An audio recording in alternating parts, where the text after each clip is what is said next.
Ladies and gentlemen, good morning. Please take your seats. Any moment now, our conference begins. So please take your seats.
Ladies and gentlemen, good morning. Good morning to all of you. We are beginning the 41st conference, the Europe of Carpathians. Welcome, everyone. It's a 3-day marathon. It's yet another round or yet another edition of this conference. This conference has been going on for over 20 years. Again, a 3-day conference, and we've invited people from Western Europe, Central Eastern Europe. We have guests and speakers from the Baltics. So we have lots of people. The only people that are missing here are those our friends from the Caucasus. Actually, this conference is taking place in many countries in Europe, as well as our neighboring countries. We were in Hungary in the past. This conference used to be in Truskawiec, in Ružomberok, in Slovakia. But mostly, this conference, Europe of the Carpathians, is organized in Poland.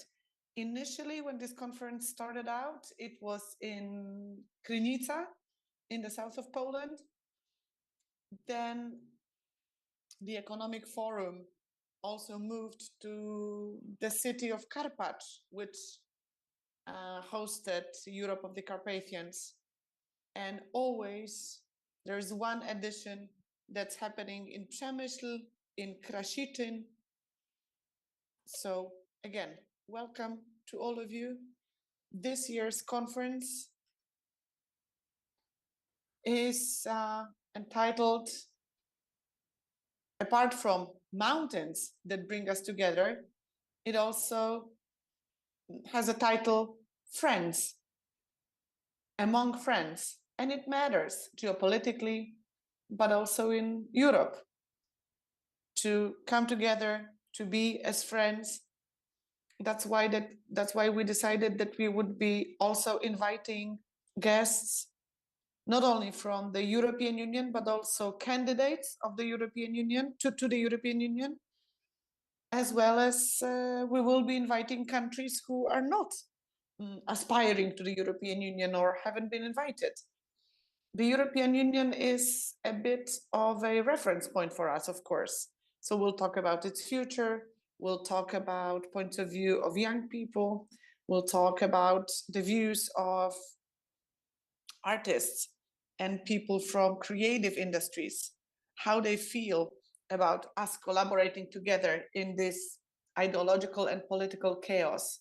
And of course, we will be discussing things like borders, especially that in the Carpathian Mountains, we have lots of borders, not just state borders, but also borders between the Eurozone and the other currencies. These are borders between the EU and non-EU member states. We're talking about Schengen as a border, all kinds of customs borders. They are all here in the Carpathians. And those borders remind us, those mountains remind us that Central Europe has always been a place of collaboration and a place of all kinds of unions. The Croatian Hungarian Union, Yugoslavia as a union, as well as the Polish and Lithuanian Union. So we have a lot of experience, maybe more experience in terms of forming unions than Western countries. So I think that we should try and draw conclusions from the past, and these conclusions should help us build a better future. Ladies and gentlemen, I'll be moderating the first panel, so let me invite our panelists who will be sitting and speaking on the first panel, the European Union as Europe of states with solidarity. Professor Franciszek Longchamp de Brie. I'm inviting Bogdan Jońca, European Member of Parliament, Jan Draus from the Rzeszów University, and we have Jacek Szariusz-Wolski who will be joining us online, and we have Mr. Narkiewicz, who is a former Minister of Transport and member of the Lithuanian Parliament. So please take your seats.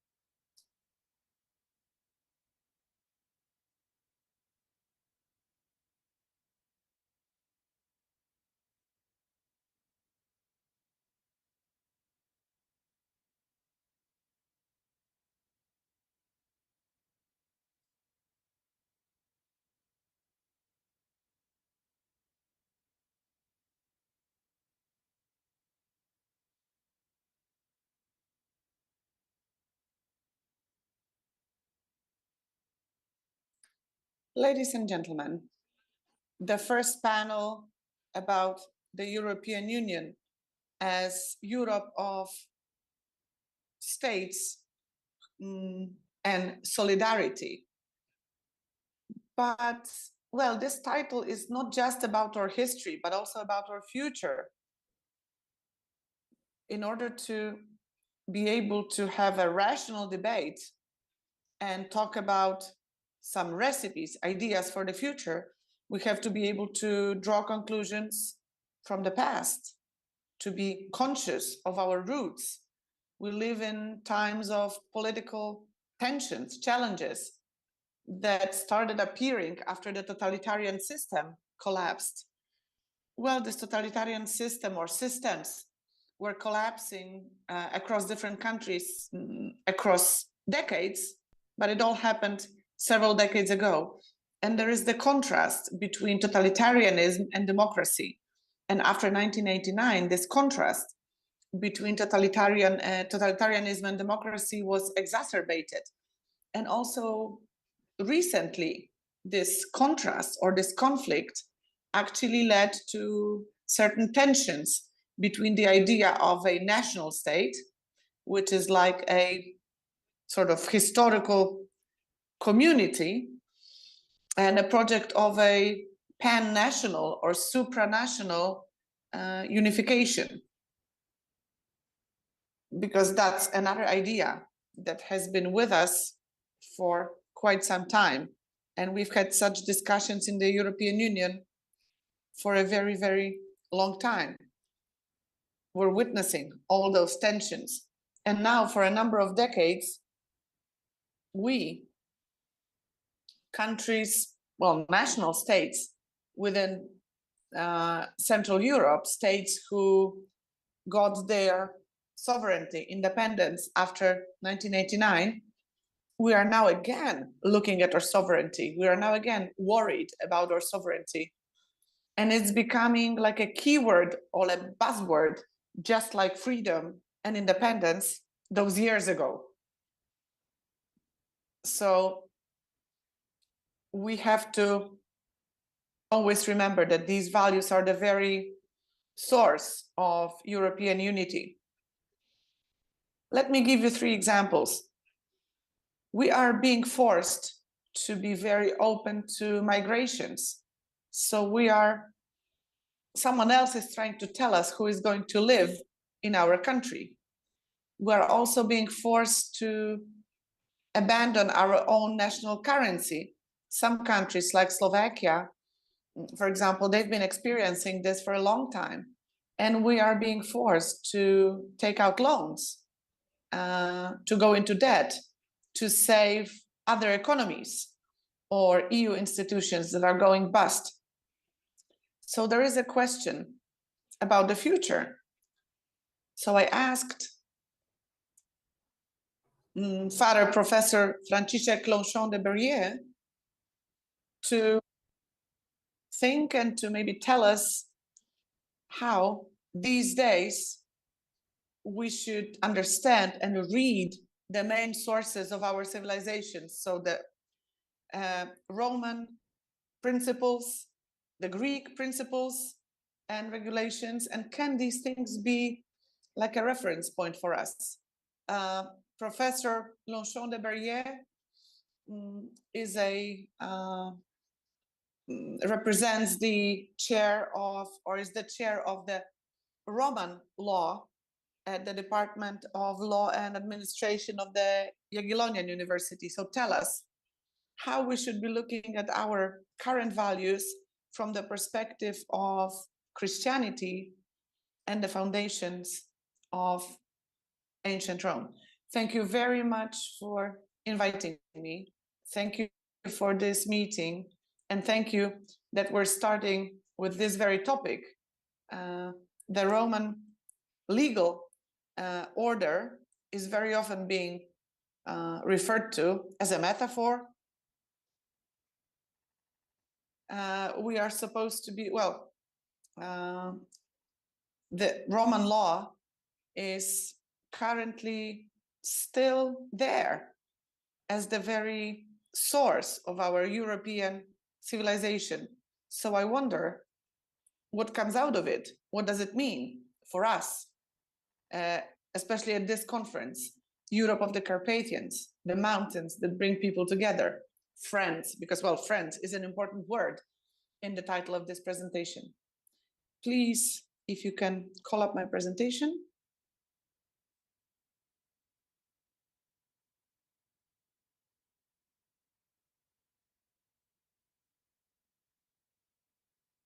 All right, I can see it.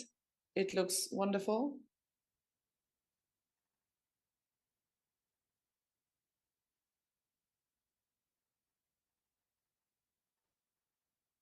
Europe of the Carpathians is a community of values.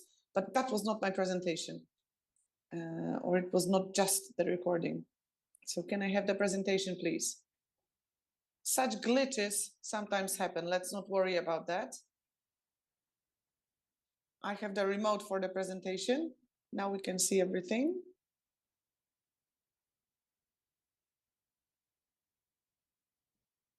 It seems to be working.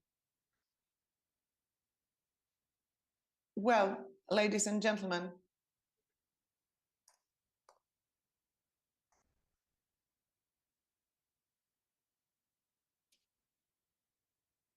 well, my topic is the civil law and the Roman law.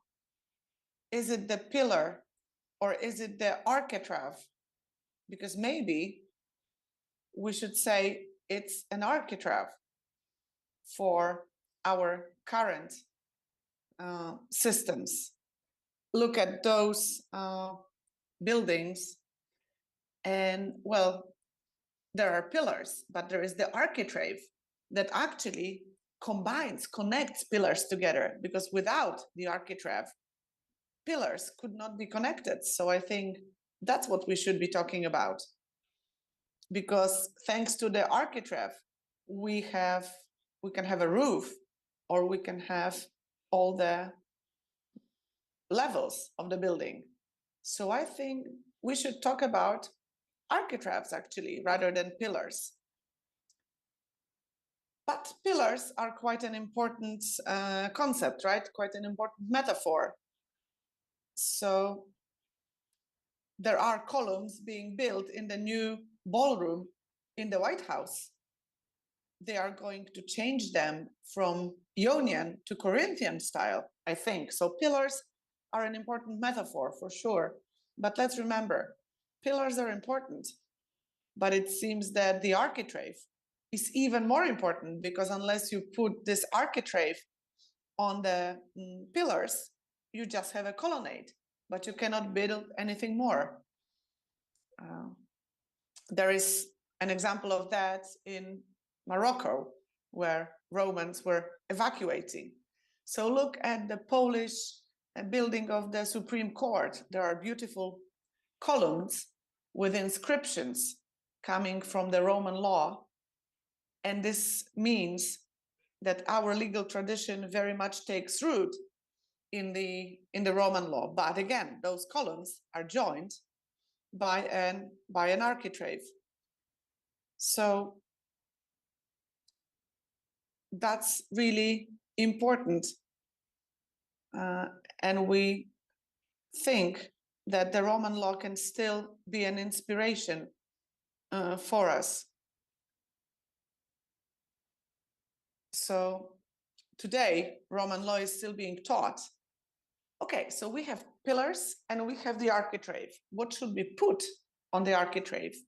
The civil law, jus civile, is the law for individuals. It's the law that binds individuals in the society.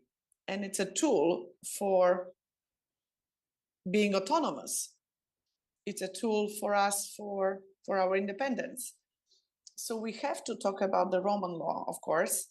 And let's remember that pillars and architrave are just symbols, just an excuse for us to talk about something else, I would say. So I have two proposals. First of all, I think we need to talk about something that's called an order to perform a certain job, an order to perform a certain task. If there is an order to perform a task, there has to be payment. That's how people make money. That's why people take on jobs. But the Roman law can surprise us, because such an order is not just an order to perform a service, but also to handle some business, to handle some matters. So this is what the Roman law brought, sort of running other people's businesses without a specific order.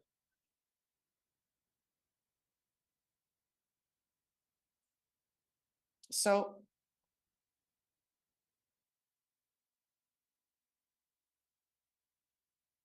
So, so this is what we Haris from the Greek.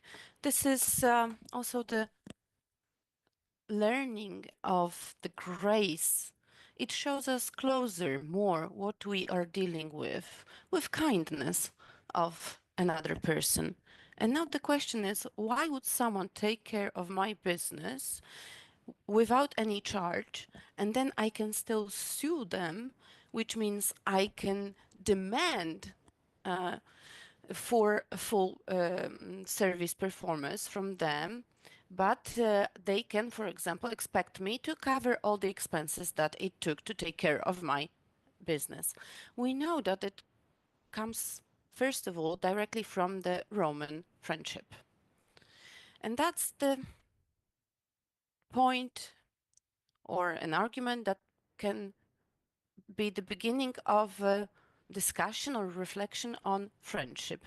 Friendship is treated and talked about much differently depending on the culture. In English, that's a friend, everyone who is not hostile towards us. We Polish people, when we think about friendship, we think that if there is more than 5 friends, then they are not friends indeed. Friends are those who I can really count for. There are not many of them. Their friendship is very deep, personal, and direct. Of course, I'm leaving out the facade friendship, like Polish-Russian friendship or Polish-Soviet friendship. My colleague used to live on the street that was called Czech and Czechoslovakia. And now it was renamed after the 1989. It was renamed to Friendship Street. Why am I talking about it when I talk about order of a job? Because when you order such a job without any charge, then if you have it some charge, then it would have a different definition because it is regulated by law. And Marek Tullius Ciceron, who was in exile, he said that if friends are here in Rome and they feel the duty, you will never be lacking money because they will give you the money and you will not have to repay them. Because friendship is something that is not egoistic. And if they are here with us with friendship, if there's a friendship, they will do anything for us. So if you take that order to perform that job, you have to complete it and to the satisfaction of the order giver. But before it's not completed, then you have to do it with the whole due diligence to perform it. And now we're moving to the very basics, which is officium from by the Romans. Ciceron also talked about it. So this is a duty, a role, kindness, taking care of, like a father towards kids, grand kids, and so on. When you take care of all the officium, when you take care of all those people, officium pietatis is when you take care of everyone, and if his wealth is distributed not in a just way, then they say it's not officium pietatis. This officium comes from the fact who we are, what we have in common, and what past do we share.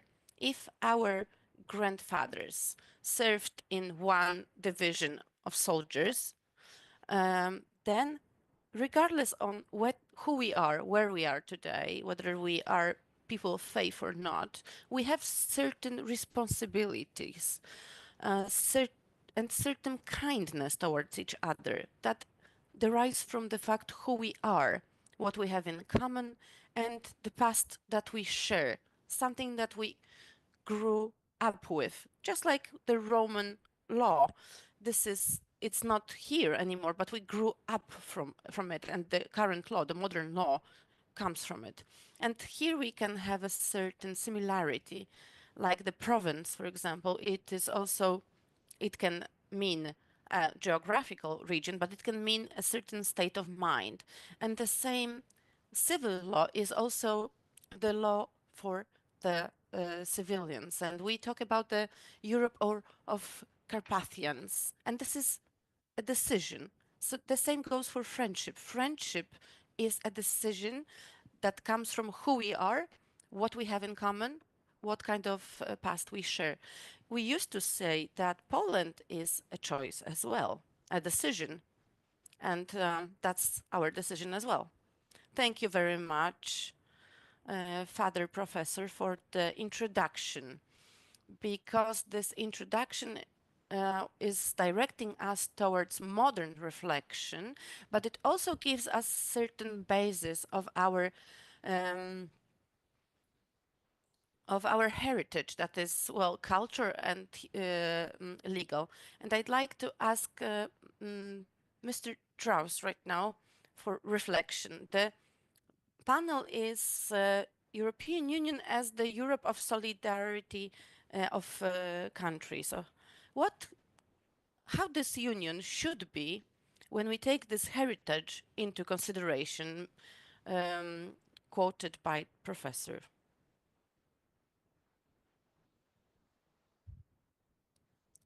Now, can you hear? Okay, ladies and gentlemen, Father Professor Franciszek Longchamp de Barrière, he really inspired me here to think, to reflect on different things. But I remember that when I was listening to other lectures of professors of Roman law, this law is in fact a foundation without any doubt. But is it still that foundation? Is it still a foundation today? Just like today's panels, the European Union as the Europe of solidarity states, of solidarity states, shouldn't there be a question mark? After all, we don't have solidarity between the nations at today's in today's moment. Today, with the modern approach, when axiology was thrown away. But I will try to answer the question of Mr. Marshall, and thank you for inviting me and for your patience. I'm still wondering that you have not banned me from the forum, but I do have another thought, because it's the tradition for me to speak here. I have 3 points here to address this question.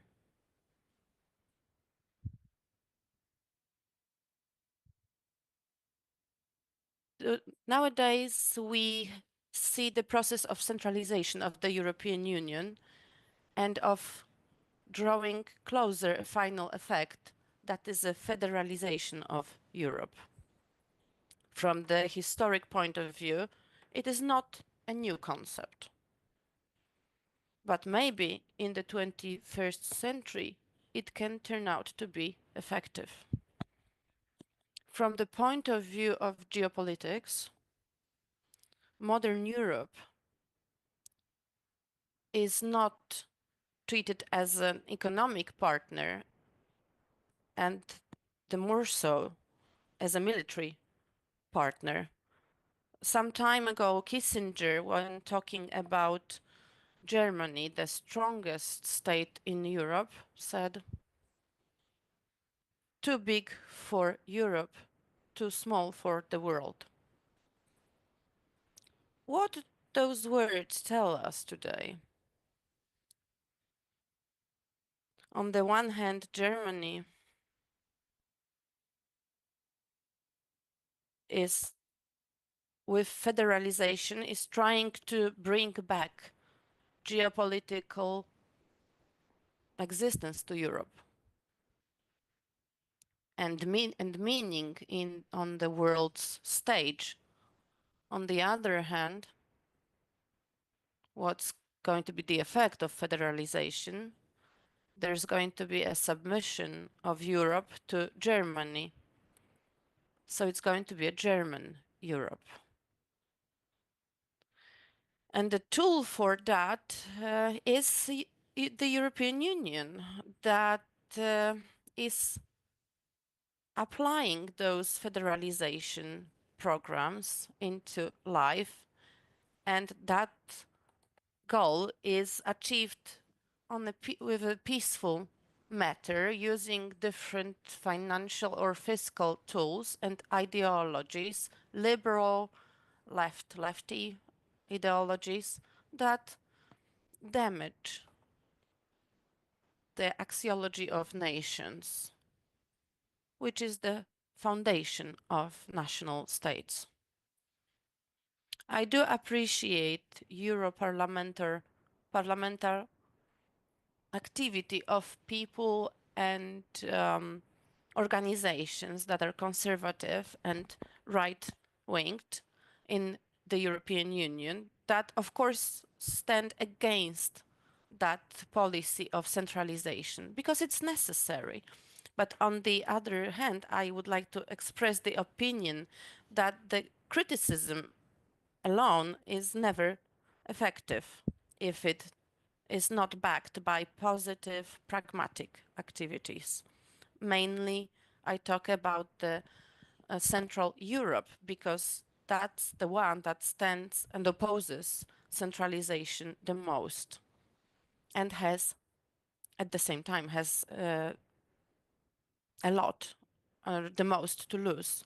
Reflection number 2. When you take Europe's past, you can conclude without any risk that the biggest costs of implementing of any geopolitical concepts that had the effect of wars, occupation, imprisonments, and other cataclysms were always on the arms of the Central Europe, always at its expense. At the same time, the history proves that those who submit, who make the Central Europe to be submissive, are those who control Central Europe. In 1919, Martin Der, when he said he was writing about geopolitical meaning of the Central Europe. So, ladies and gentlemen, Central Europe was and still is an important geopolitical region that is for sale in the European marketplace.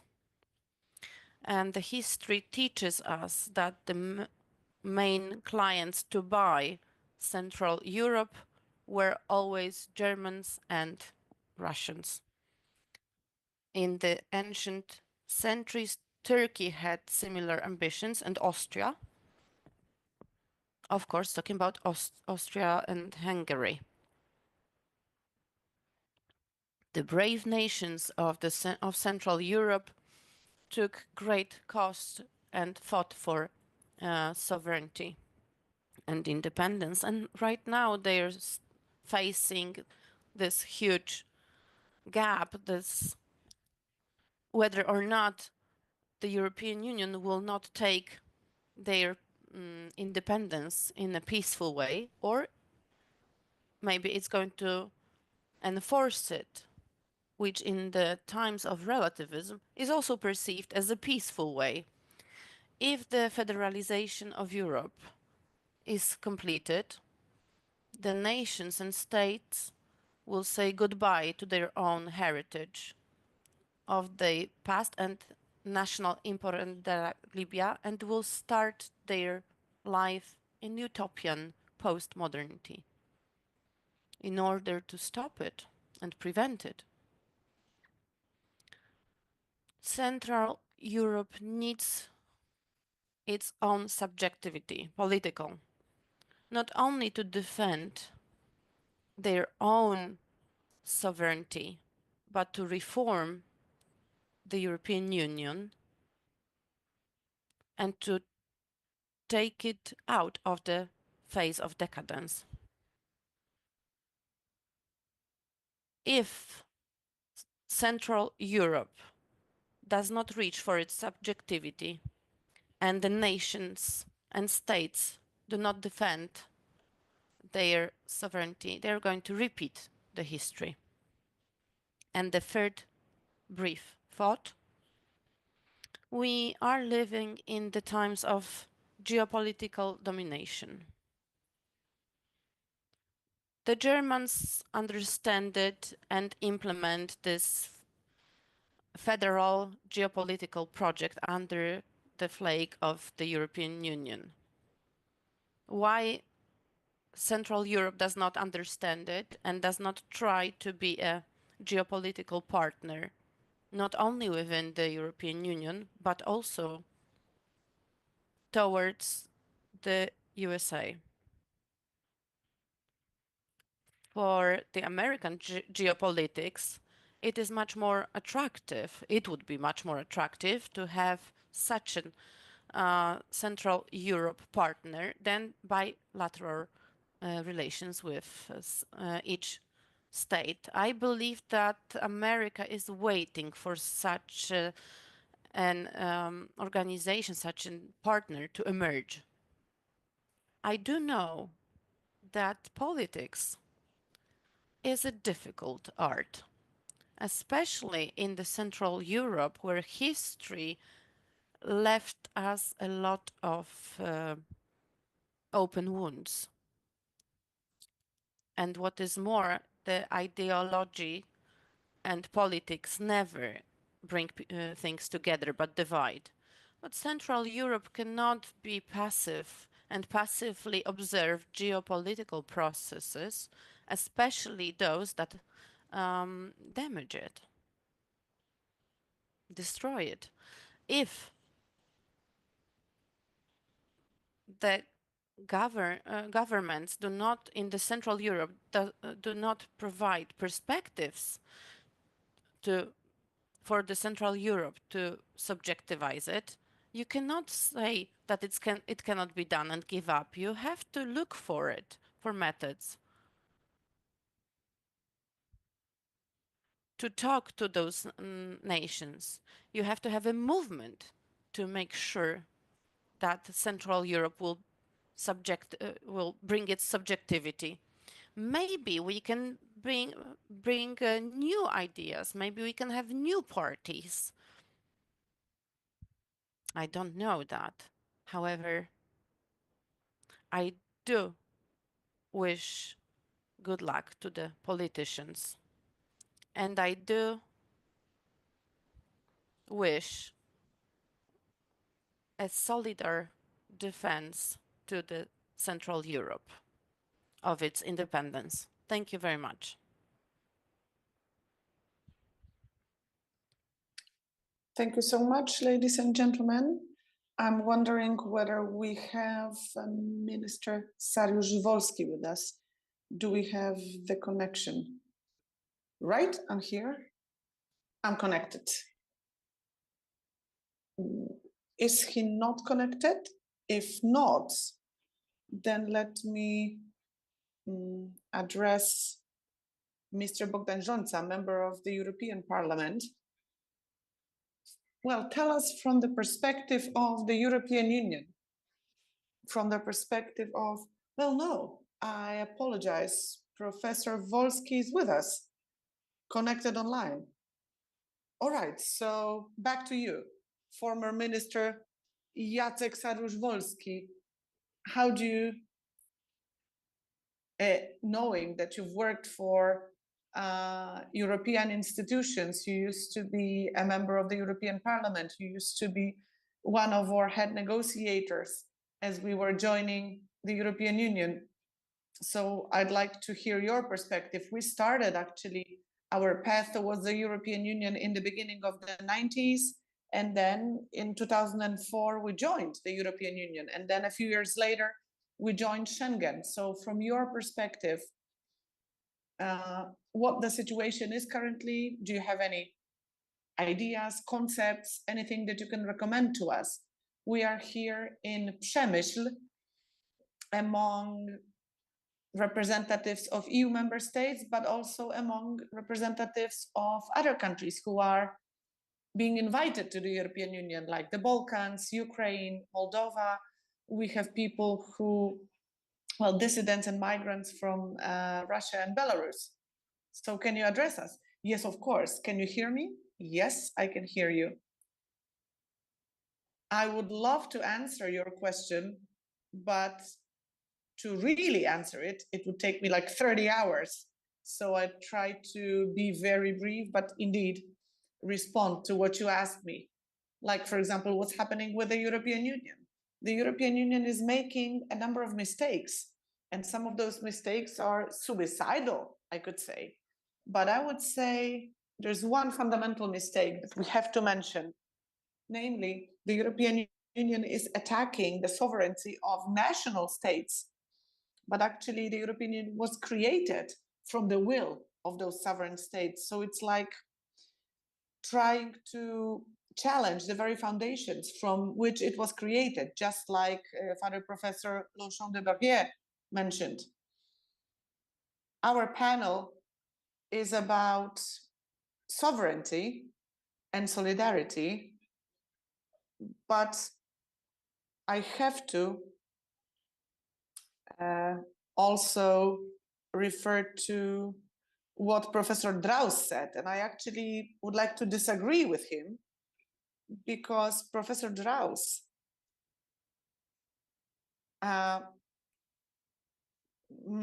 puts any sort of makes centralization and federalization as two tantamount notions. But actually, federalization is a process where all the different countries are equal and their nations are equal. But the European Union is anti-federal, and it actually deepens, exacerbates inequities between countries and their societies. It's not federalization.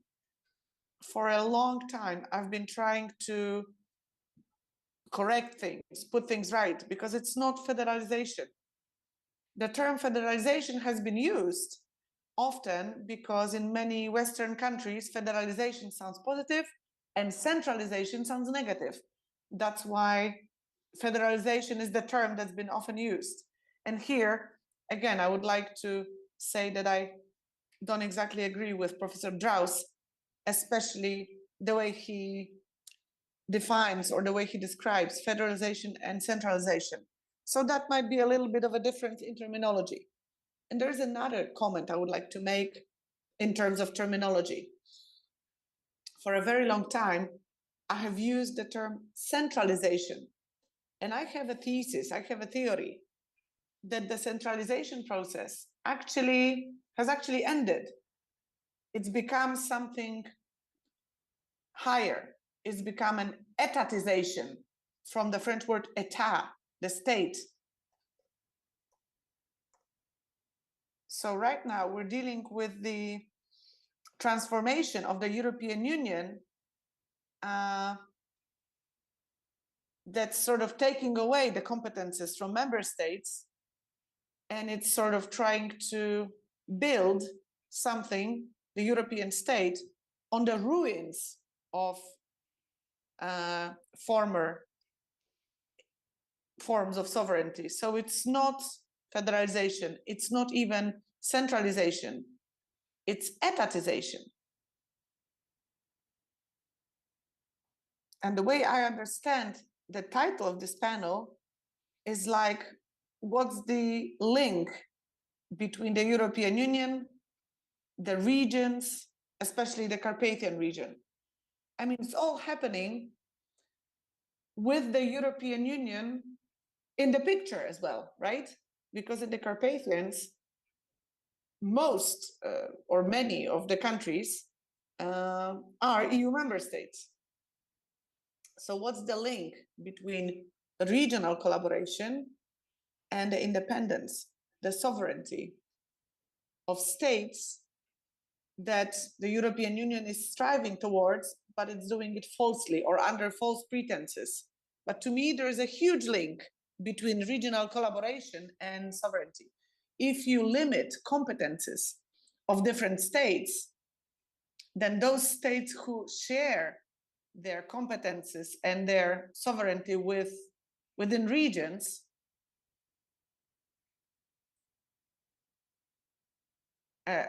well, the competences of regions then become, let's say, smaller, more limited, because if the European Union becomes a state in itself, and then countries, states become regions, then what will regions become?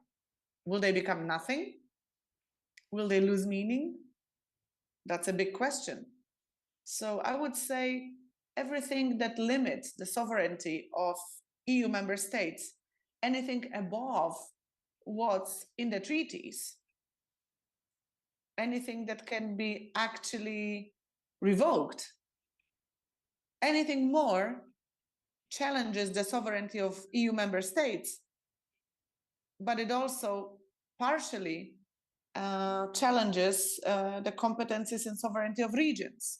So I would like to mention very briefly, but still, 10 characteristics or 10 signs of etatization that erodes sovereignty of member states and also erodes the current competences and capabilities of regions, including the Carpathian region. First of all, the European Union is taking away or is trying to challenge each state's control over their borders. Let me just mention the Migration Pact. I will not get into details. So states stop being in control of their borders. So to a degree, they stop or cease to be states. Secondly, nations and societies and populations, until recently, saying,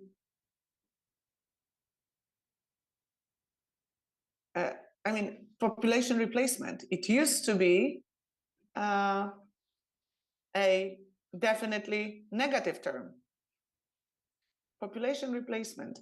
The EU policy leads to the situation where European populations are being replaced, is replaced by migrants, populations coming from outside. So we're dealing with cultural, ethnical, and social engineering, and states that do not have control, have a say in the composition of their population, in the culture of their population, stops being a state. Number 3, taxes and taxation. In the past, and historians can confirm that, a prince or a ruler that collected taxes and customs was sovereign. But today, the European Union again is encroaching gradually in these things, and it eats away from national budgets, and it starts taking taxes. So it's against wants to become a state or have the competences of a state, taking away different states or different member states' rights to control their taxes. Number 4, the European Union is doing something that until recently, if you were really orthodox about interpreting the treaties, that used to be absolutely prohibited, because according to the treaties, the European Union cannot go into debt. But thanks to all kinds of creative interpretations of the treaties, the European Union is getting into debt. There's all kinds of debt There is a post-COVID fund. There is this 90 billion debt for Ukraine, and there is this conflict or a battle around SAFE, right? So a defense fund. But actually, according to historians, the United States become the state when the federal entity took debt from the different states. That's the Hamilton moment. And of course, sovereign states have always had their currency, their own currency. But think about euro. So there is a monopoly right now. And according to the draft of the new treaty, and I used to be one of the negotiators, I used to be then a rapporteur,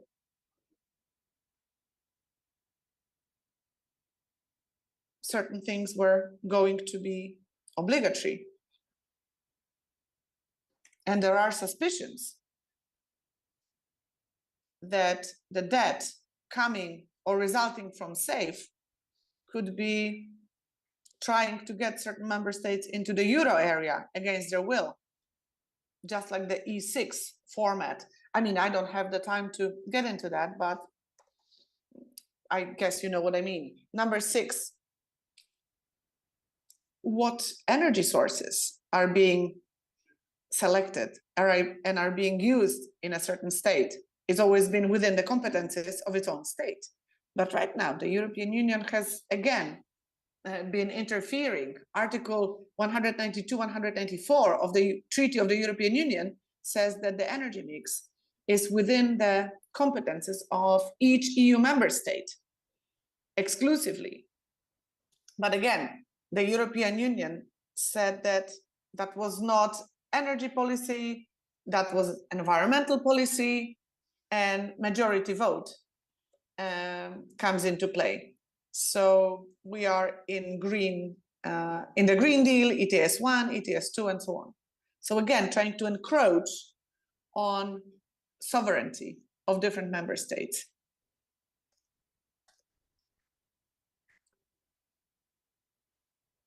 And well, now let's talk about the doctrine. The doctrine coming from the Court of Justice of the European Union. This doctrine says that the sovereignty of the European Union is above the sovereignty of the different member states.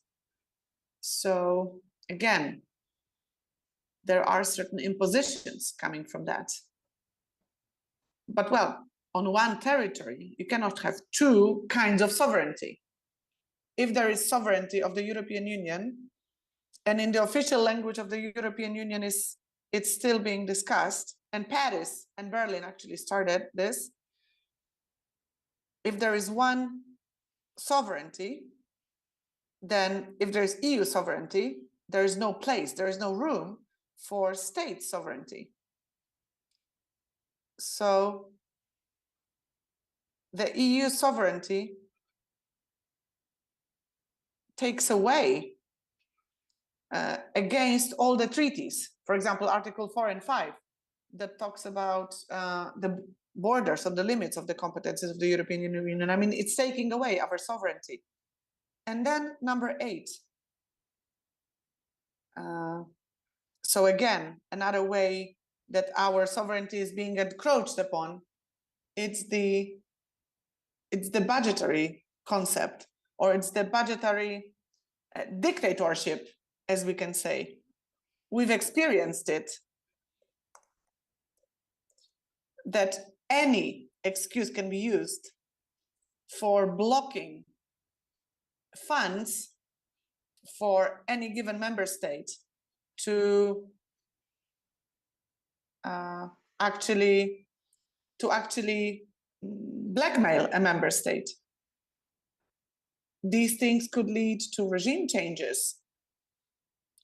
So if there is a budgetary, let's say, incursion or an imposition, this is fundamentally against member states' democracies. and of course, trying to replace a regime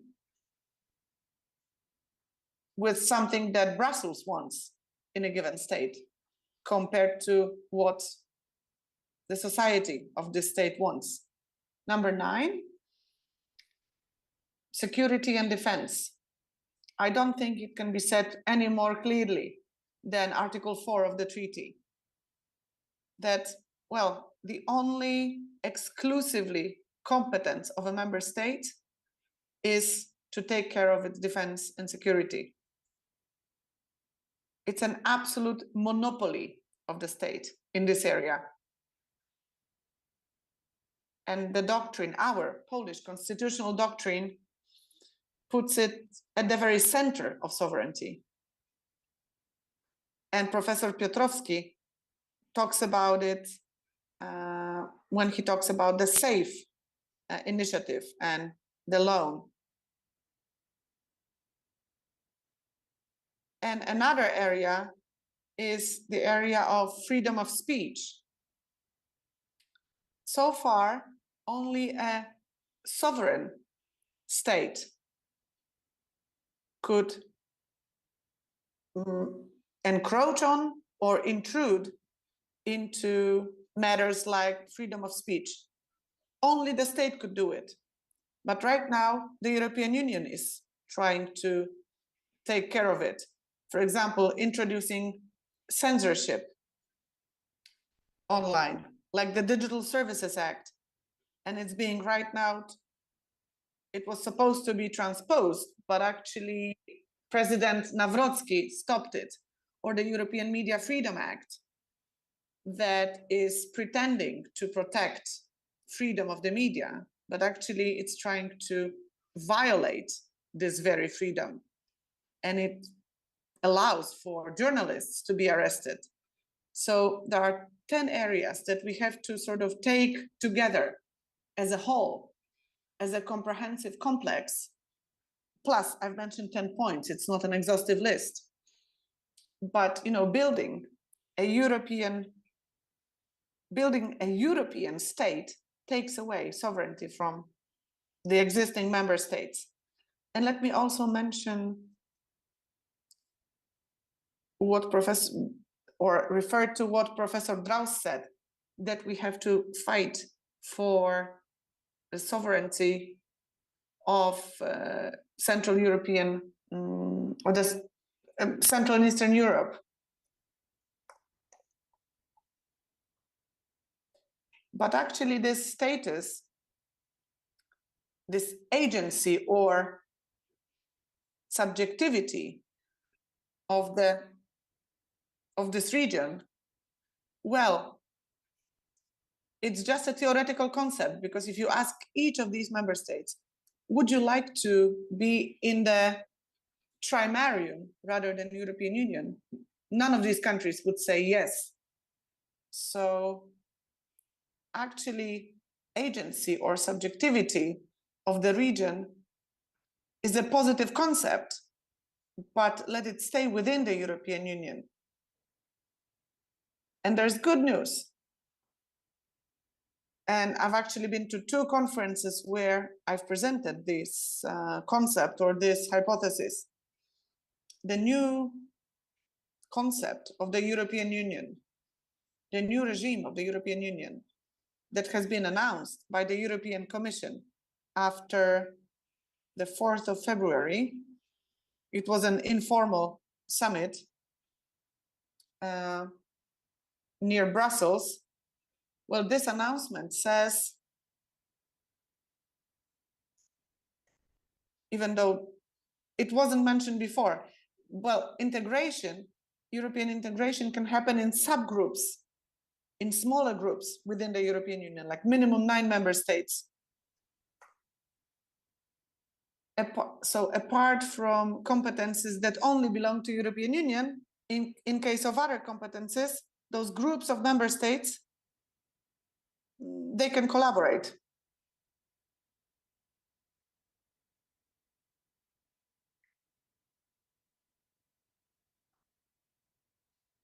And till recently it was believed that it wasn't used with just some because it was said that it is taking the unity way, and a radical turn happened, and it's already allowed, and it's already in practice, starting from that summit that I just mentioned a month and a half, for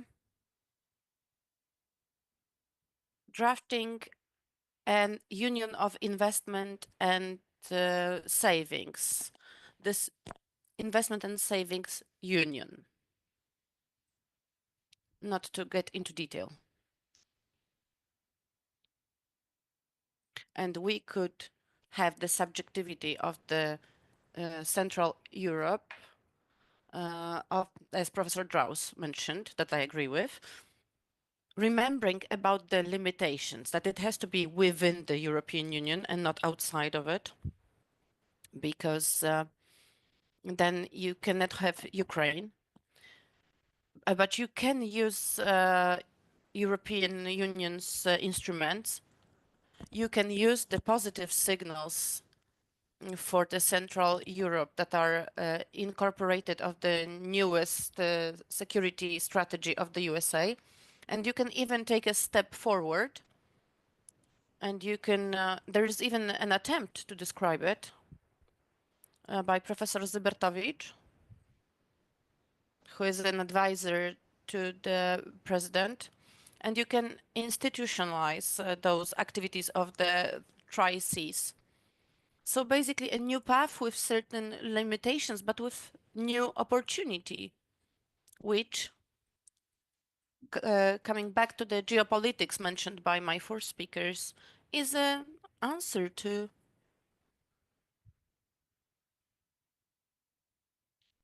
this compression point of the two tectonic plates, which is Russia and Germany, or the German European Union and its hegemony, and the Eurasia space,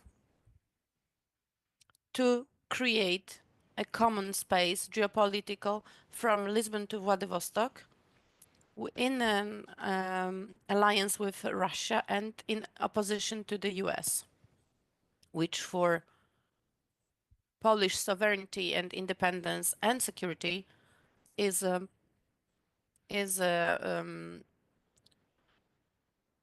fatality and a huge threat. Huge. Thank you very much. Thank you. And because of that, with certain optimistic elements presented by Mr. Minister, I'd like to ask Mr. Bogdan Rzońca, a member of European Parliament, to present in practice how does the situation look like in different member states. And I'd like to ask if your political environment has a good idea on how to protect this good project of the European solidarity for security. How to protect it against those threats that we're talking about. Yes, well, we as European conservatives are a strong group in the European Parliament. If we joined with patriots, we would be the second strength. But due to different reasons, sometimes personal, leaders of Conservative Party, well, we have two groups, and I'm not going to dwell on that anymore.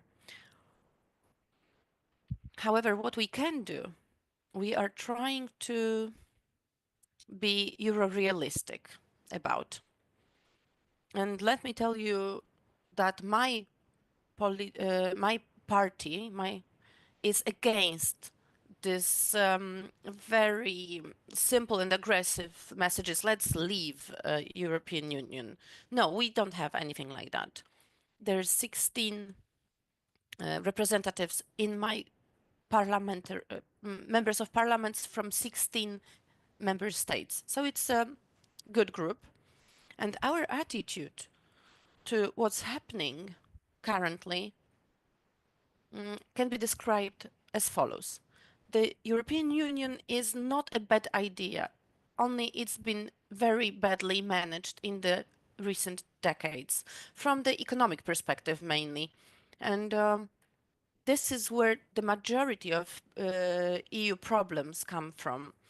And this is why this organization is losing on its meaning, because 20 years ago, GDP of the European Union in the world GDP was higher than the American one. So today it's much lower.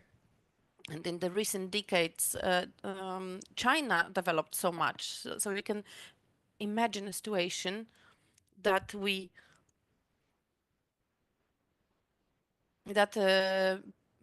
Professor Saryusz Wolski mentioned as well, that the European Union has to deal by huge debt. They are called loans, but they are huge. We have 700 billion euros to be paid because that was spent on the national development plans, and this is no effects. They were not success. So, and this is more and more well known all over European Union. There was supposed to be green energy and everything, a lot of projects, and it turns out that the money was spent, but in the provisions that the European Union did not do with due diligence, there's no instrument that would verify what is the effectiveness of the money spent. So this is a cardinal mistake of the European Union, which again is continued in yet another loans. And Draghi says that in order for the European Union to be able to compete with the US, it has to take yearly 800 billion euros of new loans. And if we add on that the SAFE loan, which is 150 billion, that is already on the table, and the 90 billion of loan for Ukraine, which is already approved by the parliament, but it's not. There is no decision because it's blocked by the Hungarians. But so this, then if you think about all of that, then this image of the European Union is not a good one. And then there's something that is on everyday basis in the operations of the European Union. Every month, huge companies go bankrupt in the European Union. And I am on the budgetary commission, so I know that we get those applications. So at the beginning of this year, 7.5 thousand employees in Northpoint company in Sweden were let go. This is the biggest mass redundancies in Europe after the Second World War. And then such a company comes to the European Union and asks for the money to train and to their employees, and they get from the fund that money, and they are granted that money. And 4 days ago, in the budgetary committee, we have it. We are examining. We are verifying the company, that is furniture company, and the third one in Austria, company that builds motorcycles. It also went bankrupt. So this is happening on everyday basis. What I want to emphasize is that the Conservative Party is working non-stop to change the way the European Union is managed. And this good project that would change into good economic consequences, effects. If we don't do that, the European Union is going to be in much more trouble than it already is.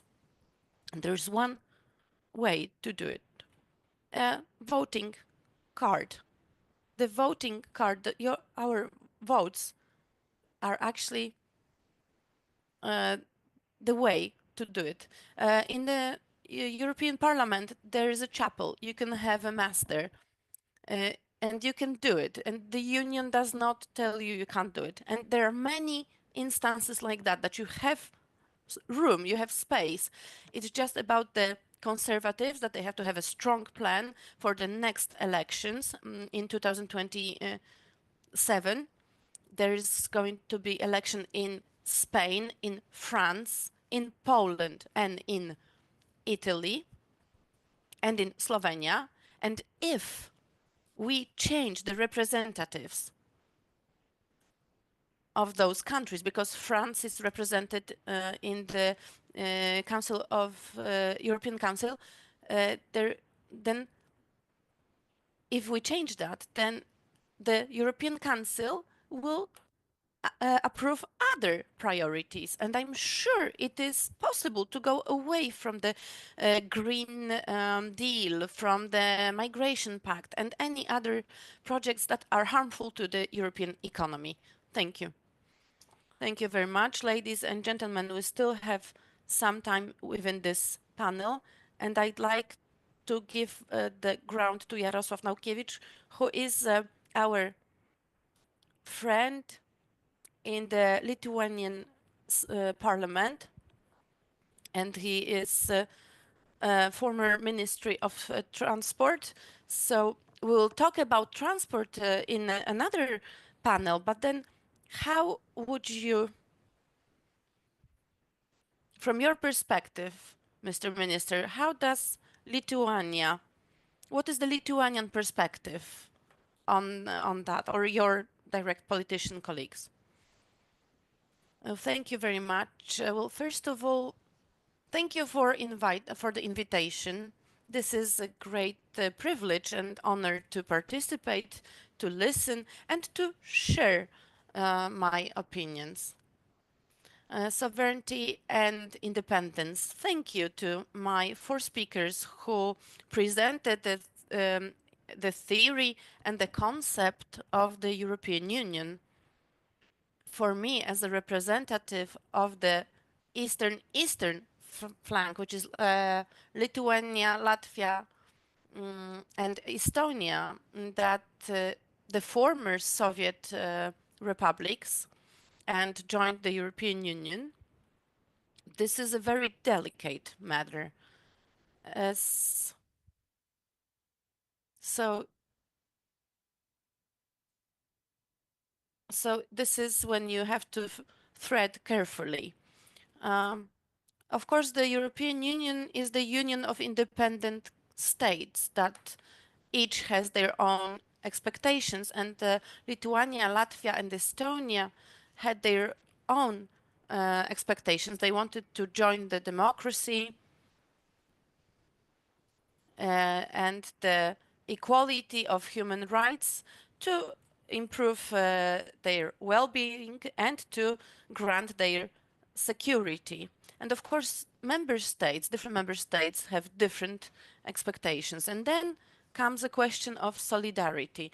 The very management of the European Union shows that this project is a good one and effective one in peaceful and calm conditions. However, when the geopolitical situation changes, when we have different events, then we have a question of the decision makers within this structure. And of course, that could improve the decisions, but it is at the cost of sovereignty. And I believe this is a challenge for each member state to, first of all, striving at meeting their expectations, maintain their values, and to try and find a mechanism that would enable them to meet those expectations. And to maintain security. Central Europe. Well, we talked about some projects that are within the concept of the European Union, and that is the Tri-Seas group. That's the development of those countries that could expect improvement of their well-being and oppose those central countries. But of course, we're talking about Germany and France. and Great Britain and decided to exit the European Union due to those decisions. And now the question is how we, being a member of the European Union, can still live up to the internal competitiveness and to face the modern challenges. Of course, security is guaranteed by being a part of NATO or of the North Atlantic Pact. That's why the security of the European Union is not centralized. It's based on the security of individual states. However, the recent years' events show that the security demands a lot of contribution, a financial one as well, and this is done at cost, a certain cost.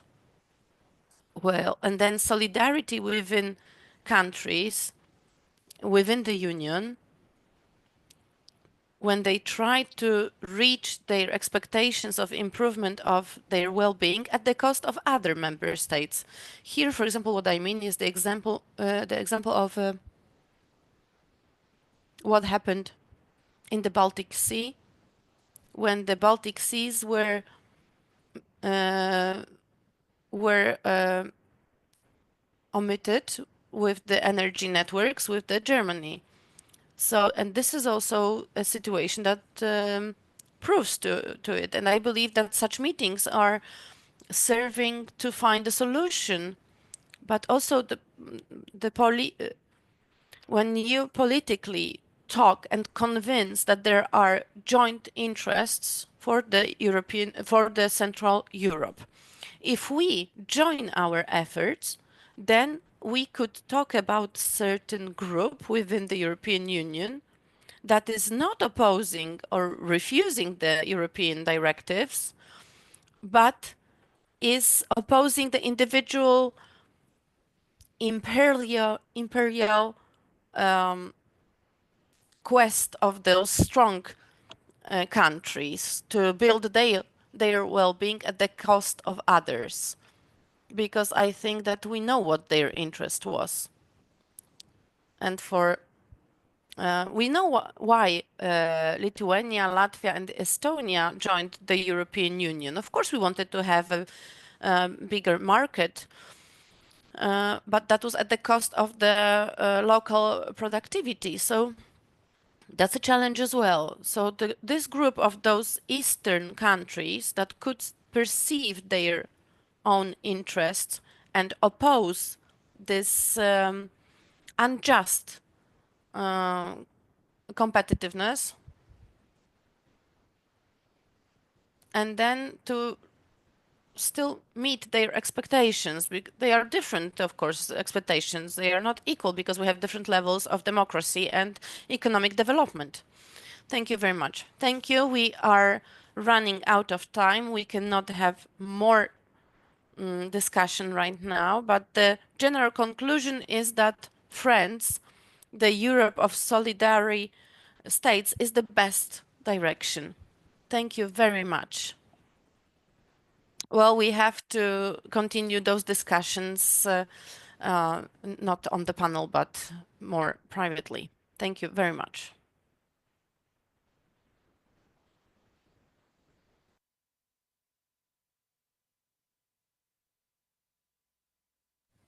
Ladies and gentlemen, please enjoy your break.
Ladies and gentlemen, please take your seats.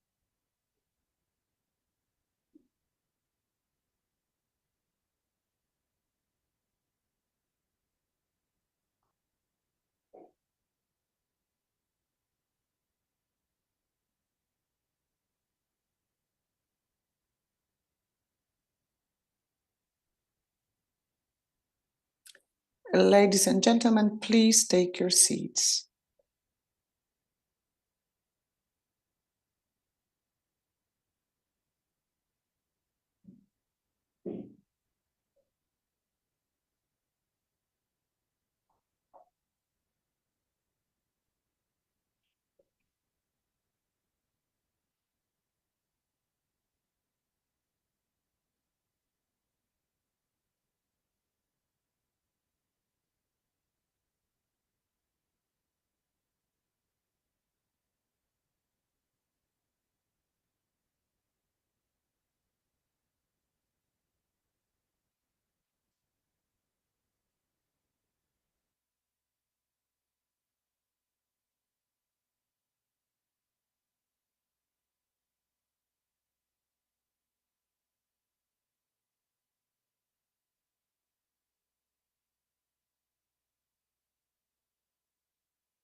Ladies and gentlemen, please take your seats. We will begin our second panel any moment now.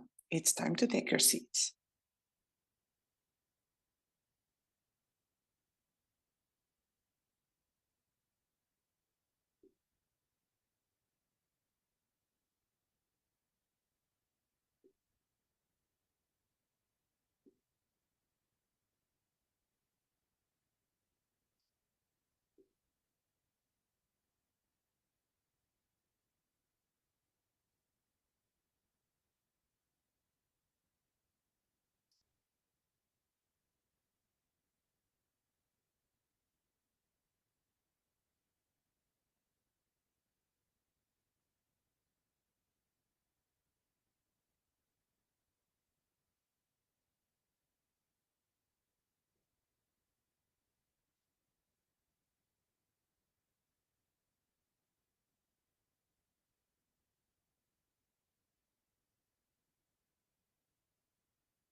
Ladies and gentlemen, let's start the second panel, Protecting the Environment in the Carpathian Mountains in the context of the EU policy. The moderator, Minister Paweł Sałek. Thank you so much. We will begin our second panel. You know, we have to stick to our schedule. My name is Paweł Sałek. I'll be moderating this panel, and I would like to invite my panelists, Minister Małgorzata Golińska, member of the Environmental Protection and Natural Resources of the Polish Parliament. We have Sorin George Oltenausu, member of the Romanian Parliament. He also belongs to the Committee on the Environmental Protection in the European Parliament. And we have Anna Zalewska, member of the European Parliament. She'll be connecting with us online.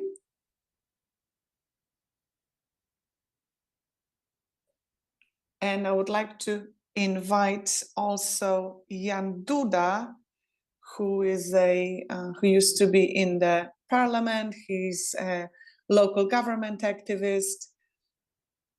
Marek Andruch, the head of the Bieszczadzkie or Bieszczady County, and Marek Bańkowski, head or president of the Bukowisko municipality.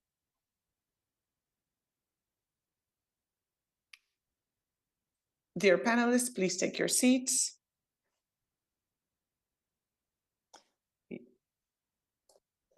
You can prepare or pour some water for yourselves so that while you're speaking, you can have a sip of water. And well, we are going to talk about the environment. And we're talking to the environment in the Carpathian region in the context of the European Union. I would like to thank everyone, all the panelists, for taking the invitation to appear on those panels. We would like to thank the organizers that we can meet here in this beautiful city of Przemyśl so that we can talk about many important things, including the environment. I would also like to remind you that Madam Zalewska, a member of the European Parliament, she's connecting with us online. And I would like now to play the video, her address, her speech on video, because it will be like an introduction for our panel. So let us begin. Let's play the video by member of the European Parliament, Madam Zalewska. Ladies and gentlemen, good morning. Welcome everyone who has attended this conference. It's yet another conference called Europe of the Carpathians. I would like to thank Mr. Kuchciński, the Speaker of the Parliament. Thank you for doing this important work, inviting all the experts who really know very well what the Carpathian region needs, not only how to protect the environment in the region, but also how to look for balance between humans, nature, and business investments so that everyone can benefit. I'm very happy that I'm on this panel, the environmental panel, because there's something really important we need to remember.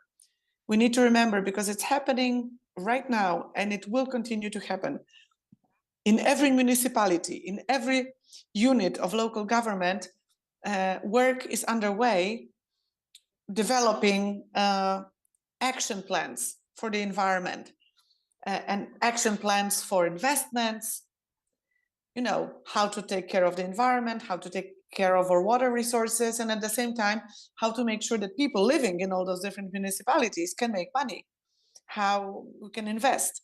So those plans that local government units are preparing, they are called the general plans, they became an instrument in the battle of huge investors who are willing to destroy the environment, who are prepared to destroy property values because they offer huge investments in every single municipality, like wind farms, for example, sometimes large wind farms or photovoltaic farms, that may take hundreds of hectares, or energy storage facilities that will again take a lot of space. And when I talk to, well, I would like to urge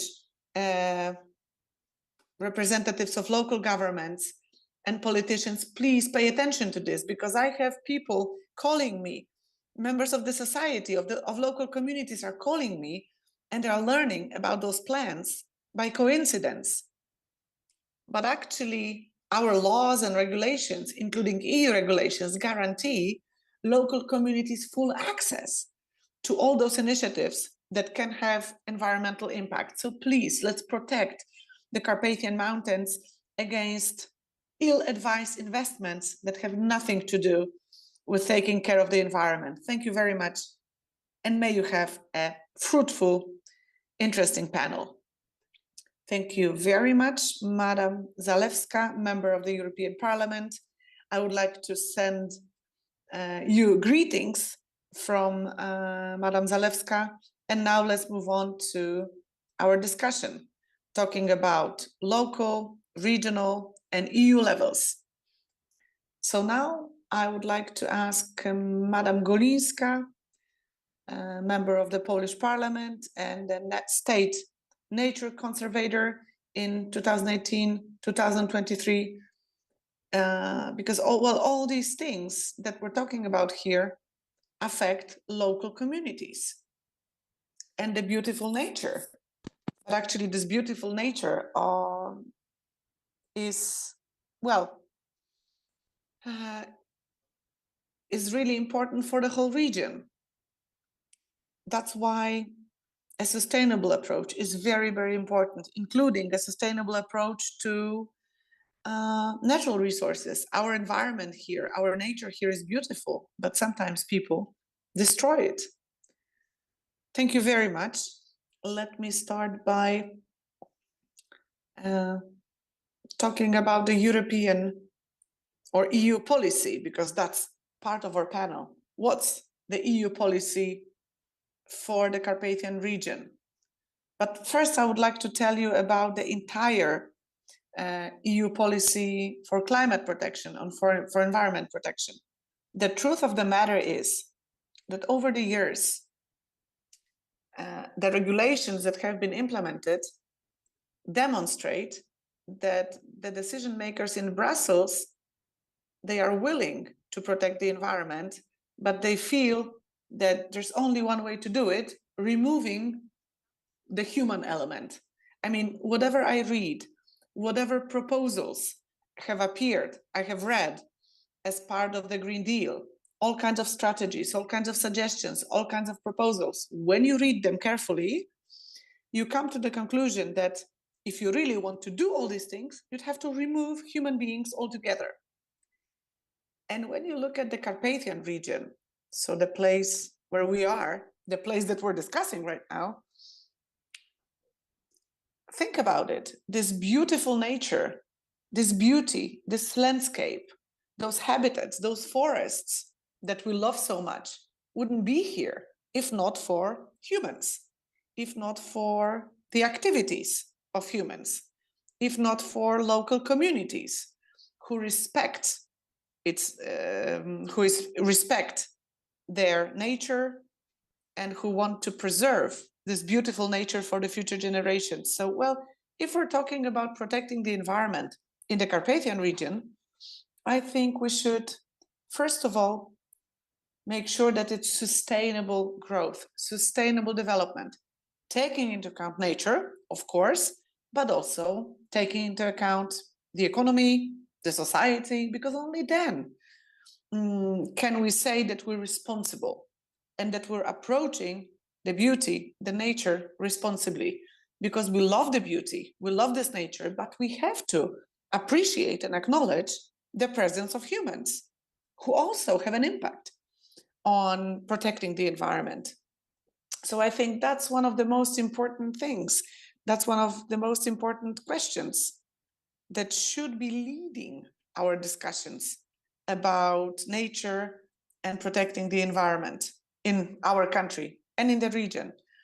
But well, currently, with this government, with the current government in power, the idea is we should eliminate human beings, take them away, leave nature as it is, and it will thrive, it will deal.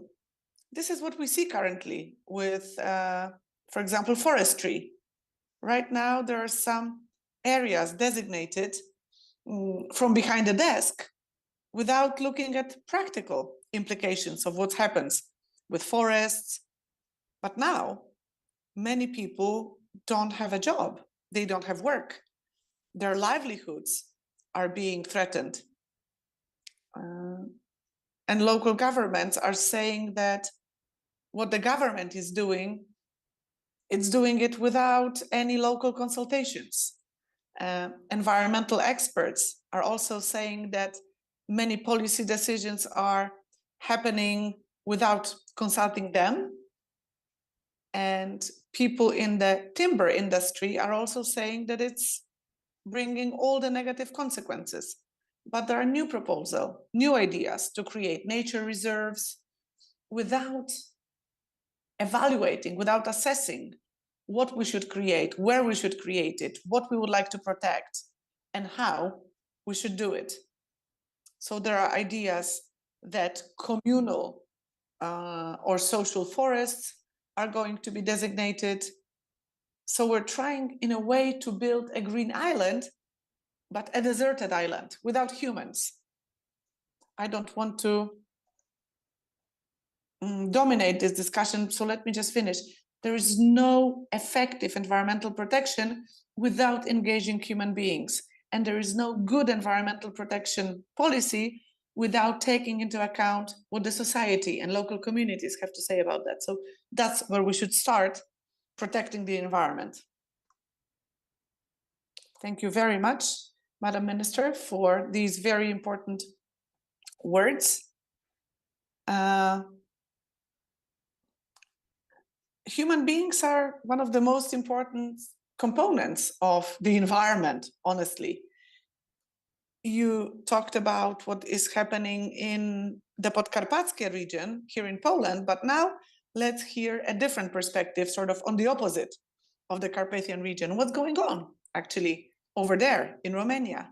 So, Sorin, dear friend, you are a member of the Environment Committee in the Romanian Parliament.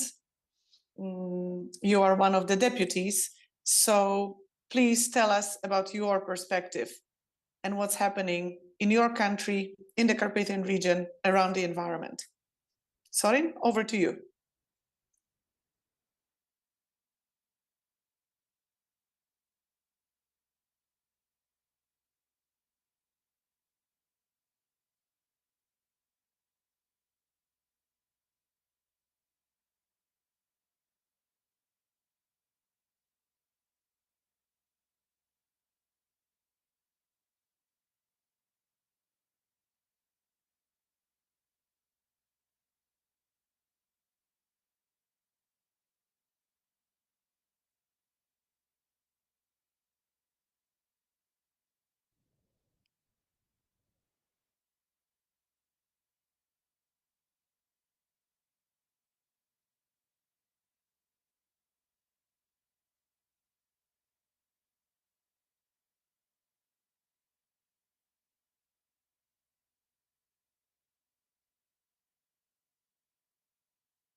Thank you very much, Sorin. We feel that those problems are similar to Polish problems. We have to say that spatial planning is also very challenging. Attacks of bears, well, we have a lesser number of bears, but we do have a lot of wolves. And in Podkarpacki region, this is also a challenge. And thank you very much for the beautiful promotion of your country and the region and those regions that are well known all over the world. Ladies and gentlemen, let's move on. I'd like Mr. Marek Bańkowski, Mayor of Bukowsko, took the floor, so he can provide his local perspective and local opinion. And if you, Mr. Mayor, could tell us what is your perspective? Thank you very much. Thank you, Mr. Marshal Marek Kuchciński, for yet another invitation to this event and the opportunity to present and share the thoughts of Bukowsko municipality. The environmental matters and coexisting with the local community does pose more and more challenges. I was listening to Mr. Simon from Romania, and I have to tell you that it is as if I was listening to our everyday challenges that we have to face on everyday basis, the local governments have to face. And first of all, the local community that has to deal with it. Well, the first thing is the local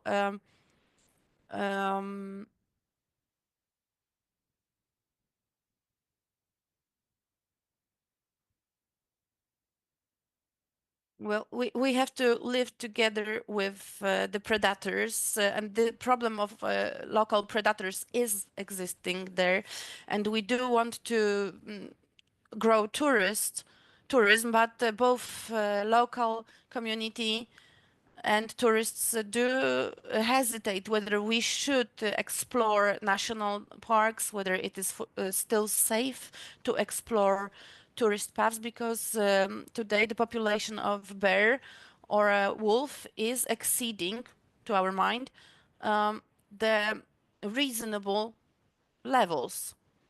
And we believe that that is a challenge for the authority in all of the Carpathian countries and regions, is to regulate the population of those predators. Because actually, every day or every few days, we see predators around our households. And then on the other hand, ecological organizations do protect and defend those predators all the time, but no one talks about those drastic situations that happen around houses, when we can say it brutally, when the animals are murdered, when dogs are killed. I don't have to tell you that we cannot let our dogs run freely, because a week ago, for example, a dog was let out in the middle of a day and it was killed in between our houses, really, by a predator. So coming back to those eco organizations, they do not consider it at all. They don't consider the suffering of our animals that take place on everyday basis.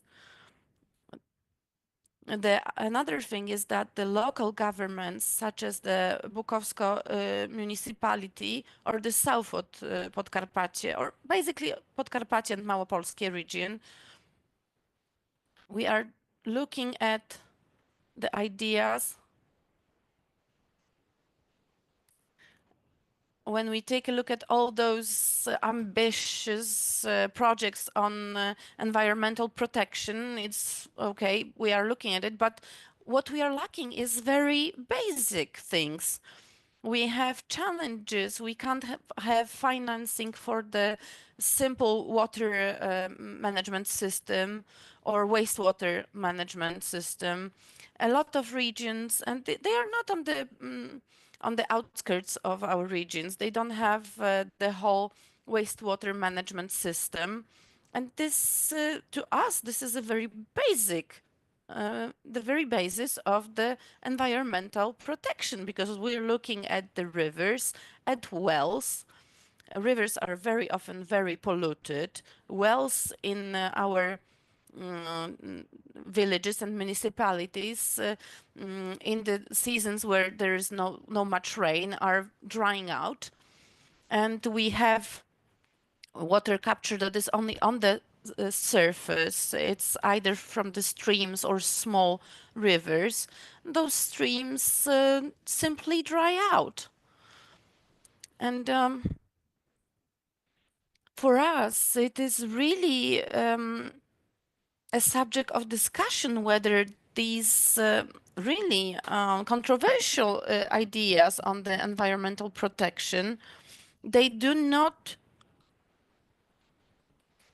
touch upon the real basic needs of local communities, because the simply quality of life, the comfort, and the management in those regions is very difficult. It's challenging for the local communities. It is the reason for the population of those regions, because, well, if you have a problem of lack of water, where young generation looks at it that they have their parents have problem with access to water, this is a consequence of this environmental protection plans and strategies. So those young people, they consider it while making their plans, future plans. I'd also like to refer to what Madam Minister Małgorzata Golińska mentioned, that in fact a lot of local governments in Podkarpacie is terrified when they observe the policy, the Ministry of Environment policy on the reservoirs, on some of the approaches to the forests. In my municipality, we also have a forest that is excluded from our areas, and it's called that it's excluded. And for example, Nadleśnictwo Rymanów changed its name, and the vast area of land is excluded from the utilization. We cannot utilize it in any way. There is nothing. We have no idea what are the premises to it, because there was never tourism. There never was a tourism. There's nothing attractive for tourists. For many years, that was utility forest that was used by a specific group of professionals, that they would make their lives with that forest. So here I believe that today the authorities should really carefully think on the direction of the ideas and their policies. I believe that they should come back to those norms that we used to have, and because all those memorandums or ministers' recommendations, they have no legal base. They are thinking how to solve it, because in some of the forest organizations and institutions are already facing some problems, financial problems.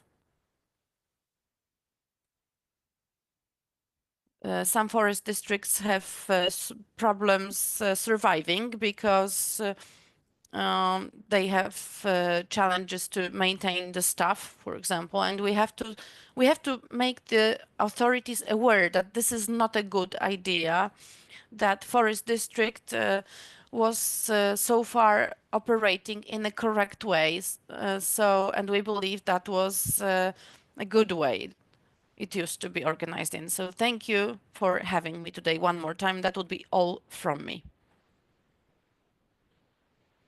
Thank you very much, Mr. Mayor. Thank you for your important words. I'd like to say that Lex Bear, called Lex Bear, it is a draft of a legal act that was proceeded in Polish parliament. This is those works were stopped, put on hold lately. When we talk in general about environmental protection in Poland, we have to start with very basic thing that was expressed yesterday during and today, sorry, and what was said already. That you have to have a wastewater management system. You have to have access to water and not start with some complex projects, ambitious projects. Start with the very basics. And the danger and the threat, which is the population. And Mr. Mayor is right to say that this is a very important problem in Podkarpacie region. People are being pushed away from those regions. And now let's listen from the member of the Polish Parliament, Jan Wiesław Duda, who is also going to present his view.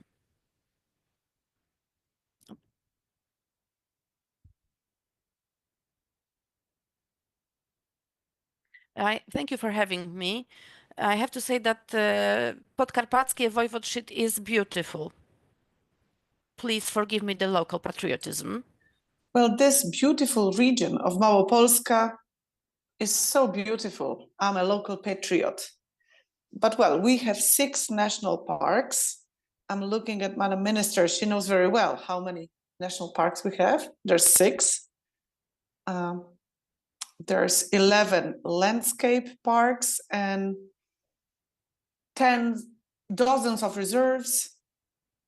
And we have also Nature 2000 areas. So one might ask, are we protecting the environment for the human beings or against the human beings? And how should we balance it all out? Given my experience as a local member of the local government, then I worked 8 years in the Parliament's Environmental Committee, then I went back to local government as well. So I've had lots of experience, and I can say that I can now draw many conclusions, and I can sort of combine many perspectives, because there's one perspective, the Parliament in Warsaw and the central level, but there's a different perspective coming from local communities, municipalities, counties, provinces. That's a different perspective. So whatever is adopted or accepted in the government, in the Parliament, translates into certain regulatory obligations, legal obligations, that are against the expectations of those local communities, local people. I have mentioned those different reserves and national parks and different forms or formats of environmental protection in our region. And recently we've had this challenge of there is an environmental audit.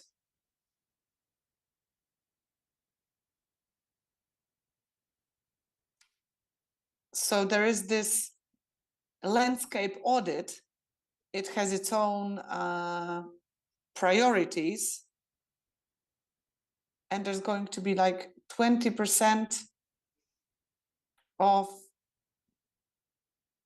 priority areas. So I looked at one specific commune, one specific municipality, Muszyna. 70% of it are forests. And there are all kinds of forms of environmental protection there. But still, the commune, the municipality has to grow, it has to develop. We have a lot of tourism. This municipality actually thrives and survives thanks to tourism. I mean, tourists are coming to see the wildlife and the intact nature, but it's a small percentage.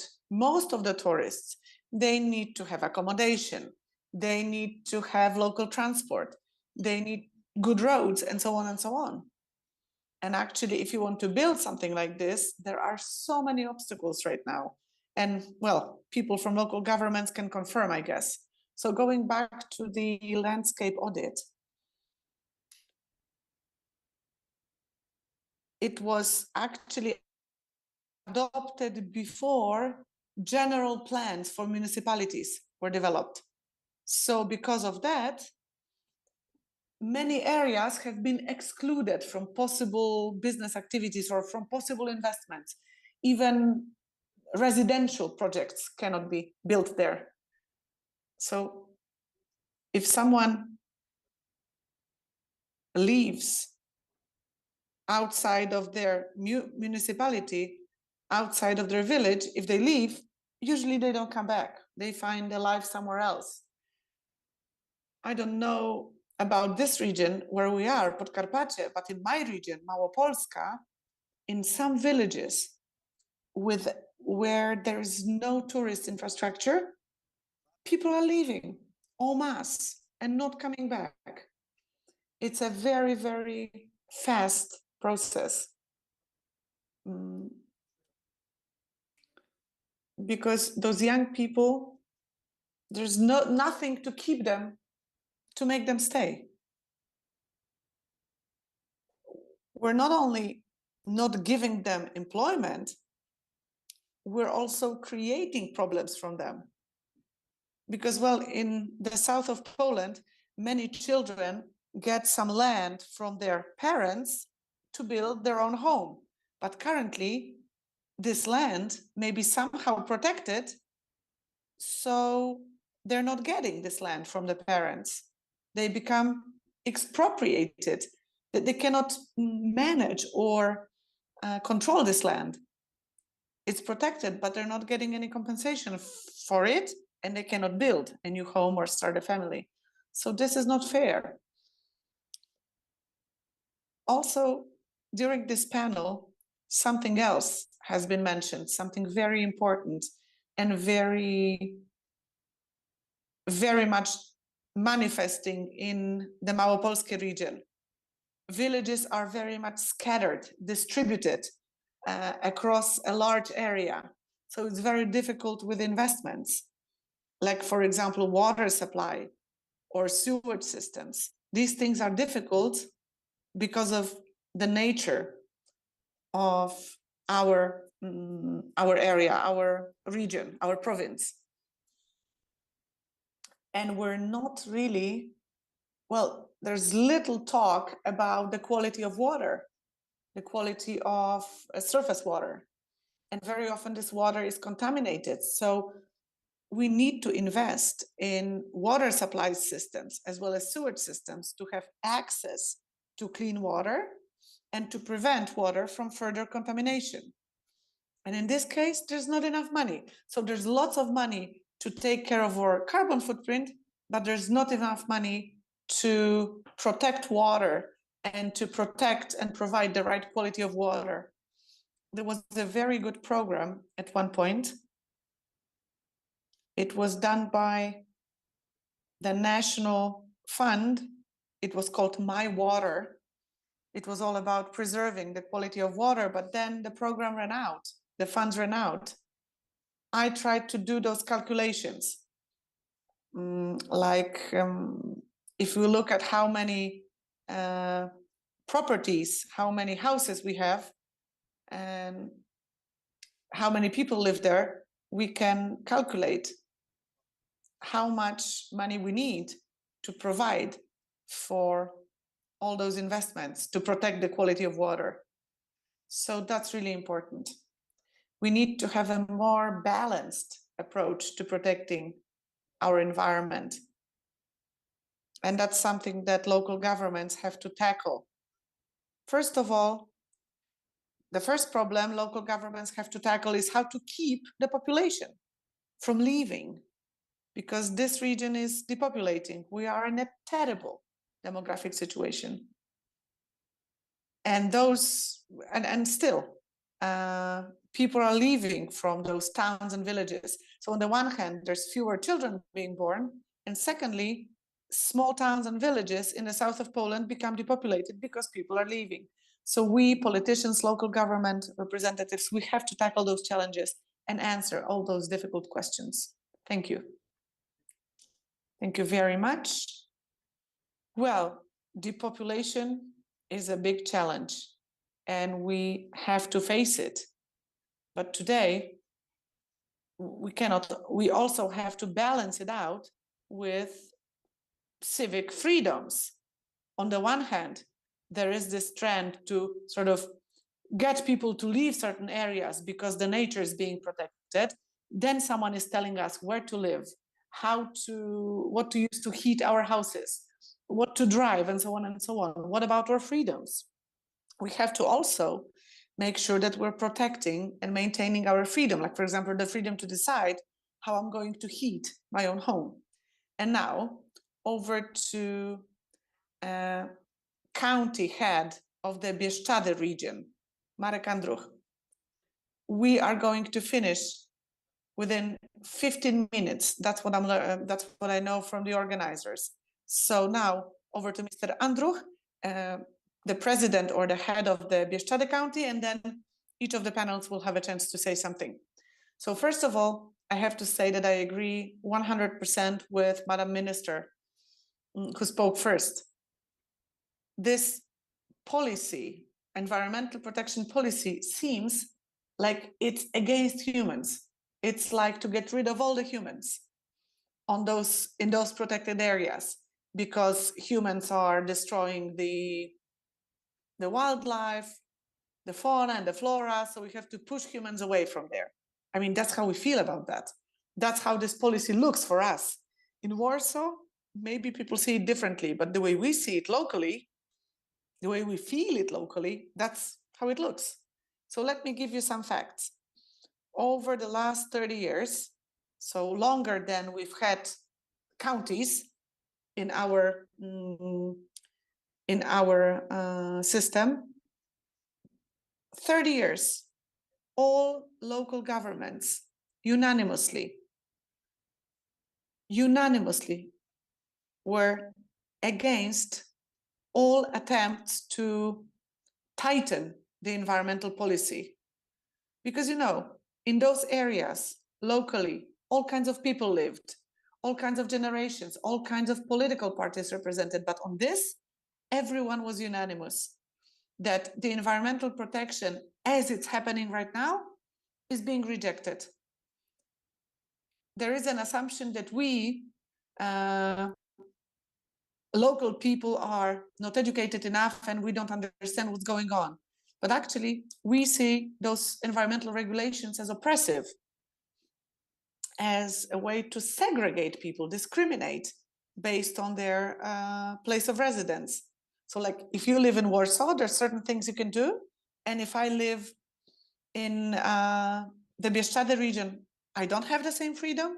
That's segregation. We live in a beautiful place.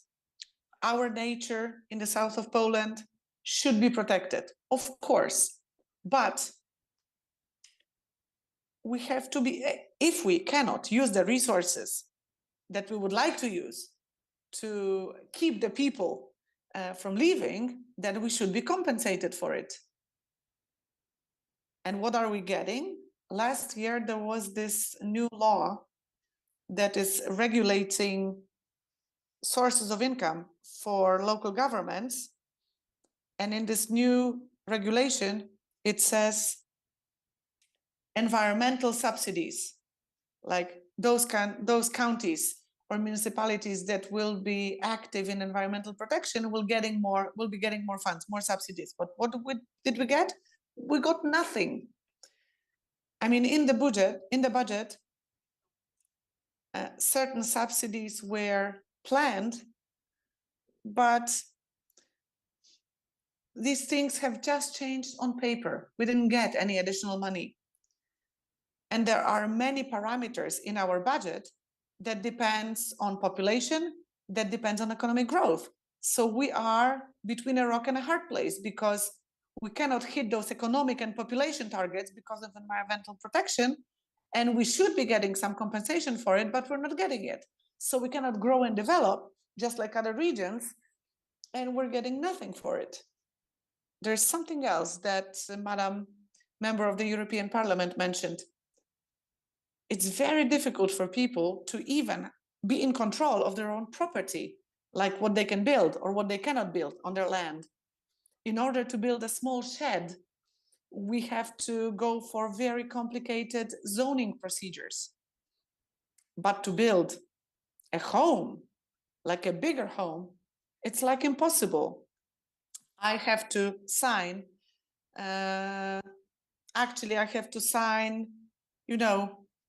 rejections on all those applications myself, even though it's unfair.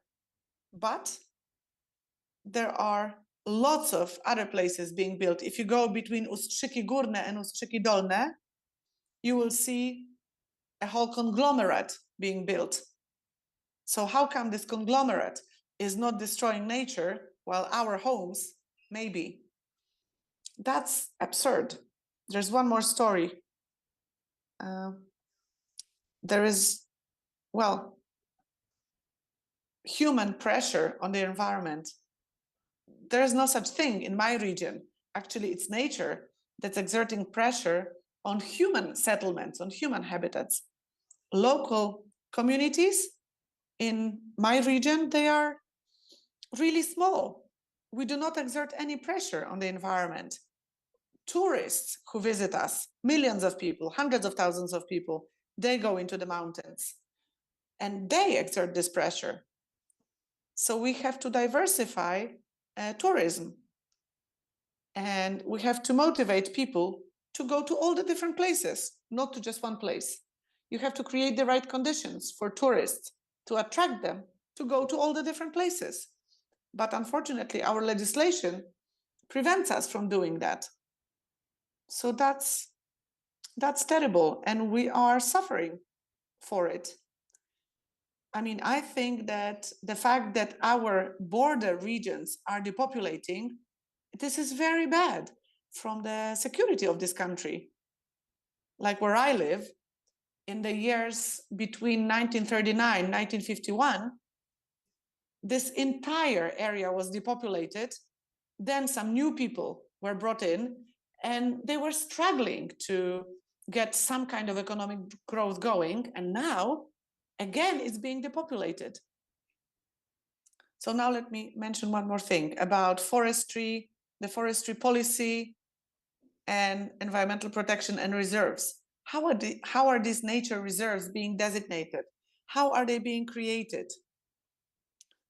Sometimes the Polish Forestry Administration dictates certain reserves to maintain some proportions between afforested and not afforested areas, but they're not doing it to protect a specific species. They do it just because of some statistical considerations. So right now, not just the Bieszczady Park and its envelope is being protected, but a larger area. And it doesn't make sense, economically speaking or socially speaking. So now we're hearing that whether we like it or not, the government is going to do what they're going to do. And you will get a tiny little amount of money, but we're actually not getting anything. And no one is asking us what we want. Not what other voters want, but what we want, people who live there. So there's been this agenda that's not really helpful for our region, and it's been going on for years. And some people think that if you stop the forestry business or the timber business, there is no alternative for the population to make money. But maybe the government can sustain us at the same level of quality of life. But we don't want that. We would like to be able to work the way we've been working. The way this policy is happening, it just puts people off environmental protection. Plus, we have all those wind farms and those photovoltaic farms. Are they trying to protect nature, or are they trying to push some ideology that makes sense and serves no one? I don't know. Thank you very much.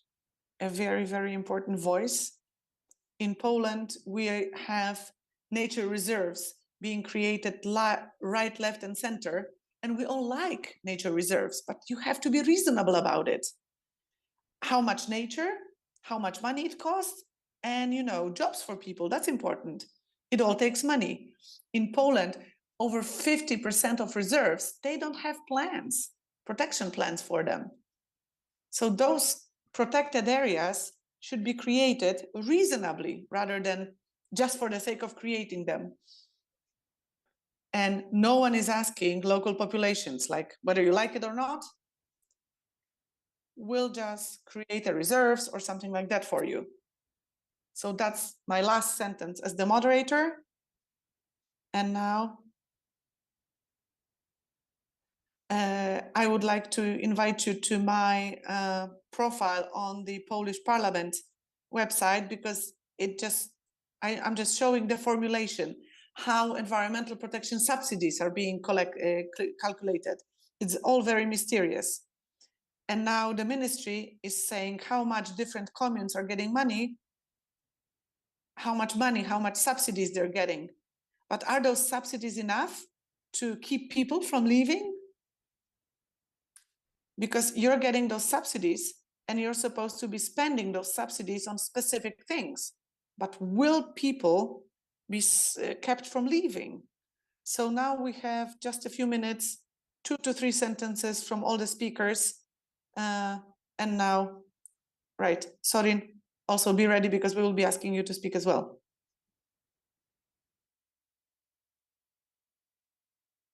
Thank you very much. I think that the recommendation is that we need environmental protection. Healthy ecosystems are those that are stable, those that we can benefit from, that are rich in the nature, good quality water, air, earth. This all is of benefit to our health and to our safety. But an effective and good environmental protection cannot be based on somebody's emotions and ideas. It has to be based on the knowledge, expert knowledge, on the discussions with the scientists on how to do it and how to do it in the most effective way, and not that someone says we need to improve statistics because we have not enough protected areas. And or that there was a long time since we opened a national park, so we have to have another one. These are not arguments. This is not an argument. We should protect what we need to protect, or we want to have good statistics that look nicely in the table, and we can brag with those tables, Excel tables. So to my mind, a very reasonable environment protection is the one that is organized smartly, and the sustainable development is the one that incorporates human beings, because human beings and our participation is of benefit to those ecosystems.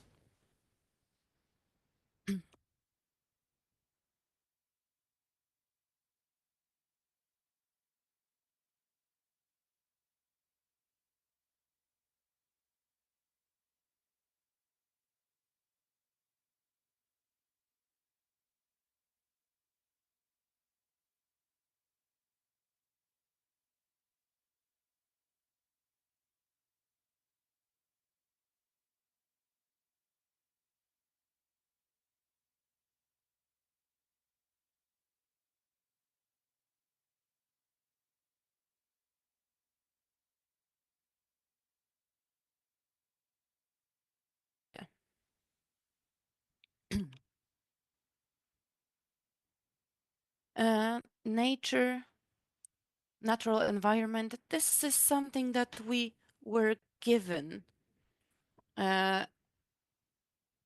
only for a certain time we can use it, and then we transfer it to next generation in a state that is not worse than when we got it.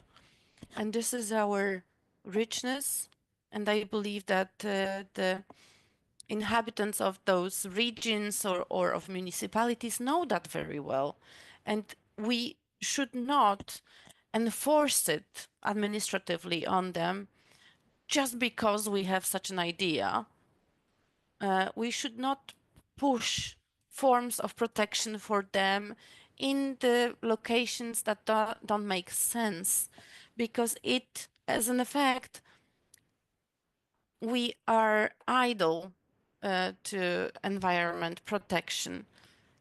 So when someone tells us to do it, when it doesn't make sense, we don't want to do it. I believe that the local communities have the they reason, they know that whatever they do, they know how to protect that richness, that nature.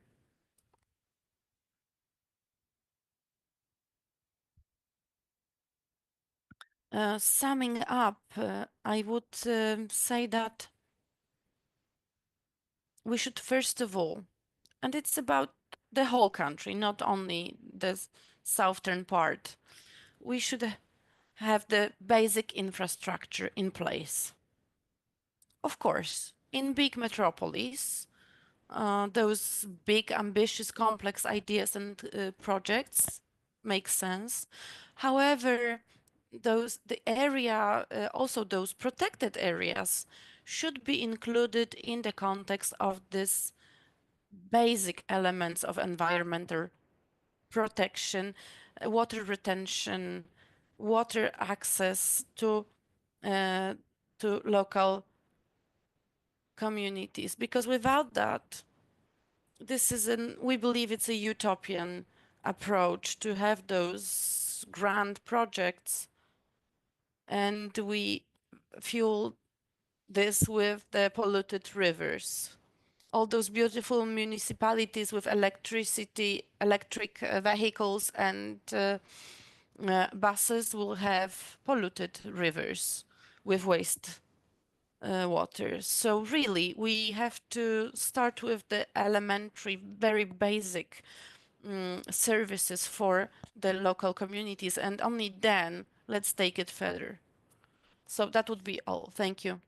Well, I'd like to say that we are all fully aware that this this wealth that we have in the form of nature should be protected, but we would like this sustainable development to really be understood as sustainable development, and when a human being must be considered as one of that element of that sustainable development. Thank you. Okay, ladies and gentlemen, thank you very much. The Carpathians mountains that bring us together. Thank you to the Marshal Kuchcinski. Thank you to the sponsors, to everyone who supported this event. So not only the municipality of Podkarpackie, to voivodeships, to head of local governments. Thank you for that discussion. I hope it was valuable. And I do invite you to the next discussion on about the region. Thank you to all my speakers and panelists, and please, I would like to invite you for a family photo. Thank you, Mr. Minister. Thank you to all the panelists. And as Mr. Minister mentioned, we would like to invite you to the family photo. Thank you.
Recording stopped.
Jestem w tej chwili na języku angielskim. Mam nadzieję, że mnie słychać.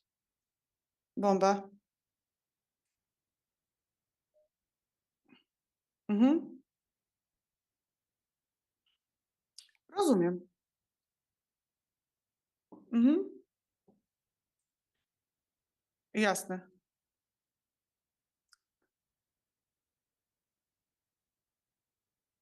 Dobra. A, dobrze. Dobra.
Nie sposób w krótkim czasie przedstawić 35-letnią działalność Stowarzyszenia Przyjaciół Mościsk i Kresów Wschodnich.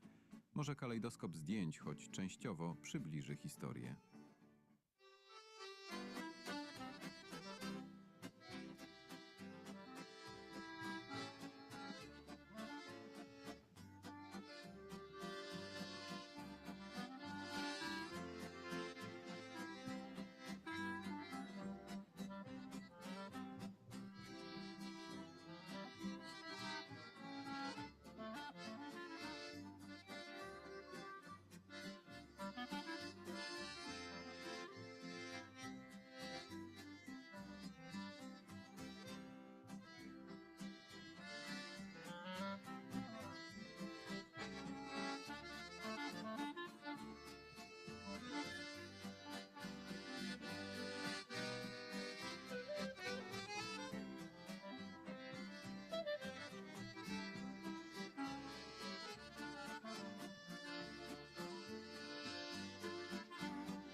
miejsca żyją tak długo, jak długo trwa o nich pamięć.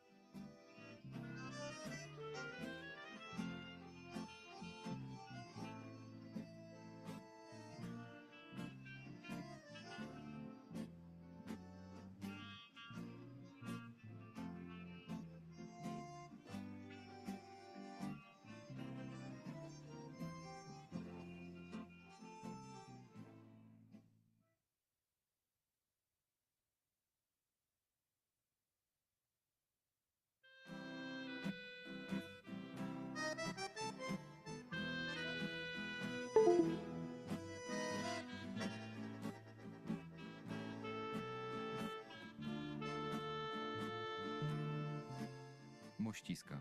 Niewielkie miasteczko położone niedaleko Przemyśla przez stulecia było miejscem spotkań kultur, tradycji i ludzi różnych narodowości.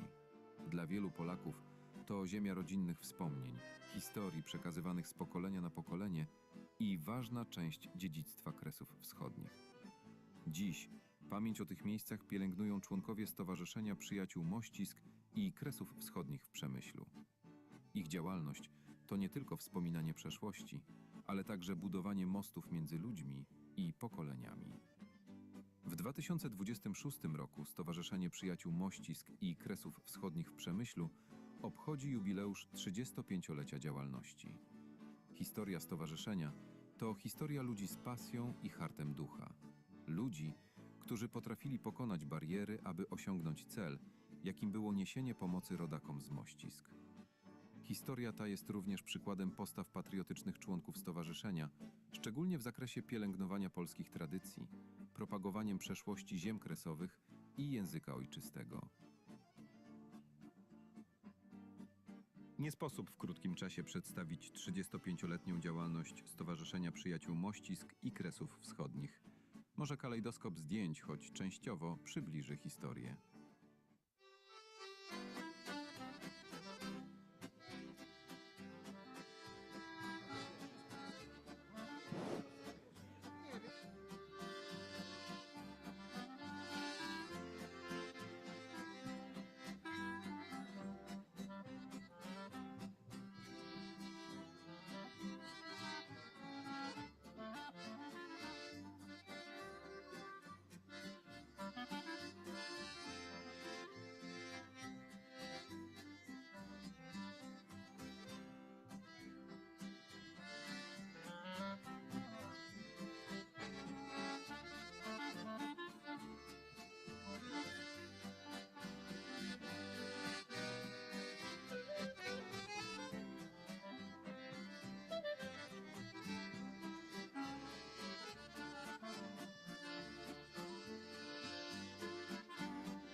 Raz, dwa, trzy. Próba mikrofonu. Słychać nas dobrze? Widać jeszcze lepiej? To możemy 1, 2, zacząć. 3, 1, 2, 3. Can you hear me? If so, we can start. We I was taught in a school that if you have a good school, you have a room and you have your national emblem, you can start the lecture. Ladies and gentlemen, we are about to have yet another interesting panel with very interesting panelists that I'm going to present to you in a moment. We are very strict with time. It's a limited time in this panel, as in every one. We have our panelists, our friend and guest from Romania, and we have Mr. Minister Jerzy Kwieciński. Zaraz bliżej. A jest, okej, dobrze, wszystko jest świetnie. Drodzy Państwo, w związku z tym, że And miałem prośbę od because I had the request from our distinguished guest from Saloniki, Mr. Grigoris Zarotiadis, he would like to take the floor first because he has different duties to attend. I would like to say briefly that it's a very good title of this conference as for the situation that we're dealing with, because we want to talk about development, investment, and everything, but we are interested in the matter of the European integration and from perspective of different countries, how it looks like. And now, if the technology allows us to do, I'm going to ask you how it looks like from the Greek perspective, from the University of Thessaloniki. How does the European integration look like? And what is the perspective of Greece? Mr. Grigoris Zarotidas from Thessaloniki. Hello, everybody. Thank you for hosting me in this prestigious event. As I don't really understand Polish and I didn't get the possibility to have the translation, I don't know if this is now my turn to contribute to the discussion. Is it? Okay. All right. Thank you very much for the opportunity you are giving me. Carpathians region and the specific Euro region is an old friend of Aristotle University of Thessaloniki and vice versa, as well as of an important association of economic universities that I have the privilege to chair, the Association of Economic Universities from the South, Eastern Europe, and the Black Sea. Having in mind the specific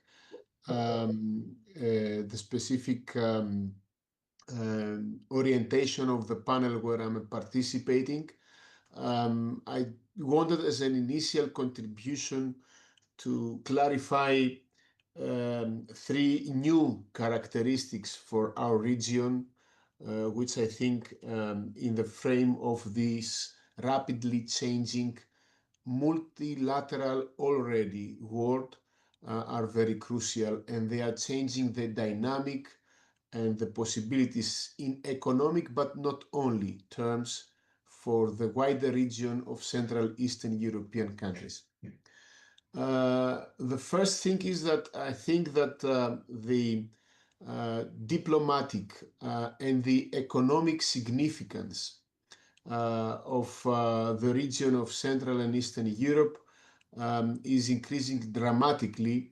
And I'm saying dramatically because it means also opportunities as well as threats, is increasing dramatically in the last years. Actually, since the beginning of the 21st century, we are experiencing a shift in the significance of the evolution of European Union towards the eastern part, the Central and Eastern European part. And allow me to say that in this development, which is measurable in terms of GDP, in terms of dynamic innovation and investment activities, as well as in terms of social indicators. In this trend, allow me to say that Poland and the region, the multinational region of Carpathia, has a very significant contribution. The second thing that I want to say is that also the geopolitical and geoeconomic importance of our region has changed. And I'm saying that because having an example in my mind, the example of the very important cross-national project, which is named Via Carpathian, is proceeding still, and it is very close to its completion in the next years. Initially, we were thinking of this project and of the importance of the region simply as a project that will increase the links and the connectivity within a region of Europe which used to be in the center of all European developments. Central European developments were historically here in the Central Eastern part, but also in a region which has a very strong dynamic internal market. In that sense, this was the idea and the philosophy behind the cross-national project of Via Carpathia, and also of the cross-national initiative of the 3Cs initiative and the development of it. Nowadays, having in mind two very important international developments. First of all, the possibility of having navigation for trade relationships from the North Pole, and at the same time, the increasing in terms of receiving capital and products, the increasing importance of what we used to call the next big thing, so the African continent, gives an additional very important significance in our region in terms of logistics and in terms of international transfer corridors. Actually, it becomes the main connection road for the main connection region for the two possibilities of having transfer of products and services from the North Pole and from the well-known Southern Stream through the Mediterranean. As you can easily understand, the strategic in economic terms importance of the region is increasing dramatically as well. The third, and hereby I would like to leave also space for the others, the third new, well, actually it's not so new, but the third contemporarily re-examined characteristic of our region. I'm using this term, our region, to signify that for me, the Central Eastern European area from the Baltics towards to the Eastern Mediterranean and the Black Sea, in this logic, in this slightly extended logic of the 3Cs initiative, is a common region. So the third characteristic is that we are starting in Europe, and I think this is a good development. We are starting in Europe to reconsider. We should do it in a more brave way, at least according to my understanding. We are starting to reconsider the possibility and the necessity of the so-called Eurasian integration. I remind you, distinguished colleagues and friends, that it was a major orientation in the strategic planning of the European Union in the beginning of the 21st century. In the meanwhile, because of well-known developments and international pressures, it has changed and it went back, and our region used to be understood as a margin. I have the feeling that the new multilateral, multipolar evolution of our world, with very, very high risks, but also with very high possibilities and challenges, reopen this possibility of understanding our region rather than a margin, as a bridge towards what we used to call and what we should see again, the prospects of the Eurasian integration. Having these three things in our minds. The shift, the intra-European shift towards us, this new role of connecting the southern and the northern navigation route, and the possibility of re-examining at least the Eurasian integration, I think speaks for the importance of Carpathian region, but also of, in general, of the importance of the Three Seas Initiative region, and the way how we should politically and economically, in business and in state policy view, understand the new situation. Thank you very much for the time you gave me, and I am here to listen to the distinguished speakers and the contributors, and to contribute myself as well. Thank you very much. Thank you so much, Mr. Professor. Thank you. Probably will be second round. If you have a time, you will take a floor the next. Teraz przesuniemy się. And now we move to Slovakia. We're going to have another panelist online. We talk about Jan Chudacki, Honorary Consul of Poland in Prešov, in Slovakia. And maybe the same question to you, if I may add anything. Are there in Slovakia any external or internal conditions or circumstances for Slovakia for that European integration within European Union? Do you hear me, please? Hello? Okay.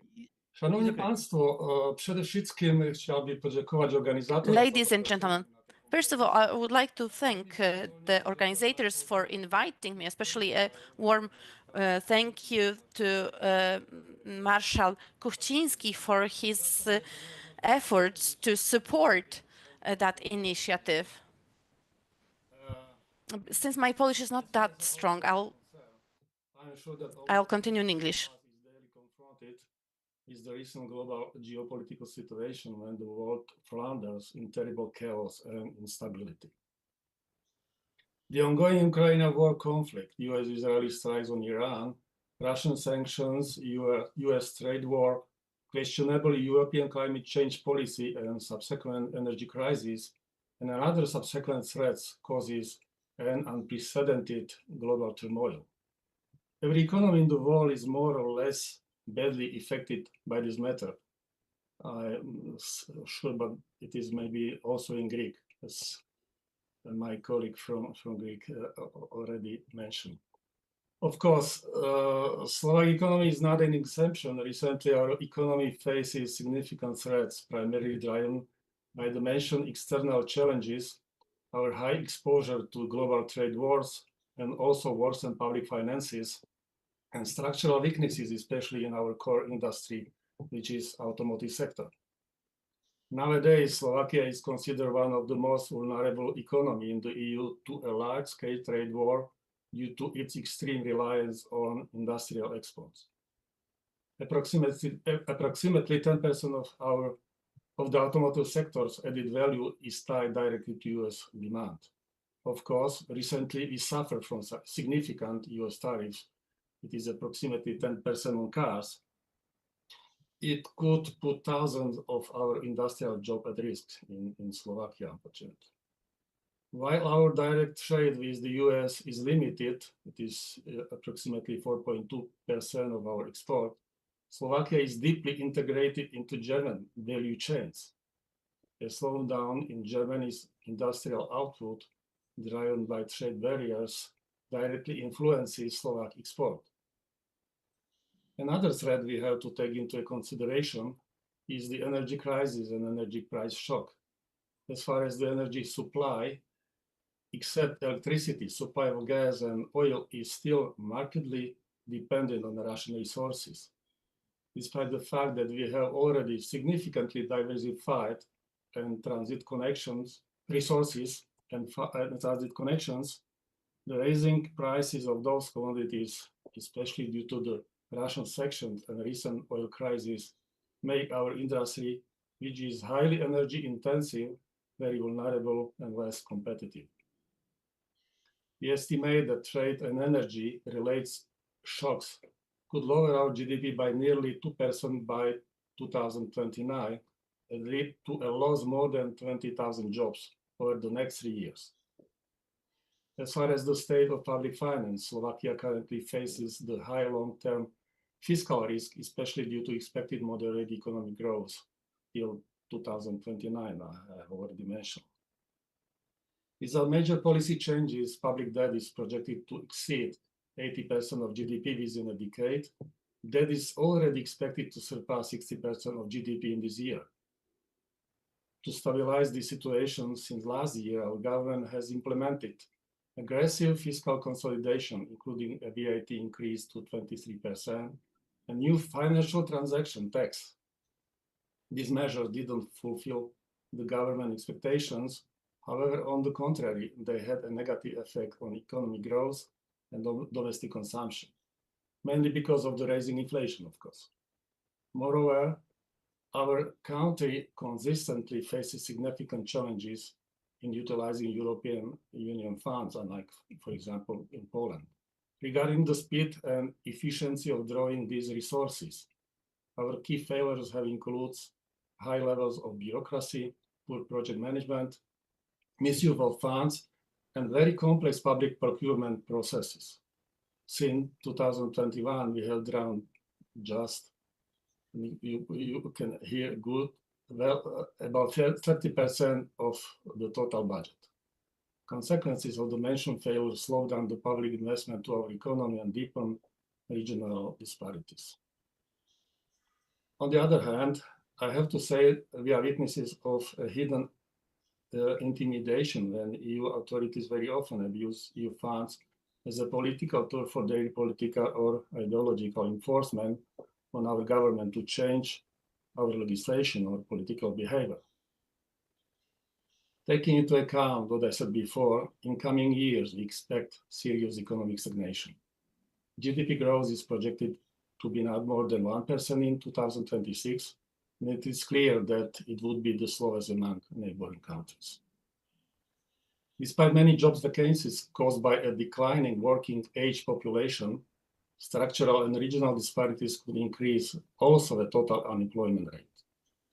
In order to eliminate the negative impact on our industry caused by the failure of questionable European climate change policy, especially emission trade system, we have to change the structure of Slovak industry toward the production is higher added value and lower energy intensity. I would like to conclude my contribution to the topic of this panel by question, what measures should be proposed to eliminate or mitigate economic crisis in Slovakia? The answer is not really easy, but let me mention at least some general measures, because going to the details, it would take too much time and we don't have it. According to the official state sources, this year the government will focus on a combination of fiscal consolidation, structural reforms, urging EU funds to peak investment and targeted investment aimed to add long-term sustainability and competitiveness. Key measures planned or in progress for 2026 include reducing the public finance deficit, restructuring tax, and transitioning industry towards a lower energy intensity and a higher added value, and further promoting green economy. So, thank you very much for your attention, and if there are some questions, just tell me. Thank you. Tak, bardzo panu dziękuję za te uwagi. Thank you very much. And now let us ask Professor Daszyńska, the president of the 3C Council, 3C's Business Council. She used to be the president of the Polish National Investment Bank, BGK. So tell us your thoughts and comments. Thank you very much for inviting me. Thank you very much for giving me the opportunity to speak here. And congratulations on this very conference, because I think it's very important to build and grow collaboration in the region, also sort of from the north to the south. So definitely I'll talk about the 3Cs initiative because that's my specialty. And regardless how many times you say it, I think it's good to repeat that the 3Cs area is 121 billion people, several countries, and it's 26% of the EU population. However, we only generate only 6.7% of the EU GDP. So there is quite a gap. And I know that this gap and the need to fill it is very much linked to the development of this area from the north to the south. When I was the president of the Polish National Investment Bank, I was very much supporting this collaboration. We set up the investment fund called the 3Cs Fund. It was commercial, and in the end, we had $1.3 billion. We've invested in 5 projects that today are worth actually over 6 billion.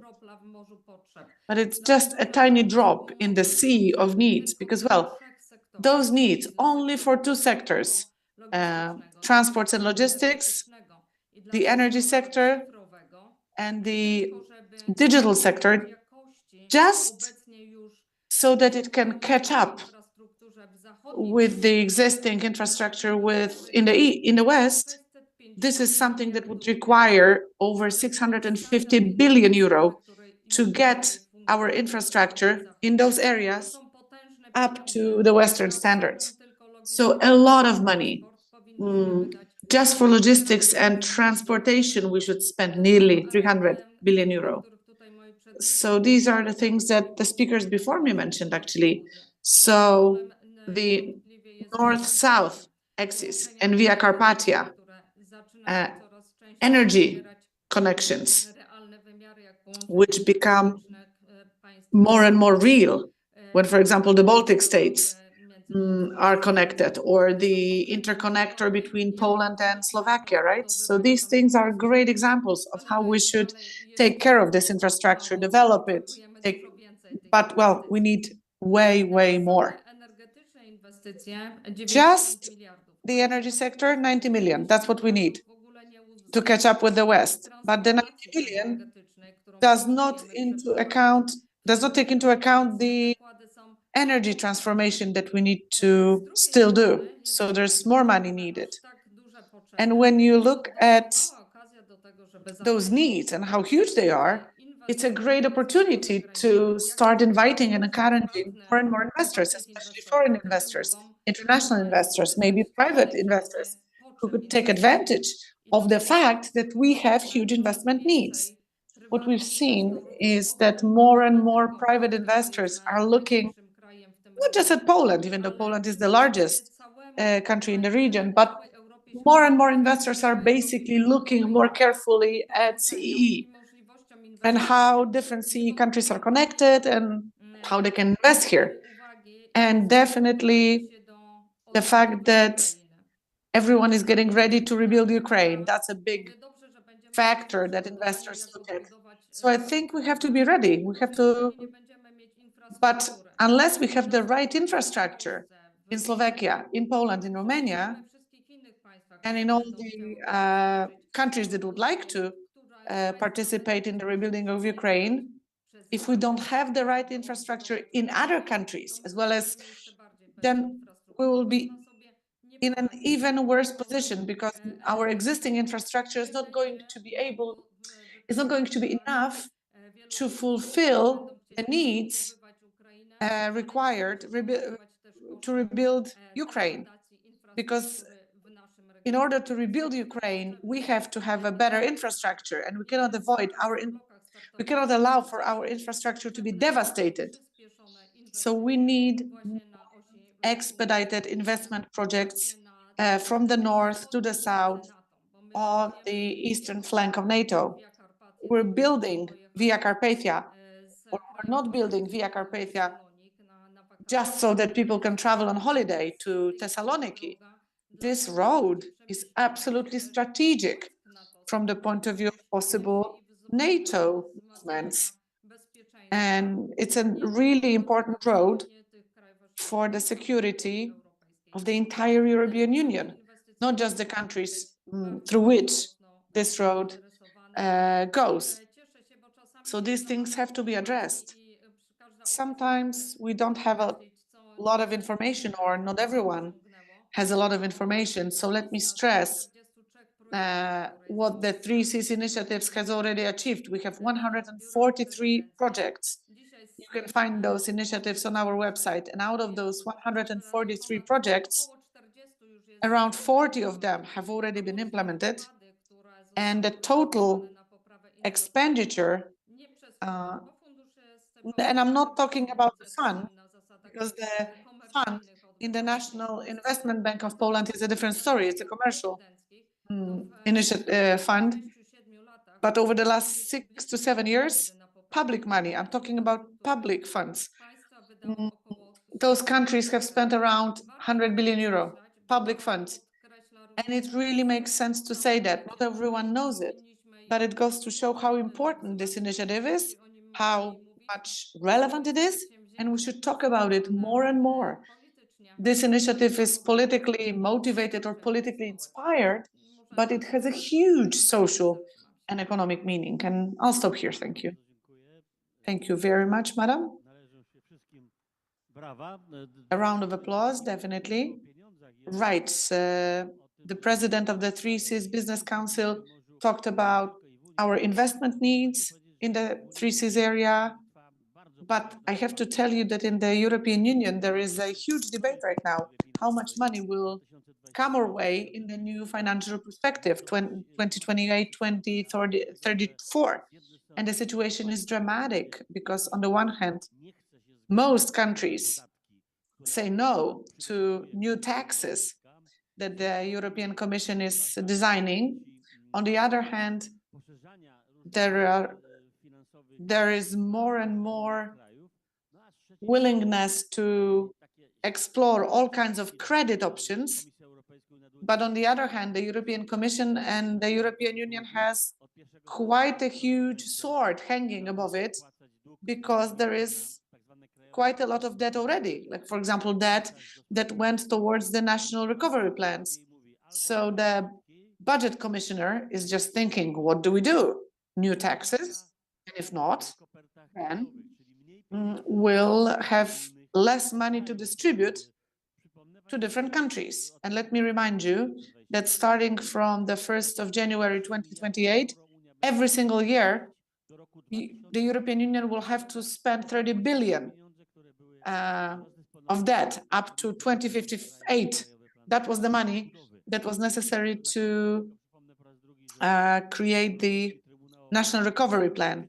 The European Court of Auditors is looking very, very severely and at how the National Recovery Plan money has been spent in different countries, and it looks like the money hasn't been spent very efficiently. Okay, so we talked about financial things, bankers, and so on. So let's now go to Czech. We have Miroslav Singer, the president, the governor of the Czech National Bank. Please, if you can hear us, if you can speak, please, the floor is yours. Thanks a lot for the invitation. I understand a bit of Polish, so but I'm trying. I'm not going to torture the language by speaking in Polish. And thanks a lot for this opportunity to speak on prestigious event. Do you hear me? Do you hear me? Yes. Good. Yes. Okay. First, I'm not. Yes, of course. More, yes. It's always okay. Yeah, fine. I'm not. I finished in central bank in 2016. I'm 9 years with Generali insurance company, which coincidentally, actually, it's I believe it's the only international financial firm that drives its New Europe business from the place in New Europe, which is Prague. So I'm following 11 economists, and I'm member of executive committee of Central European Holding, driving all insurance business here. And allow me to have few comments on New Europe as a trade entity and as a investment flow entity. And first, the reason we are sitting here is that I believe we tend to forget how successful the new Europe is. I mean, like the Bulgaria and Romania in roughly 25 years, quarter of century, increased its GDP per capita in US dollars 10 times. 10 times more than Baltics. In case of Central Europe, we increased roughly 4 times. We became from something like 1/6 of German economy, the economy, meaning all new Europe, of the size of almost Italy. Or if you want something like half, less, a little bit less than half of a German economy.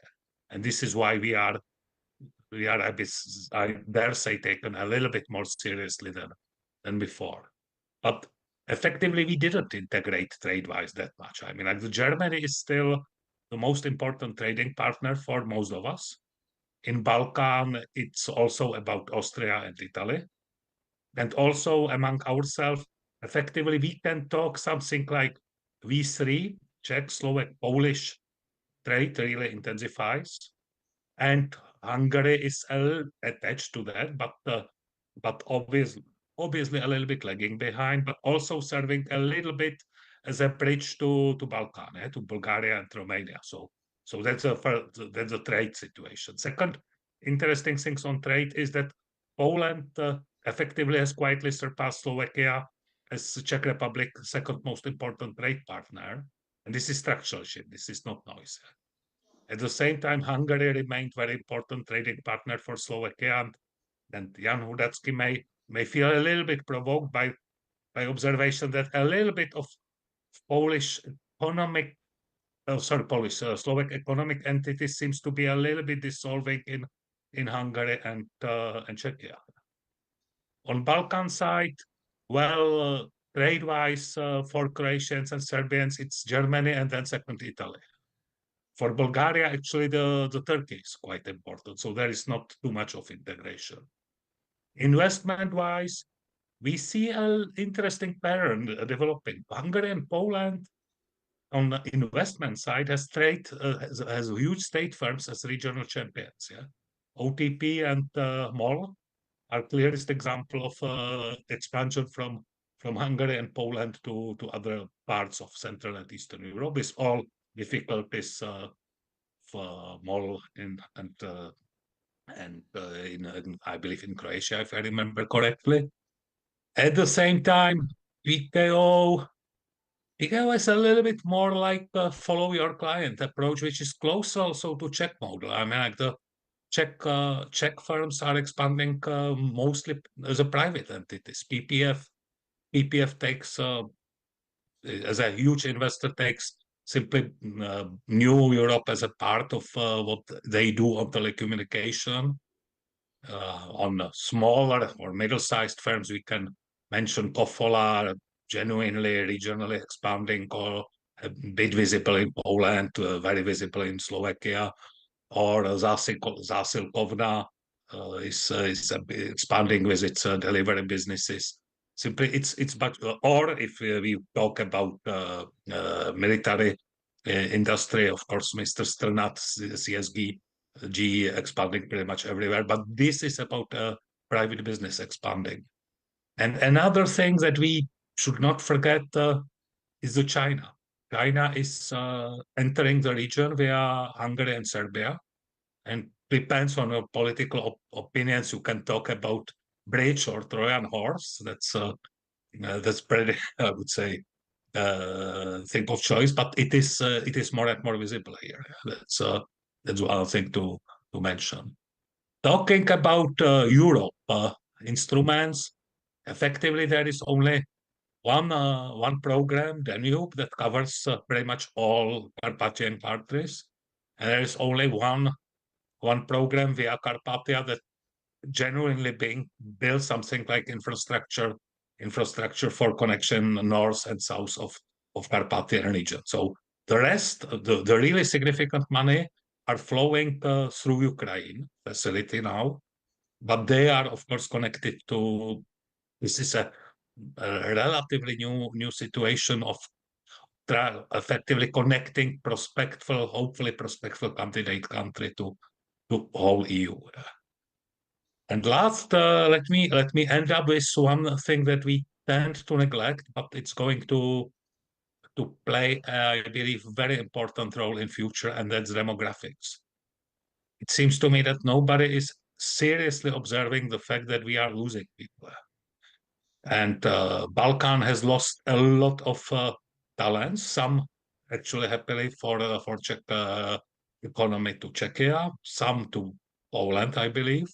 But Poland itself is going to lose something like almost 7 million people to 2054, unless, of course, some huge migration flows, which we probably do not want to envisage because it's obvious on which they would be based. With that. Historically, actually, we were able to cope with the loss of people, meaning Balkan and other economies, through the growth of productivity. That's why we were enriching ourselves. But the margin is, again, in the long run, it is clear that there is still ability to cope, but the buffer is getting smaller and smaller. So in future, is in one generation, I believe the question is not going to be how to grow our economies, but how to sustain them with a structurally smaller workforce. Perhaps part of this is about AI, part of this is about being able to keep not compete for young talents, but keep old talents at work. But definitely this is going to be driver much more important than most of us, I believe, realize now. And perhaps let me end up here. I believe I didn't use all time, but perhaps there will be some space for questions. Thanks. Tak, dziękuję bardzo. Myślę, że pan marszałek Kuchciński ma następne Thank zadanie. you very much. I think Mr. Kuchciński has an important job, that the next conference should have a panel about demographics in the Eastern Europe. Our guest from the Czech Republic mentioned how important demographics are. We have to continue talking about it. So now let's move to Romania. Let's hear the Romanian perspective. So all these things that I asked before. Hello again. Not to lose my idea, I have, let's say, one good news from Romania. This year, on 2026, we will finish. A mianowicie, mam dobre wieści z Rumunii, a mianowicie w tym roku zakończymy kilkadziesiąt, jak nie kilkaset kilometrów autostrady, więc turyści będą się mogli przemieszczać, już będzie Sofia włączona i tak dalej, i właściwie do Tesalonik będzie się można poruszać autostradami. Ale trzeba też powiedzieć, że żyjemy w bardzo ciekawych czasach, bo mamy tak, kryzys energetyczny. Today in Romania, the price of diesel reach, let's say, psychological price of 10 lei, almost 2 euros, which is very high for us. Regarding China, they don't have only one Trojan horse in Europe, they have a lot of Trojan horses, and it will be very difficult for European economy to compete with them, especially on automotive plants. For Romania, we want to be integrated in Central Europe because Central Europe has transformed itself in one of the most dynamic economic areas of European Union. Countries such as Poland, such Czech Republic, Slovakia, Hungary, and Romania have shown remarkable resilience and growth over the past years. Romania, in particular, has emerged as one of the fastest growing economies in European Union, regional hub for IT and innovation, and an increasing important players in energy and industrial sectors. However, growth alone is not enough. The key question remains, how do we ensure long-term, sustainable and inclusive development? Because today we saw that this growth unfortunately have stopped. Romania stands at a strategic crossroad between Central Europe, the Balkans, and the Black Sea region. Its role in regional cooperation is essential, especially through initiatives such as Three Seas initiatives, which aims to strengthen connectivity in energy, transport, and digital infrastructure. Collaboration with partners like Poland and the Czech Republic has already showed results. Infrastructure investments, energy interconnectivity project, and increased trade flow. Romanian sport, especially Constanța and its energy resources position, it's a key partner for this regional economic security. Despite economic progress, Central Europe still face gaps in transport infrastructure, energy networks, digital integration, comparing with the rest of Europe countries like Germany, Italy, France. Better connectivity for us, for Romania especially, means faster trade, stronger investments flow, and greater regional cohesion. In this regard, cooperation between our governments, as represented by distinguished colleagues here, is vital. Central Europe is no longer just a manufacturing base, it is increasingly becoming a center of innovation. At the same time, collaboration with countries like Czech Republic and Poland enhance technology transfer, research partnership, and industrial diversification. The presence of experts such Mr. Miroslav Singer or Mr. Jerzy Wienski highlights the importance of aligning economic policies with long-term competitivity.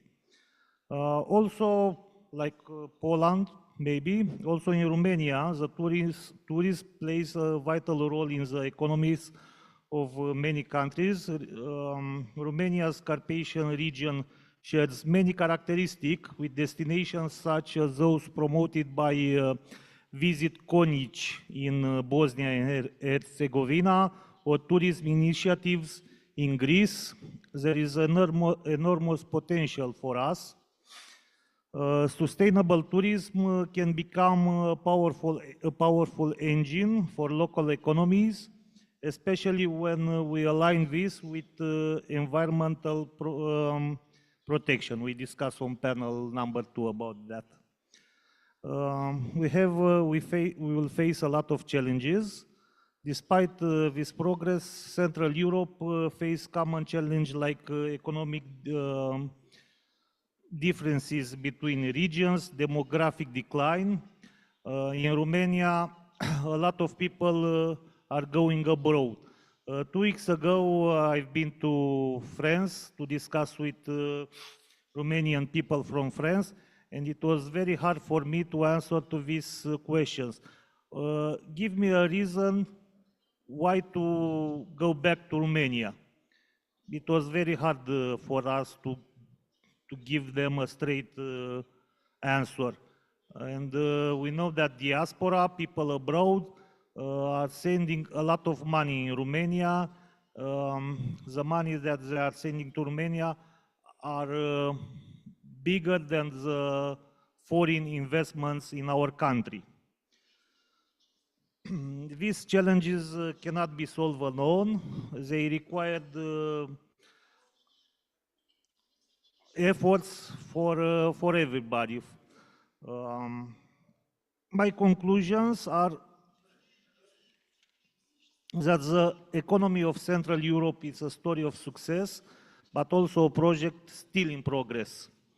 Romania experience reflects a broader regional really strong growth, increasing integration, but also the need for deeper cooperation. Our strength lies in partnership. By working together, Poland, Czech Republic, Slovakia, Romania, and all our regional partners, we can build a more connected region, a more competitive economy, and a more resilient future for our countries. Thank you very much for your attention. Thank you so much. Tak, właśnie z perspektywy rumuńskiej o problemach Rumunii. Yes, from the perspective of Romania, you've just mentioned, and you're a member of the Romanian parliament, so we have the information firsthand. So thank you for your great activity today, because it's your second panel already. And now we have a special guest from Russia. I'd like to ask you how Russia perceives everything that's happening in the European Union and in the Central Europe, if you could tell us. Thank you very much for the invitation to the panel, especially that I'm looking at Minister Jerzy Kwieciński. And what I want to say is that it's directly connected to his activities, because he participates in the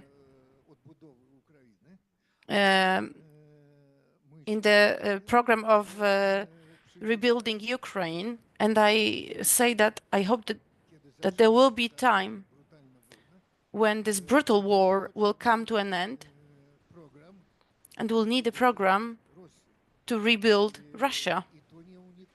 And this is inevitable because it's not about the fact that Russia is destroyed as Ukraine is, but Russia will need experience and an absolute change of the political regime, and also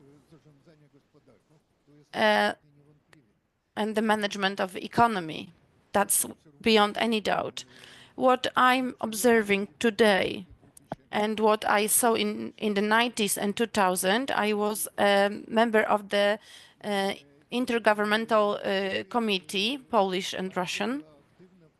And back then there was a very active attitude, both from Russian part and Polish part, to cooperate. These were good years that unfortunately came to an end quickly. And that was not ended with success. But observing what's happening in Poland, what happened in Poland, I absolutely understood that there are several conditions that for the cooperation to be successful. So too much of centralization of the economy of Russia, weak role of local governments, then the pressure on so-called oligarchs and not the middle, small and medium businesses. The rule of law, the independency of courts, and that's why it all affected poor competitiveness between business entities. And you did it all. And if we hope to have a lasting peace within that region, it is absolutely necessary to completely reorganize Russia so that it would work on different values. And then that would be possible to change and have Russia striving to join Europe. Thank you. Thank you very much, because that was an invitation, so a round of applause. That was an invitation for us to observe what's happening in Russia and to see a chance, an opportunity in development and growth. And now let me ask a question to a very experienced politician and former minister, Jerzy Kwieciński, because in all those resources prepared for the new business perspective 2027-30, there's a vast change planned, and that is a subject of dispute. There's a competitiveness fund, 450 billion in this budget. 450 billion euros is going to be spent on the competitiveness development and of the economic competitiveness. And well, the European Union sees these resources as a way to elevate technological levels of an innovation of the European Union.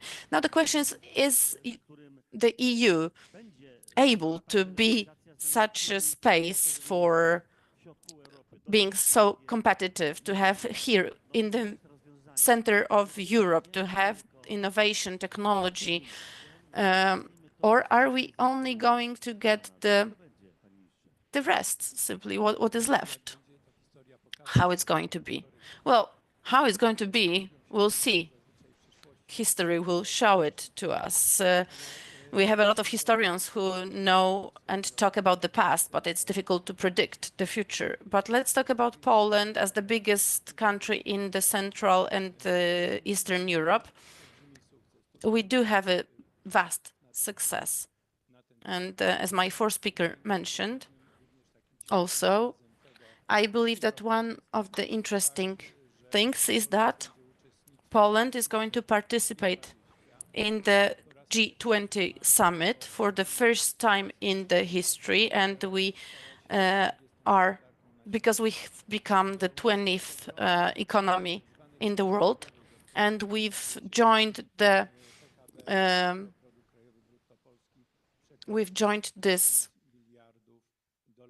It's 1,000 billion of American dollars. That's our GDP.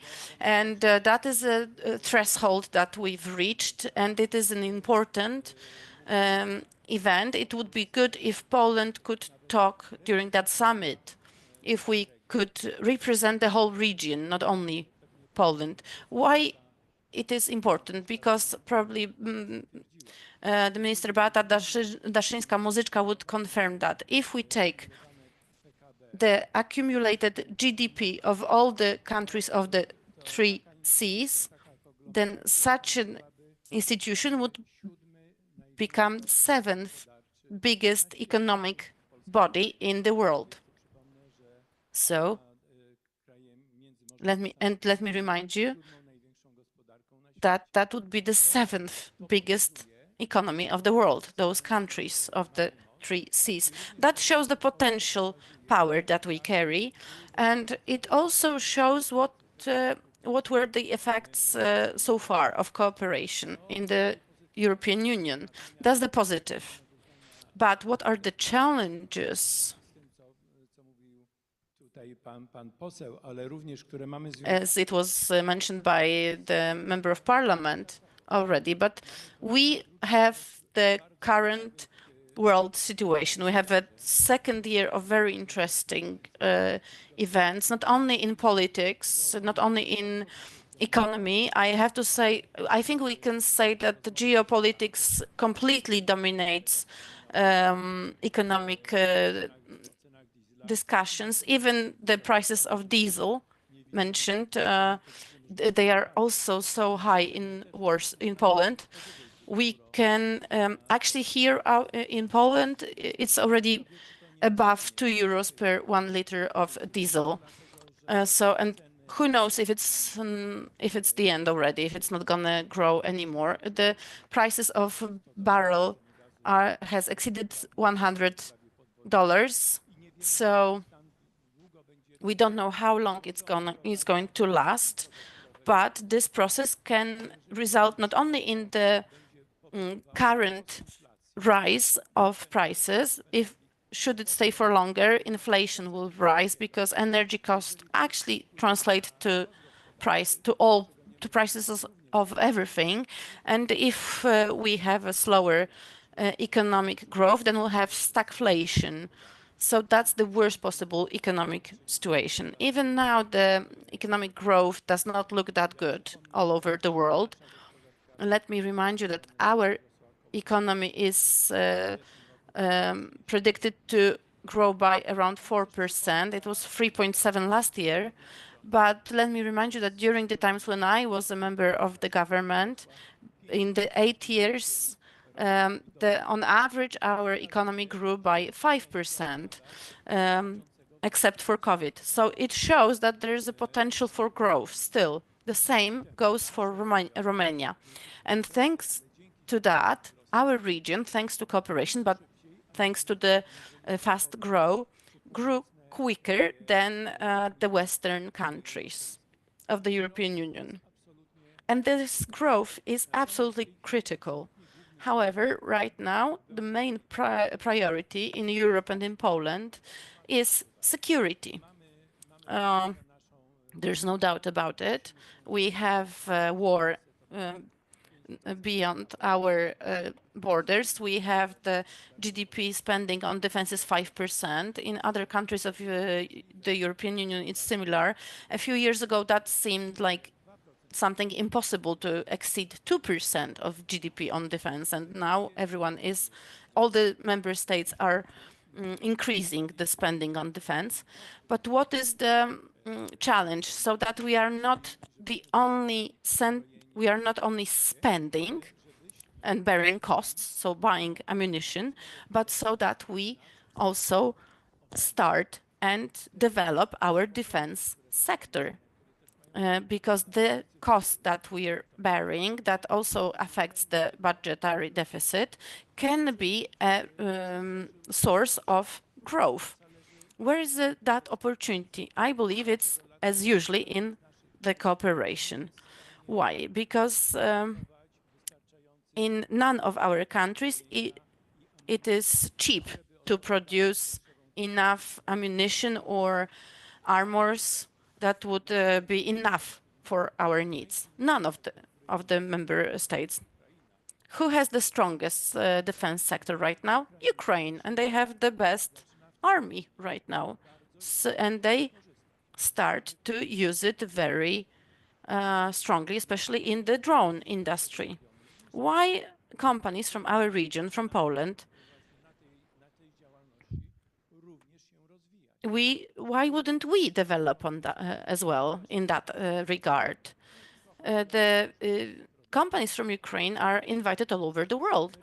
It's not only about the production of that equipment, of drone production, but also of verification, of checking how they work in the war conditions. And Ukraine is the only one that can test this equipment. Another one is the funds. Unfortunately, in Poland, when we talk about the national recovery plan, we had to give some money back. We'll probably have to give more. Coherence policy is really already delayed. And so I believe that this is the task of the even next government, not this one only, but the next after 2027, to save those resources. And Mr. Adamczyk can also confirm that during his term as a minister, he was the one that built the highest number of highways, roads, and so on. And thanks to that, Poland became an example for not only Europe, but for the world on how infrastructure can be built and how can we, in optimized, rationalized way, spend the money on the construction of infrastructure and how it's going to translate into the economic growth. And the development of infrastructure is going to be still crucial for the coming years. And my four speakers mentioned that as well. It's both about the transport infrastructure, but energy infrastructure as well. And ladies and gentlemen, let's not forget the new area, because we don't talk about it enough, about the technological revolution, AI. The biggest money on infrastructure in the world is spent on building new calculation centers, computing centers that can be used for AI. it's not only a branch of digitalization. No, the whole development of AI is going to touch upon all the economic spheres of life and the social spheres of life, and we have to catch that train as well and start using it. And I see it's a huge challenge for Europe and for our region. But let me remind you one more time, cooperation is key. And in the long horizon, we have demography issued, challenges mentioned already by, and the building of competitiveness of European economy.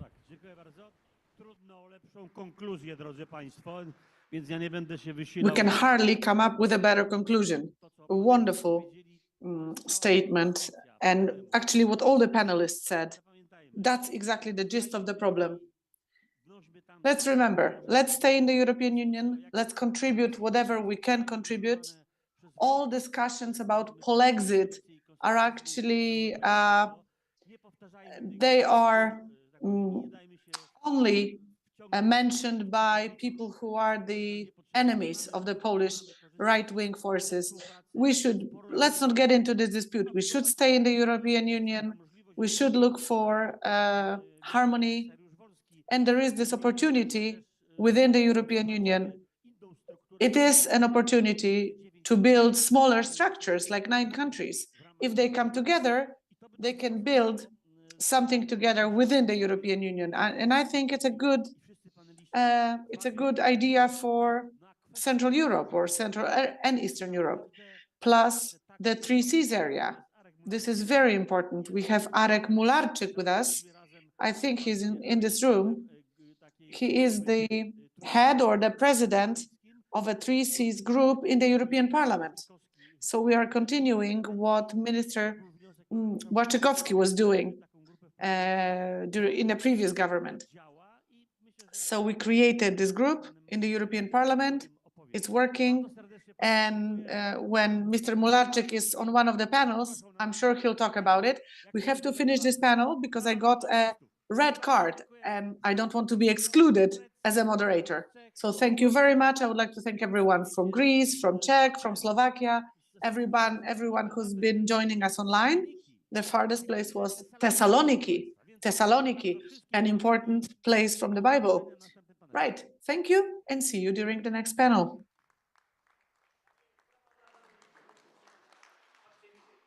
Bardzo dziękujemy. Zapraszamy panów do wspólnego zdjęcia. Thank you very much. And now, gentlemen, if you could please stand here for a photo. Ladies and gentlemen in the audience, please enjoy a quick break.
też powiem, ci wojeńscy ministrowie będą brać na wojnę.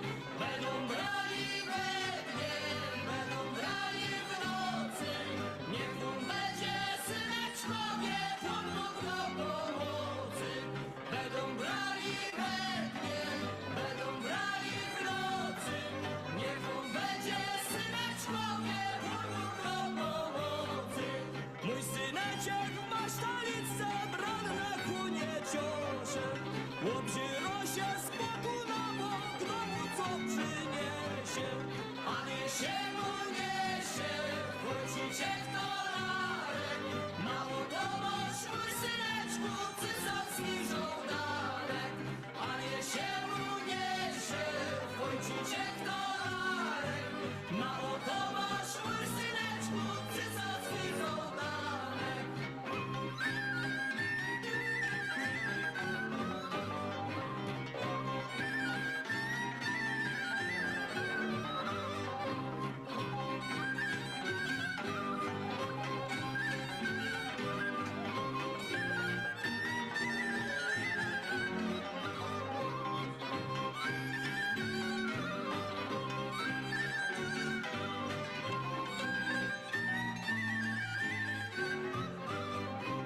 A jo waś też mój wojcicku łataki nie.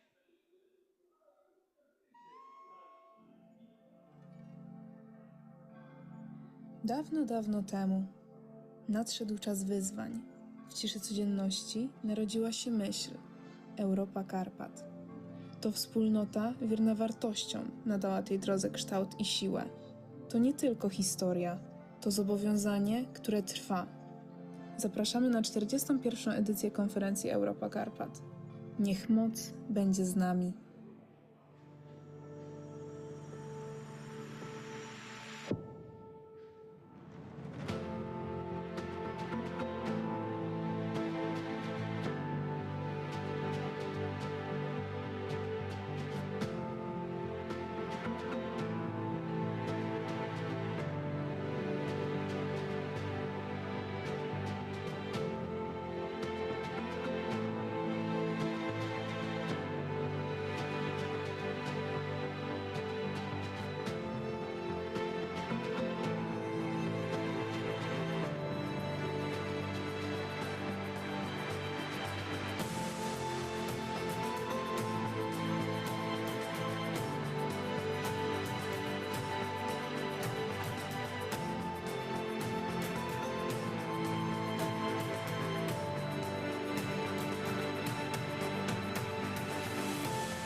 Mościska. Niewielkie miasteczko położone niedaleko Przemyśla przez stulecia było miejscem spotkań kultur, tradycji i ludzi różnych narodowości. Dla wielu Polaków to ziemia rodzinnych wspomnień, historii przekazywanych z pokolenia na pokolenie i ważna część dziedzictwa Kresów Wschodnich. Dziś pamięć o tych miejscach pielęgnują członkowie Stowarzyszenia Przyjaciół Mościsk i Kresów Wschodnich w Przemyślu. Ich działalność to nie tylko wspominanie przeszłości, ale także budowanie mostów między ludźmi i pokoleniami. W 2026 roku Stowarzyszenie Przyjaciół Mościsk i Kresów Wschodnich w Przemyślu obchodzi jubileusz 35-lecia działalności.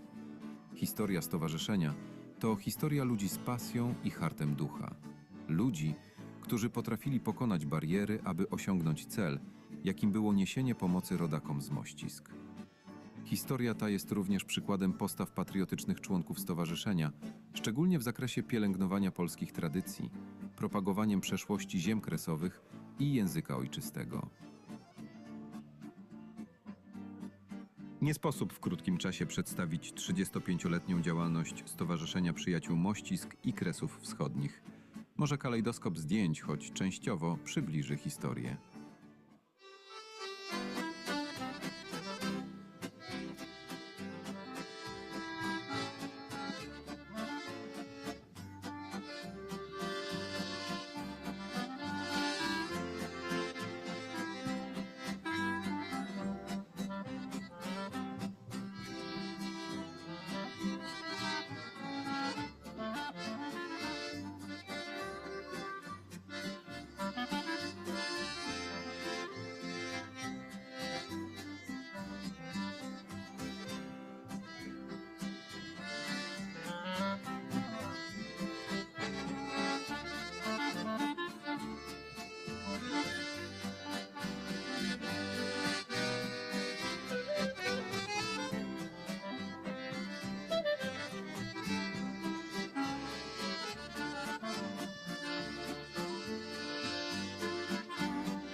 Miejsca żyją tak długo, jak długo trwa o nich pamięć.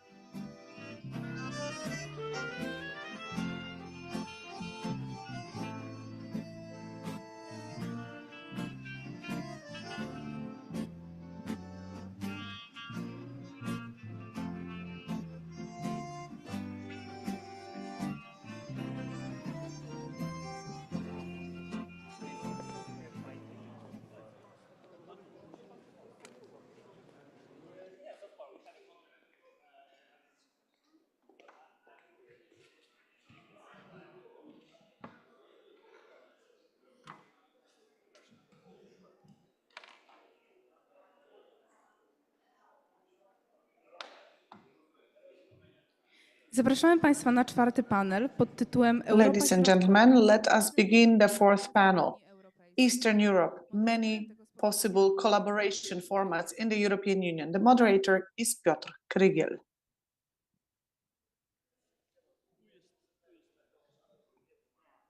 Dzień dobry Państwu. Ladies and gentlemen, we're still waiting for the Minister Adamczyk.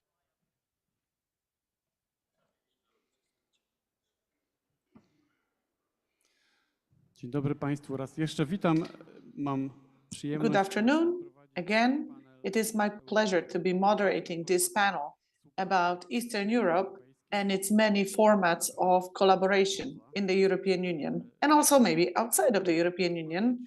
We have this chance to be here in an international group, let's say. We have experts who are politicians, experts, local government units, but basically people who have been active in collaboration within Eastern Europe. We have Piotr Gliński, Member of Parliament,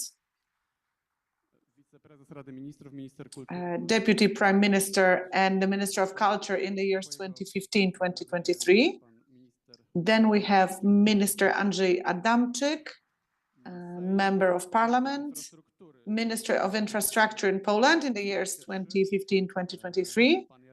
We have Jarosław Narkiewicz, member of the Lithuanian Seimas, the Minister of Transport in Lithuania in the years 2019-2020.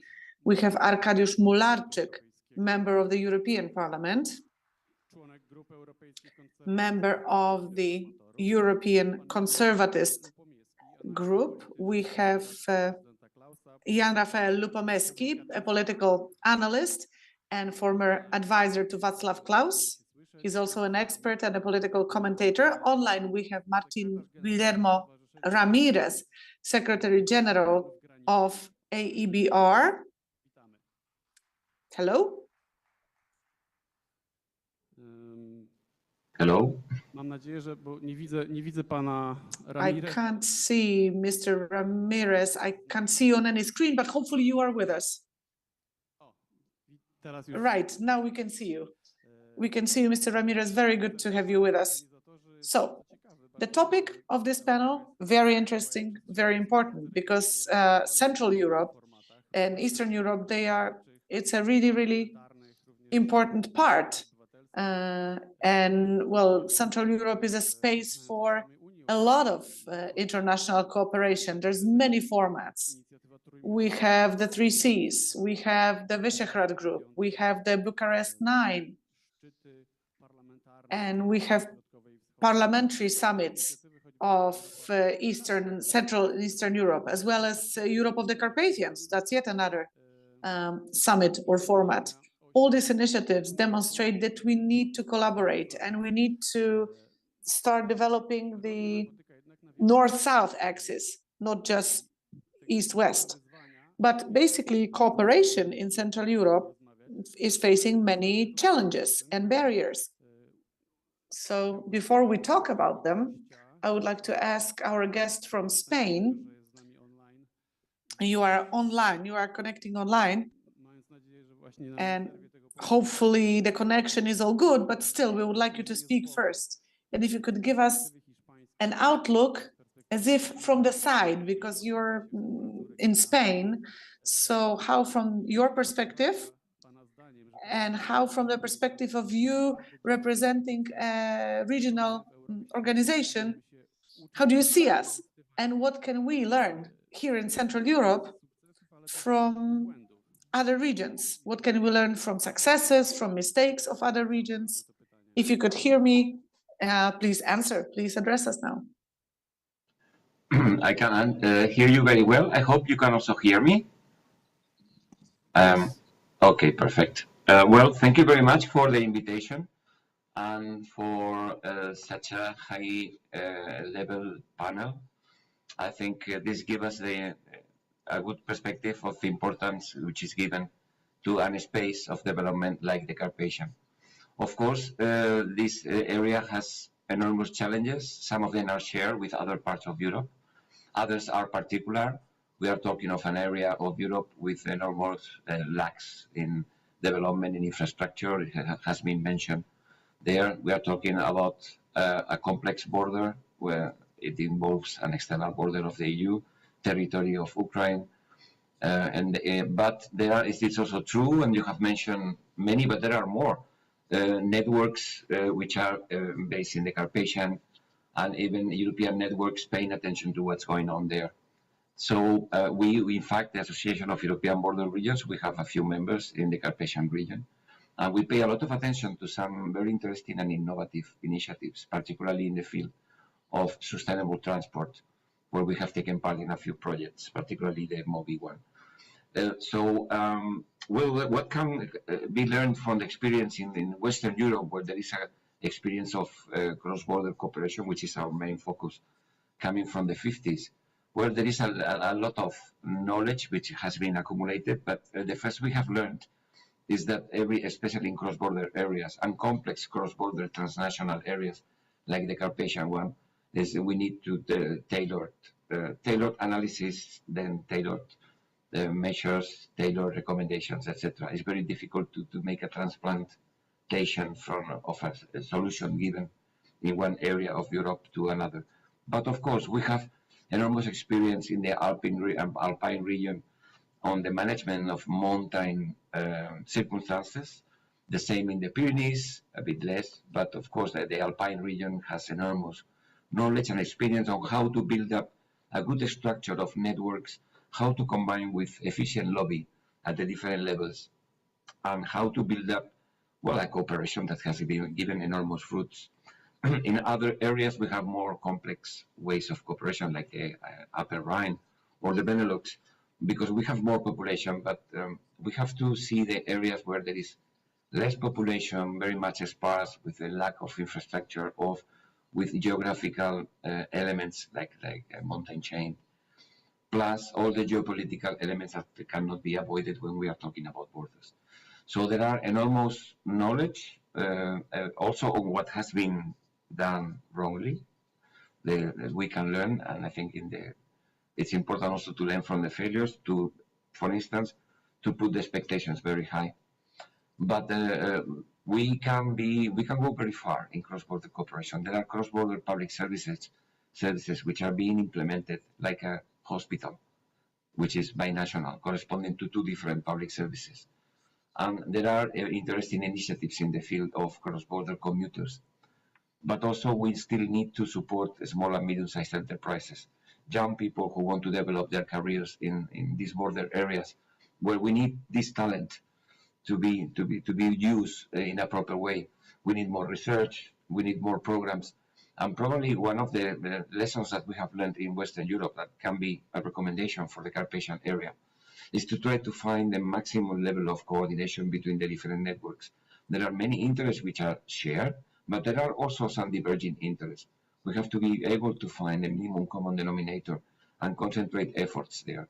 There are a series of objectives in the Carpathian area related to sustainable energy, preservation of the heritage and the natural patrimony, but also to use a fantastic landscape for the sustainable development of the region.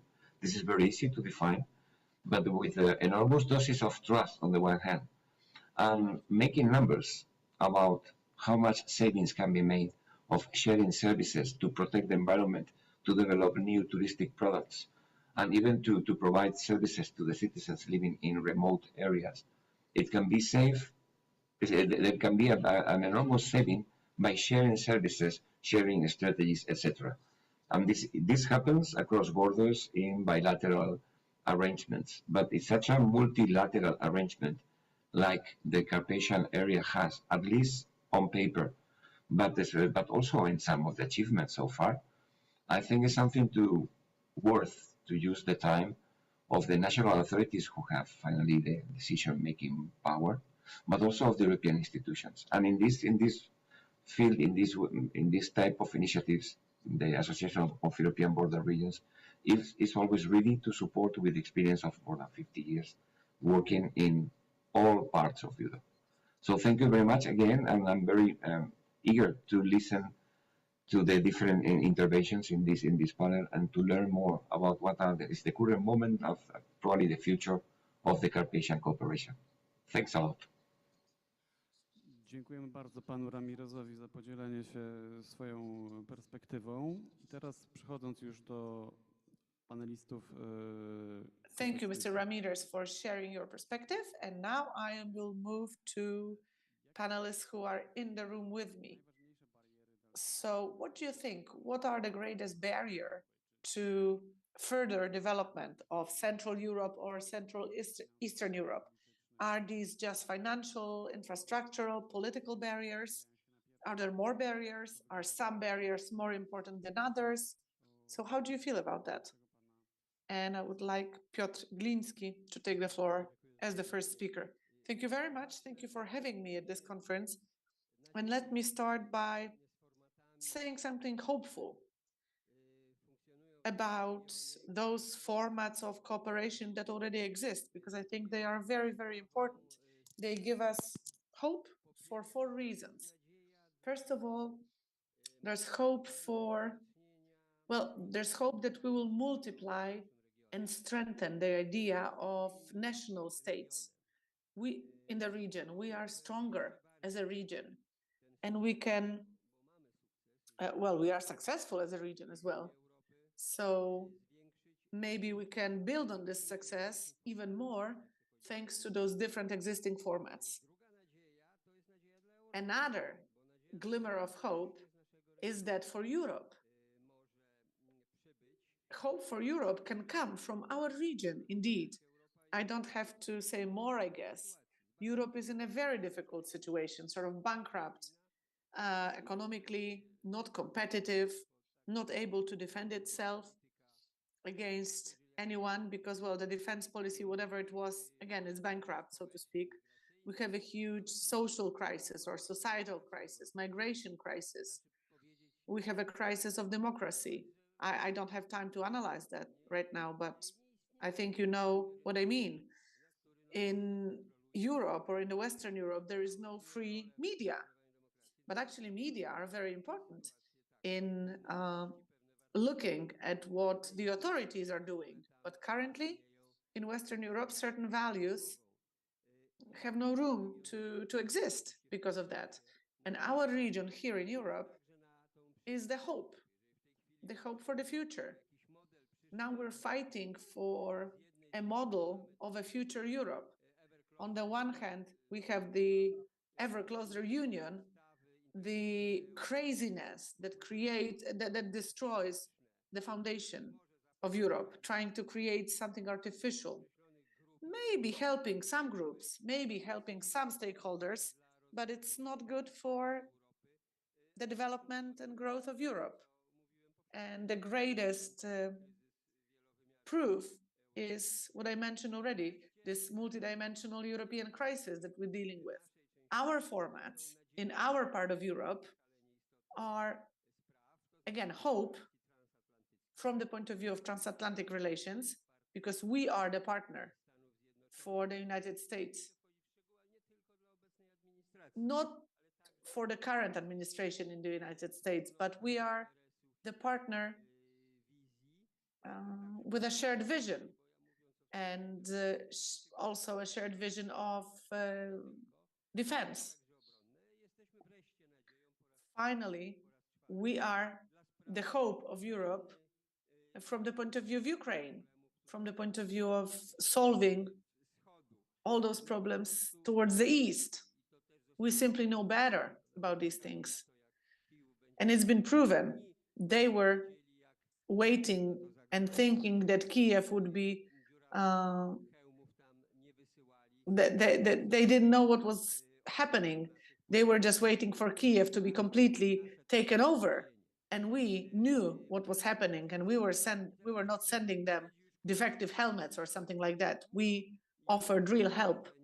I know that I've been talking about barriers. I should be talking about barriers or threats.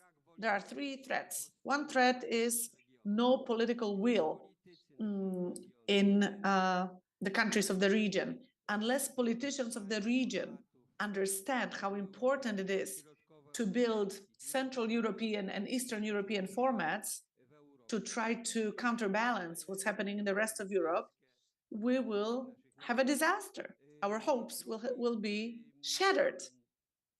Secondly, another barrier or an obstacle or a threat is how European elites, how Brussels and Berlin don't want to have an independent, sovereign, and growing and thriving Central and Eastern Europe, because this region could be a rival for those corrupt ideas of Western Europe, even though they are still trying to impose their climate policy and other policies on us. And it's good that some of the countries in the West are trying to learn something and trying to think for themselves. But any attempts on our side of the Elbe or the Oder River, any attempts to become independent are frowned upon. And the third obstacle could be the fact that the transatlantic relations are being destroyed, are deteriorating. And without the United States, without their presence culturally, economically, we have no chance to grow. We have no chance of growing. And this is very alarming indeed. And finally, there's one important thing, something that is a bit of a hope, but also a bit of a threat, a bit of an obstacle, namely thinking about the growth, the development of CE as a partner who will balance out the growth and the development of the whole of Europe. But if you think about that, we have to take into account both the Nordics and the Balkans. For example, in Sweden, actually there is no free media. The Swedish democracy, look at their media market. It's just one-sided. So this has to be remedied. It has to be repaired. And we have to look for common interests in defense, for example, in defense policies. So we have to look at things broadly from the north, the Nordics, and south, the Balkans. We have to, if we integrate everyone that I've mentioned into our region, we have to do it very deliberately and consciously. So now, two panelists who know a lot about those hard infrastructural things and how regional cooperation involves hard infrastructural projects. So now my question to Mr. Adamczyk, former Minister of Infrastructure. How do you think, sort of what stops regional cooperation within Central Europe? Well, it is an important question, a big one, and this question should be asked over and over again, especially during discussions like this, during this conference. And thank you for having me. Thank you for inviting me as a panelist to be part of this discussion. You asked me a question, so I would answer with a question. What kind of examples we can take from initiatives that exist in Western Europe? Well, actually what's happening in Przemyśl, in Kraciczyn, as part of Europe of the Carpathians, what's happening in this particular Podkarpackie region, that's the example that anyone can take. Anyone from all parts of Europe, from all around the world. You can also ask Mr. Kuchciński what to do to integrate, to bring everyone together, how much determination it takes to really take care of integration. You mentioned rightly that myself and Minister Narkiewicz, we have common joint experience. So this experience very much efforts in terms of infrastructure have been very successful. Każdego rządu z osobna, Europy Środkowej, korytarz komunikacyjny północ-południe, Parlament Europejski ustalił na wysokości... The communication corridor was, that did not happen. We had the communication corridor, north-south, going through the higher Silesia, upper Silesia, from Lithuania, Warsaw, upper Silesia, and then further south. 2003 decision of the European Parliament, approved by the Council and by the EP. 2004, in this network of communication, European communication, it says the route of 3 Cs. It starts in Helsinki through Estonia, Latvia and Lithuania, Poland, Romania, Greece, up until Cyprus. What is the effect of it? That is an effect of the initiatives taken within Europe of Carpathians. Those initiatives that happened out of belief that good communication is crucial here. And let me remind you that one of the important events that caused the decision was of the European Parliament was the meeting in Krzyczyn with the ministers of Bulgaria, Hungary, Slovakia, and in Krzyczyn we've confirmed back then that we are going to do everything we can so that this communication corridor, so important for the Central Europe, was written into basic European communication network, and that it's going to be roads and rails by 2040. And the complete project will be closed till 2050. These are the deadlines that are already in place, and this is the result of determination of politicians, of people, of experts, people who see a chance, an opportunity to develop in those agreements. When you ask about threats, well, they're usually rooted in the minds of those who have this mindset that we here in the Central Europe countries can only look into the west or east directions. And the idea to construct connections, to build the drivers for development in the meridian setup, north-south, is too much for them. And that is the threat. That is the threat, I believe. Yesterday, during the transport debate in Łomża, that was the debate within law and justice, and I asked the Ministry of Transport about the results, and we discussed this rail route within this corridor, communication corridor. And what did the representative of the Ministry of Infrastructure tell me? He does not understand anything because there are no talks on that subject as whatsoever. So if you have it fixated in your head, the model that comes from the deep communism era, then such a person is a threat. Of course, there are economic challenges. That is the problem with Via Carpathia.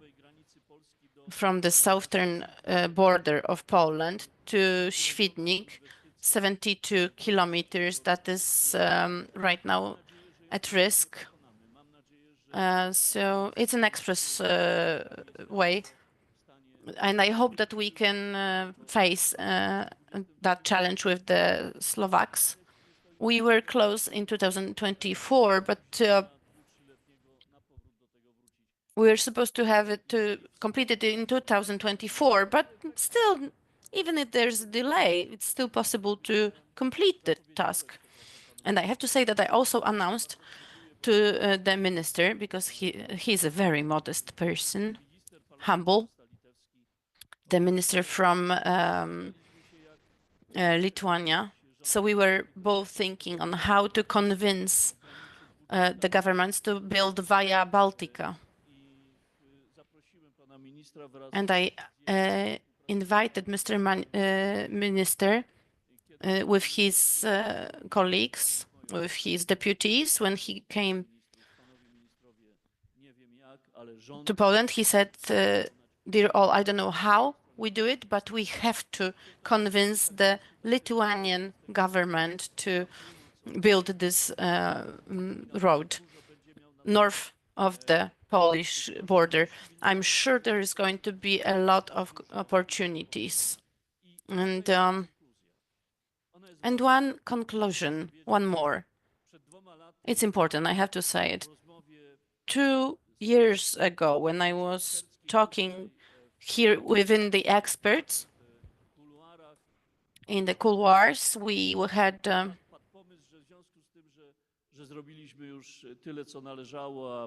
there was an idea that maybe we've done what could have been done. Maybe we should close down the initiative Europe of Carpathians. But ladies and gentlemen, everything that is happening right now shows that this is a necessary initiative and it should be supported in any possible way. We cannot close or limit this space for debate that gives birth to cooperation for those CE countries together and individually. And with that conviction, I'm looking at the Marshal Kuchciński, and you have to have yet another edition of the Europe of the Carpathians, whether it's Krasiczyn, Przemyśl, Zakopane. Thank you very much. Thank you very much. You mentioned Via Carpathia, which gives me food for thought that it's not only in the regional aspect. It's important, for example, locally, how much quicker it would be to get from Warsaw to Przemyśl, for example. And now the question about the barriers, about obstacles, what kind of problems do we have in this on the route to our cooperation of regions? And now the question is to Mr. Narkiewicz.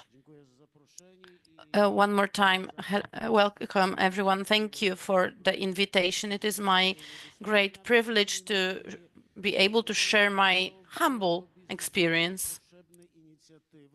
And it is a very important initiative, project of the Central Europe, because this is the essence of Polish and Lithuanian success. During previous panels, we've also discussed that, and I think there's, without any doubt, that those countries should think and should make people aware that by creating this project of 3 Cs, we can meet those expectations that we had when joining the EU, and infrastructure is one of the main results of such success. And I am very pleased that there are very specific steps taken. You mentioned about 2013 and later Via Carpathia. Back then, that it was not talked much. Not many people knew about it. The road to Europe was always to west and not always through Poland, because that route was even considered through Sweden, and later on then it changed because, well, the Swedish people were not that interested, and the next step was to review our perspective. So not only west-east, but also north-south. And this is exactly about Via Carpathia.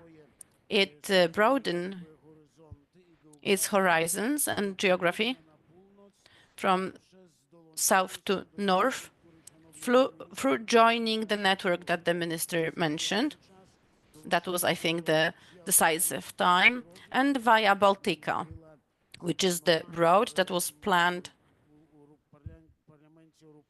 by the European Parliament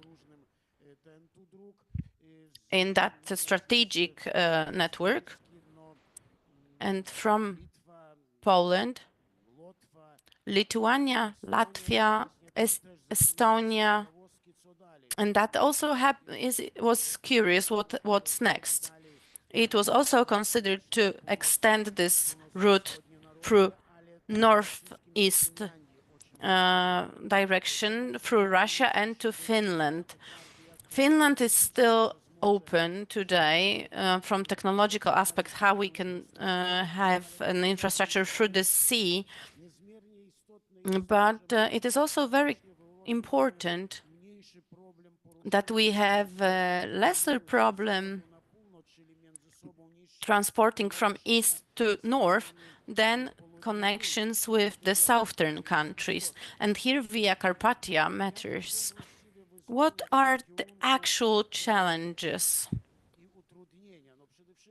Well, first of all, we see not sufficient coherence in the infrastructure. That's something that we're missing. The second thing is dependence on the European financing and some legal barriers, administrative barriers, and administrative potential. And here, Mr. Minister, is when our experience is effective. We have that result that Via Carpathia is actually being implemented, and connecting it with Via Baltica is being implemented. But we still have a challenge while looking for some partners in the countries of the south, so that we could maybe reach the Mediterranean Sea, especially now when the politics are changing.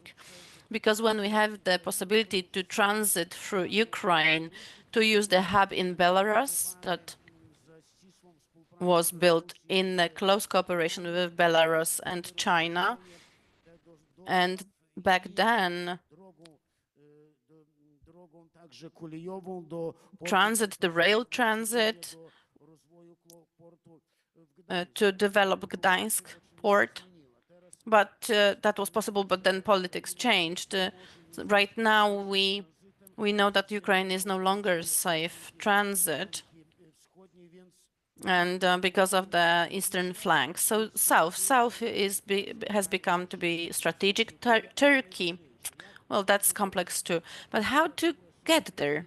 How to achieve this agreement? Forum as today's, the event as today's, proves that it is possible, and we should have more of those so that we educate our colleagues from the southern Europe that it is worth building the 3 Cs project when we have a joint infrastructure north-south, and when you add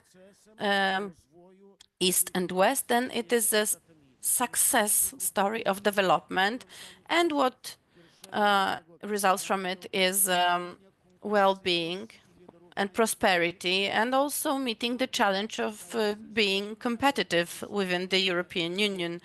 It is worth teaching that countries of the CE can join in under such an initiative is crucial. And here we can use our humble experience, especially yours, Mr. Minister, because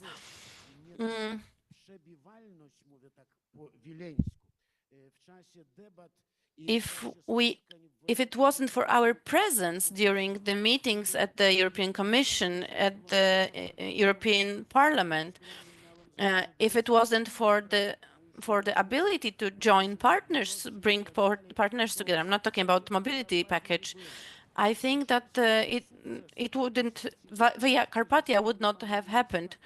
Of course, the execution should be guaranteed by the political side. So the decision makers on different levels should guarantee that. Now, there would be a need of certain continuity, to put it delicately. And the last thing what we mentioned, we talk about roads, but still there's a rail route. Rail Baltica is something that is a vast subject, it's a complex subject due to 4 different challenges that I mentioned. However, north-south, next to Via Carpathia, I do appreciate your initiatives a lot, Mr. Minister and Mr. Andrzej. Why I cannot understand why don't we talk about the strategic rail route, north-south? That is a crucial aspect of our future. I think that our parliaments from our colleagues from European parliaments and from different sides would join us, and we, using our political powers, will help to serve our joint interests. Thank you very much.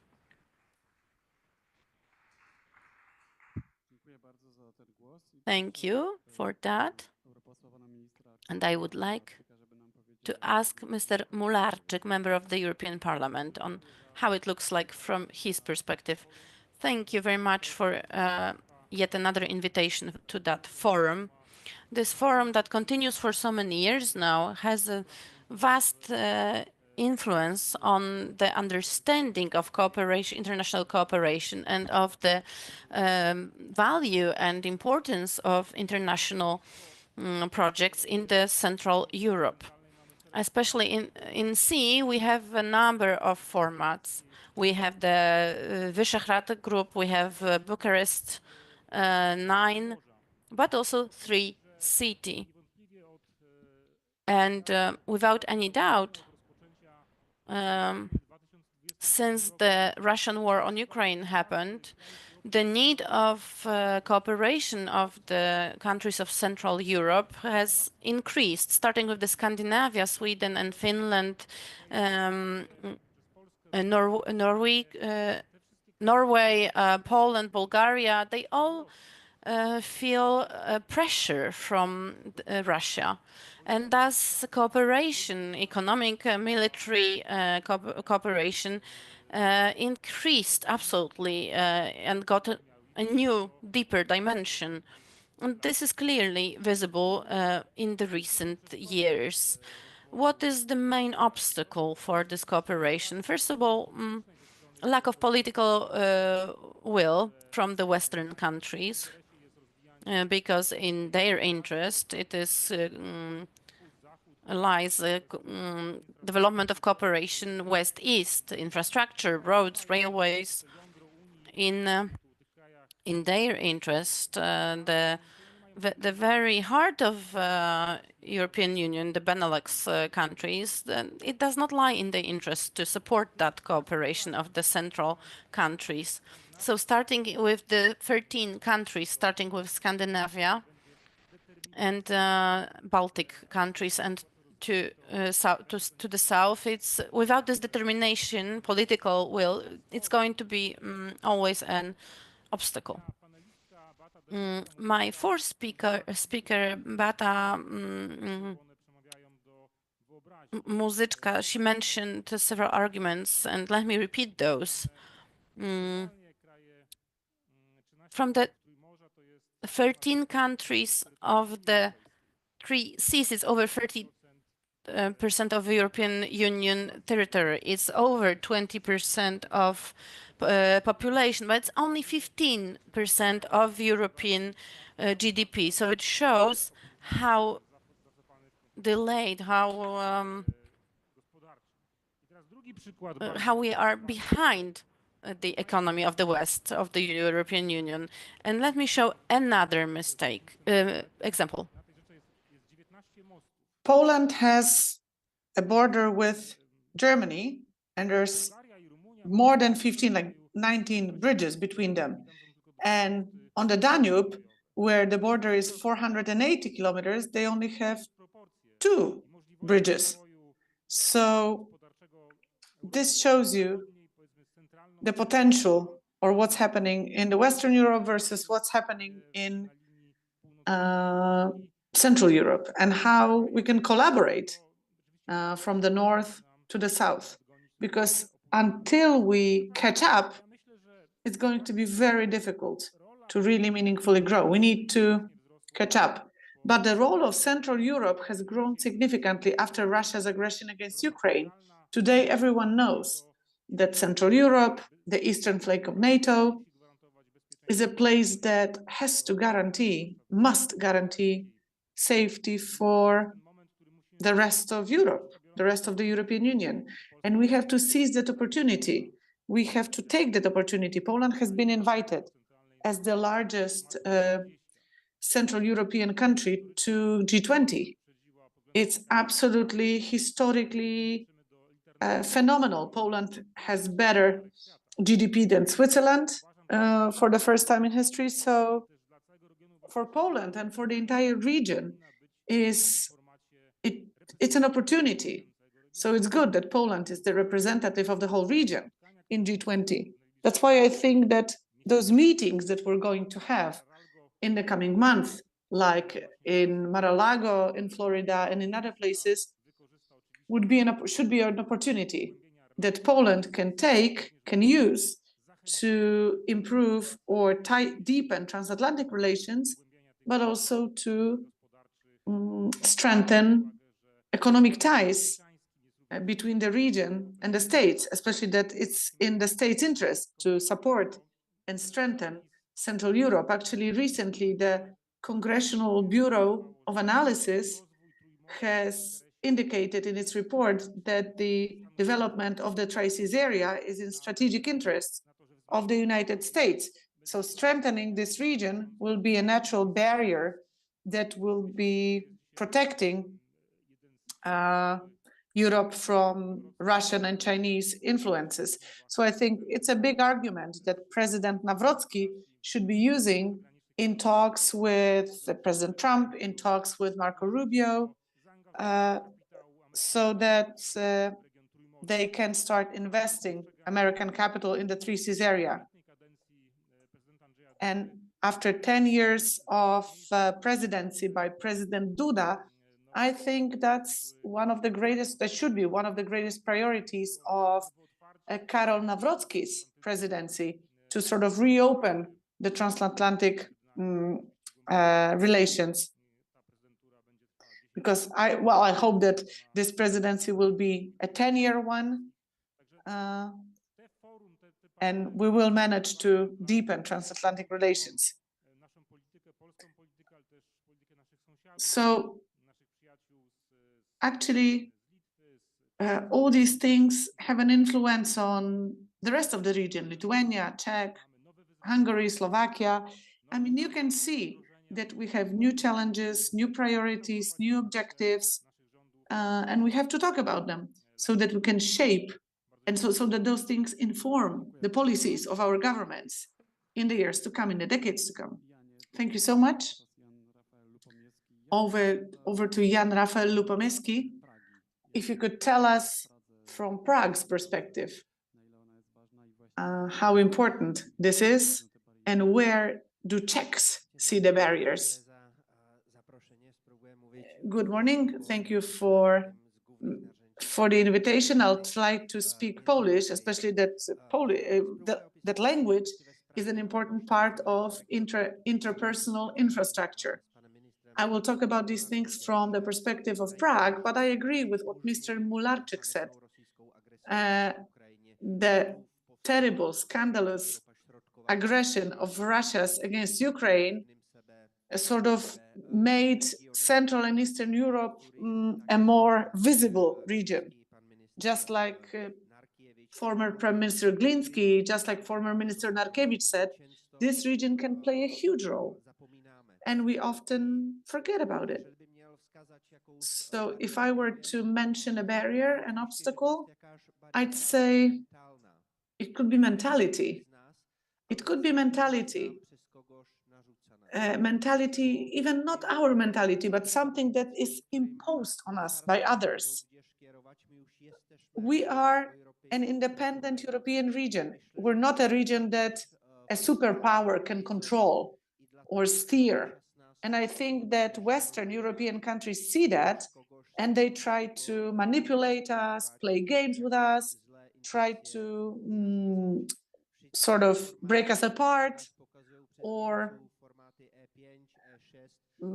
they try to say that some of us in the region have bad intentions.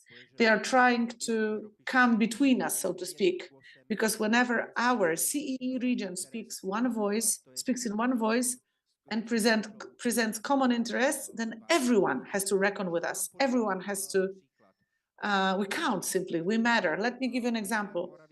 Last week on Tuesday, Prime Minister Morawiecki visited Prime Minister Babiš. They had an interview on Czech TV, and I was actually moderating their discussion. So former President Morawiecki was talking about possible collaboration, possible areas of collaboration, what we have in common. And we asked, what about Hungary? Would you support Prime Minister Orban, or would you support Peter Magyar? And actually, former Polish Prime Minister Mr. Morawiecki said that he felt closer to Prime Minister Orban. And I was the moderator, I was the commentator for that conversation. I was asked, are you surprised by what Prime Minister Morawiecki said? And I explained that just like Prime Minister Morawiecki says, if we have 8 things in common, 8 interests in common, or if there are 8 areas in which we are going one way, 6 of them are really something that we share, and 2 of us, in 2 of them, we are different. We have differences, like Ukraine, for example.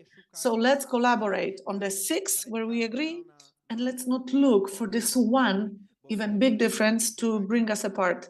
Because if we only focus on things, on differences between us, there's always something. In our region, there will always be a government, a president, a prime minister who would be not sharing everybody else's view, but our core interests are shared. So let's not look for differences, and let's not allow others to play us. Whenever we are as one region, we're stronger, and we're strong enough so that everyone will have to reckon with us, even if they don't want to. And there's something else that's important, the media. Because I think that infrastructural projects, they are happening. They have started, and it's going well. So the north-south axis is really going well. Motorways, railways, the energy sector. But the media infrastructure, we have a lot to do. Because what's happening in our region, we learn about it from Reuters instead of from one another's media. Same goes for Lithuania. Czech people learn about what's happening in Lithuania from Reuters correspondents. That's not right. Our foundation, the Central and Eastern European perspective, would like to change that so that, for example, journalists or newspapers can exchange articles about one another so that other societies can learn about all the other different countries in the region. Like, for example, if in other countries there are some articles about Prague, about Czech, and vice versa, people will be more informed, and it's better for the civil society. Because whenever civil society is strong, no government or no force can destroy. And then we can continue to develop as a region. And we have so many common interests. 10 years ago, the countries of our region were actually talking about migration, about the threat of migration, about the energy sector, about the climate. It was 10 years ago that the countries in our region started talking about identity. And 10, 12 years ago, we were proclaimed black sheep of Europe. And today, Germany is introducing those same policies that we talked about, but they never admitted that we were right all along. Thank you. Thank you so much. We've been talking about barriers, obstacles. Some important things have been mentioned.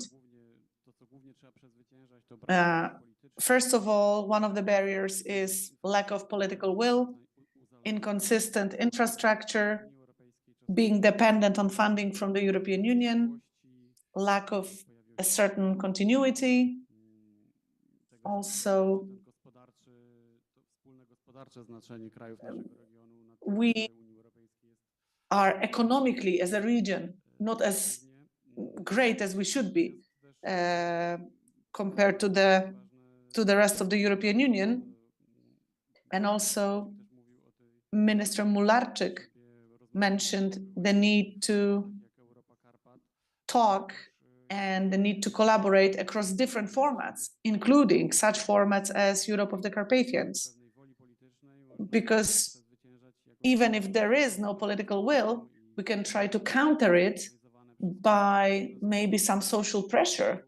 So maybe social stakeholders could start organizing themselves and put some political pressure on politicians to come up with solutions and to build a cross-border sort of group of people who understand how important it is to collaborate within the region.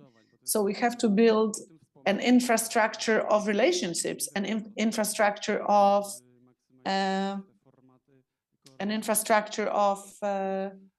common interests. Mr. Ramirez talked about it as well, how important this is. Regionally, locally, it's very important for us to know one another, to meet, to discuss things. Because this would mean pressure on whoever is governing, regardless of which party is governing, because it would show our rulers, let's say, our governments, that we want to come together, we want to come closer together within the CEE. And we don't only want to travel east-west, we also want to travel more south-north. I think we have 3 minutes left, so I guess if you could, well, dear panelists, if you could just give us one sentence each. What needs to be done to build, to foster the infrastructure of relationships, of interactions between people? Let's start with Mr. Ramirez. 2-3 sentences. What can we do to strengthen the infrastructure of relationships? Well, I think it's this type of events where you can put in connection some networks with others. But I would ask you to also pay attention to what's going on at the local and regional level. There are plenty of associations across all the borders within the Carpathian region, which could add a lot of power on the ground or to any initiative. Don't forget, don't underestimate the role of regional and local authorities. Thank you very much. Dziękuję bardzo. Thank you so much. We don't have all that much time, so I just say one thing, really important, something that still is not working exactly, namely building this pressure sort of from the ground up, the pressure that goes up. Actually, this conference here is a good example of building nice grassroots networks, but we would be basically even more successful if we managed to make this kind of voice heard in Strasbourg, in Brussels, so that we can represent our region and work for the sake of it in a more relevant way. But it's not happening for us, unfortunately. We, as a political sort of community, were not as good in at those kinds of things, especially that we used to be in government. So here we have Europe of the Carpathians, but we don't have that in Brussels, and we're not holding them by the throat, but actually there's no other way talking to them. Well, what I would say is together, if we're well organized in our action, then if the CEE region is well organized and working together, it's better and safer for the whole of Europe, not just for our region. Our joint actions increase not only the resilience of the European Union, but also the whole of Europe, as well as even the rest of the world. And during the previous panel, Mr. Rzońca, as well as Minister Kwieciński, talked about European funds.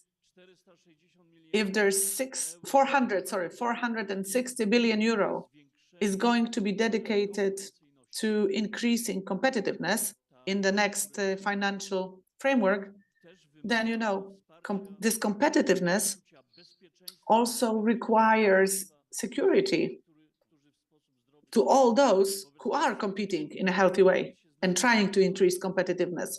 So out of those funds, there should be some money devoted to Rail Carpathia, for example, like a railway line that will connect the south with the north permanently.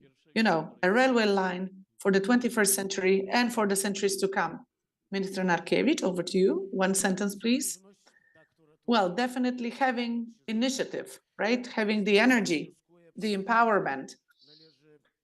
I think we should have a cohesive or a consistent national policy for each project. And the project that I'm talking about is the 3 Cs, right? So every single country who is part of the 3 Cs should have a clear policy for the 3 Cs. And we have to overcome the 4 problems that I'm talking about. Right now we're lobbying, but we should be solving those problems. And we should also involve local governments to our lobbying efforts, because local governments or local communities have ties with other countries, cross-border ties. And then those actions from the ground up could be really effective. Minister Mularczyk, what do you think? How should we build this kind of pressure from the ground up? I think that what you're doing here now, in Przemyśl, in Krasiczyn, in Krynica, in Karpacz, this is all very important. And in the European Parliament, unfortunately, there is no will. I can't see any will to support this project. Of course, there are some MEPs from those 13 countries who might be interested, but there's not so many of them. When I wanted to create a group by all political formations in the 3 Cs, only my group, the European Conservatists and Reformationists, was all for it. But EPP or Socialists or Communists, there was no will among them in the European Parliament to create such a 3 Cs group between different parties. So as you can see, in the European Union, there isn't much determination to be supporting this project, but we will continue to do it anyway. So one sentence, let's meet one another, let's visit one another, let's talk. All those formats, all those meetings and conferences are very important. We could keep the doors open, we should build networks and create this pressure and this movement from the ground up. That's always the best way to do. For example, when Czechs started visiting Poland, they started seeing that Poland is completely different than what Deutsche Welle is telling them, that Poland is a beautiful country that has so much to offer, and we feel connected. And I have a request to all of you, please, let's not talk about Central and Eastern Europe. Let's not talk about CE, because in the Western countries, when we say CEE, they read Eastern Europe. Actually, CEE is another more diplomatic term for post-Soviet countries. So let's talk about Europe of the Carpathians. Let's talk about Central Europe. Yeah, let's not use the term CEE. Thank you. Thank you for this wonderful appeal. I would like to thank all the panelists. We had Martin Guillermo Ramirez online with us. Thank you. We have Jan Rafael Lupomeski. We have Arkadiusz Mularczyk, Jarosław Narkiewicz, Andrzej Adamczyk, Piotr Gliński. Those were my panelists. Myself is Piotr Krygiel, and I had the pleasure to moderate this panel for you. Thank you very much, dear moderator, dear panelists. Let's take a photo together. Thank you.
Do ręki, tak?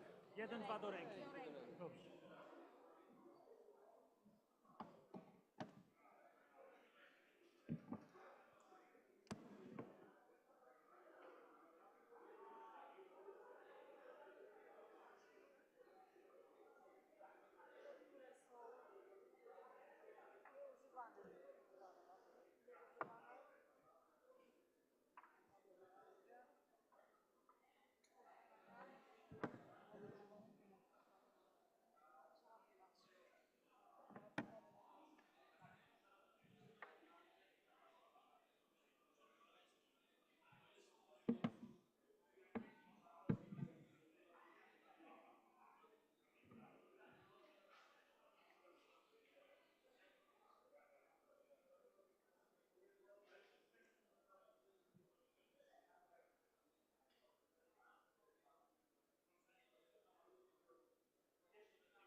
Raz, raz, raz.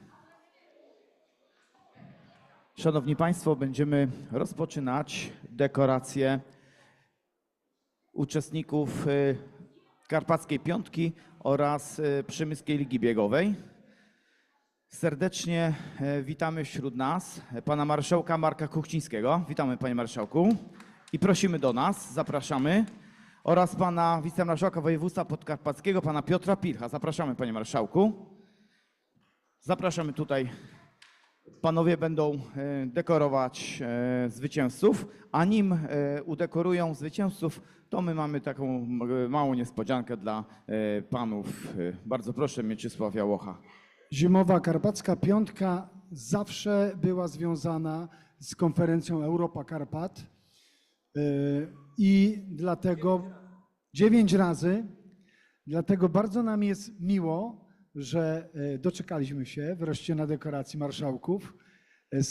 Chcieliśmy taki mały bonusik z naszego biegu z medalem i z koszulką na pamiątkę. Dziękuję.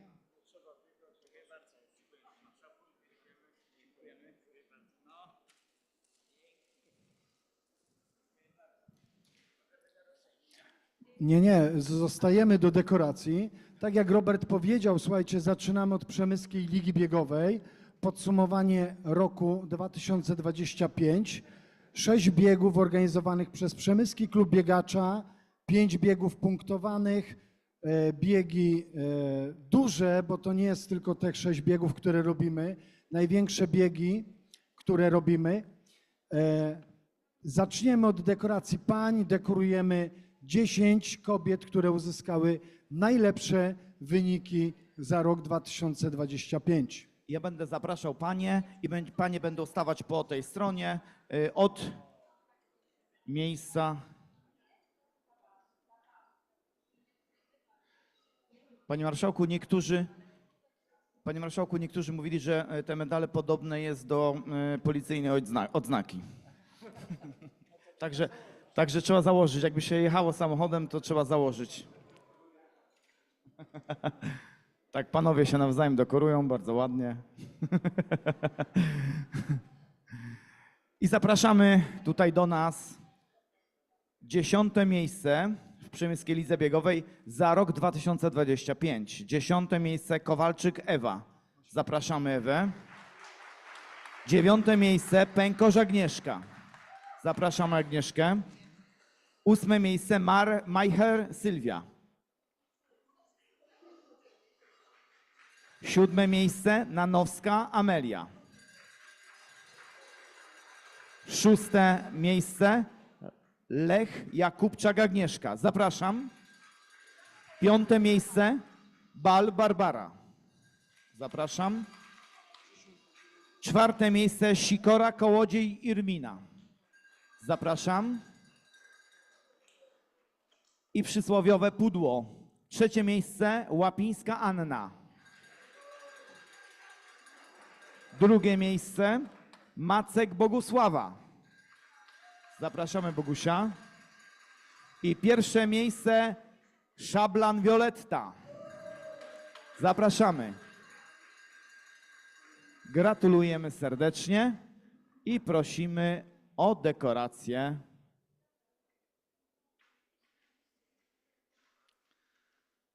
Dekorują pan marszałek Marek Kuchciński oraz marszałek województwa podkarpackiego pan Piotr Pilch.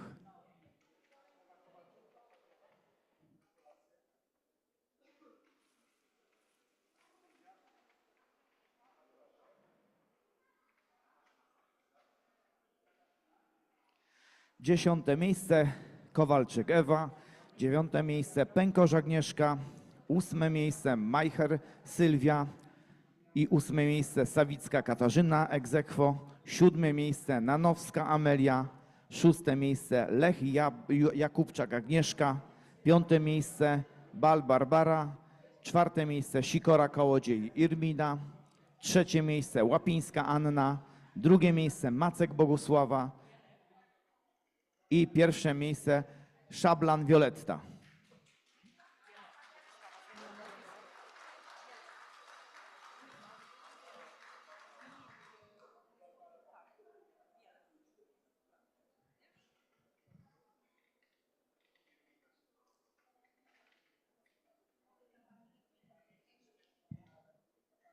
Drugie miejsce oczywiście Bielech Bogusława.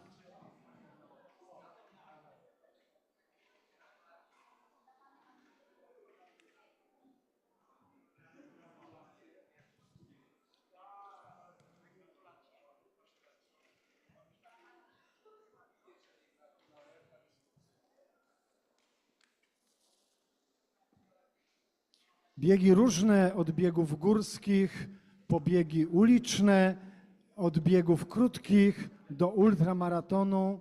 Także to są najwszechstronniejsze biegaczki, które brały udział w biegach organizowanych przez Przemyski Klub Biegacza. Brawa dla Wielkie dziewcząt. brawa.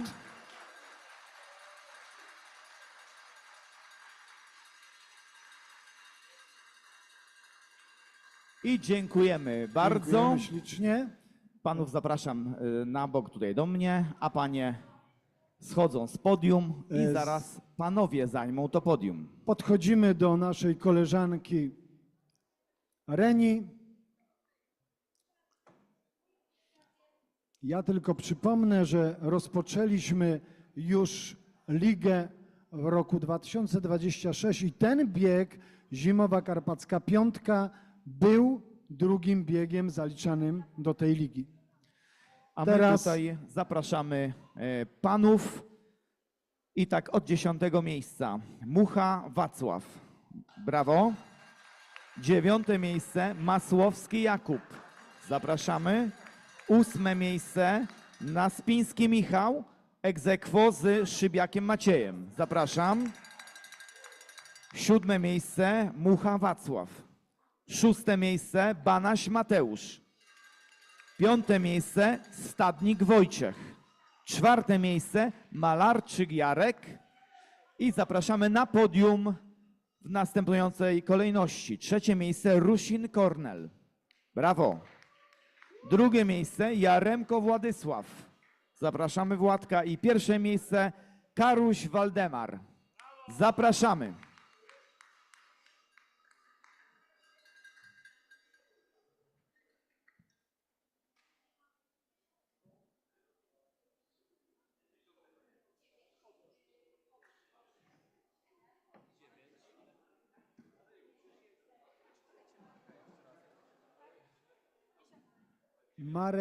Marek Fedio, zapraszamy. Był, pomagał nam.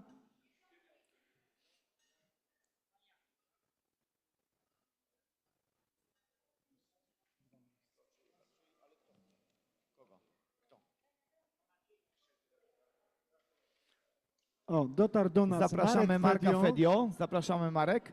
Marek 10 miejsce, a Mucha Wacław 7.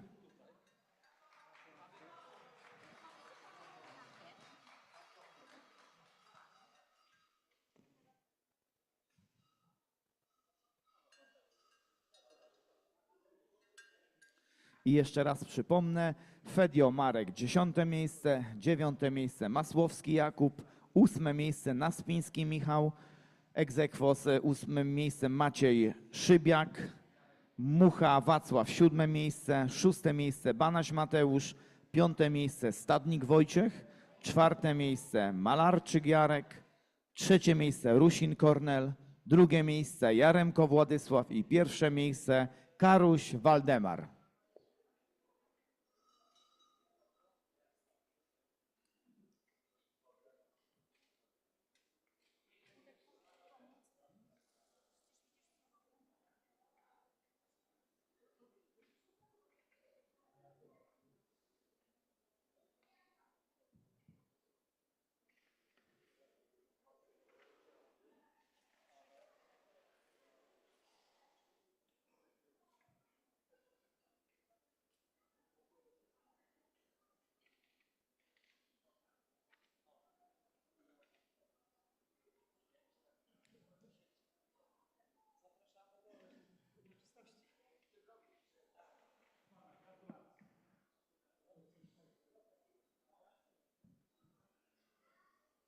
Najwszechstronniejsi biegacze na Podkarpaciu. I brawo, gratulujemy serdecznie.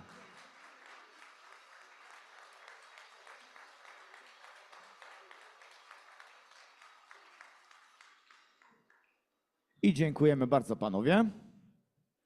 A my przechodzimy do dekoracji zimowej, 9. zimowej Karpackiej Piątki 2026. I zapraszam, zaczynamy od Open. Kategoria Open. I tak, panie, 3. miejsce Pękosz Agnieszka. Zapraszamy. 2. miejsce Kucza Karolina. I 1. miejsce Albrecht Katarzyna. Brawo.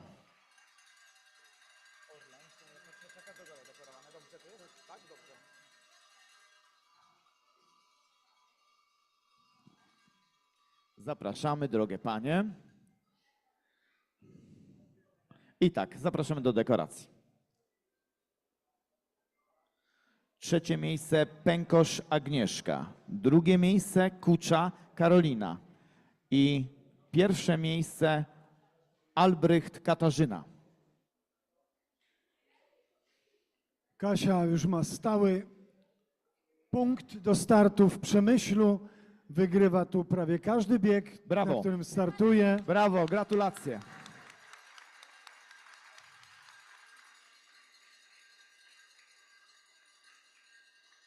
I dziękujemy bardzo. Prosimy ostrożnie zejść. Prosimy tu, zapraszamy do koleżanki obok. I zapraszamy mężczyzn. Panowie, 3. miejsce Blasz Mateusz. Brawo. 2. miejsce Winiarski Marcin. Brawo. 1. miejsce Masłowski Jakub. Serdeczne gratulacje.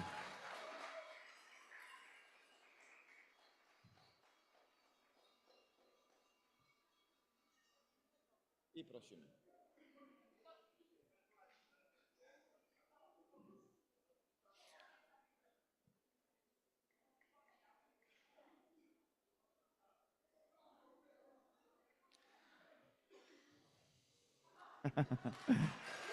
Gratulacje.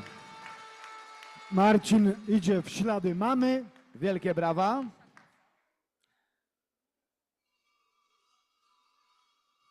I dziękujemy bardzo.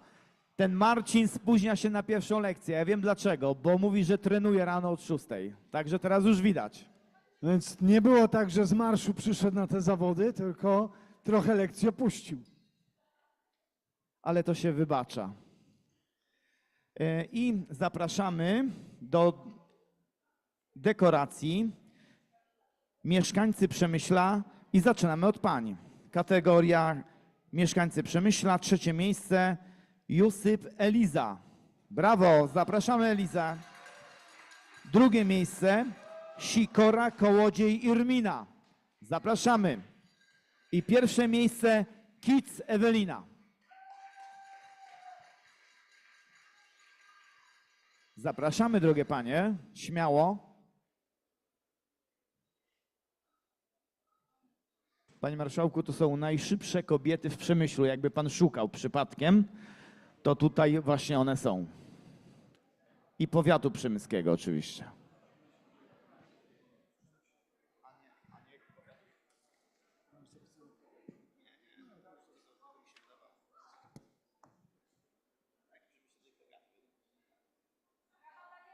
Brawo, gratulujemy.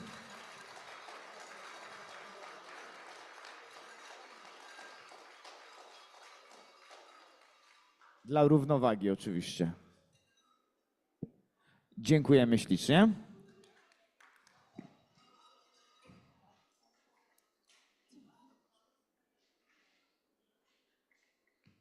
I zapraszamy panów. 3. miejsce Rusin Kornel. 2. miejsce Blasz Mateusz i 1. miejsce Winiarski Marcin. Błasz Mateusz 2, Rusin Kornel 3. Zapraszamy panów. Zapraszamy panów śmiało.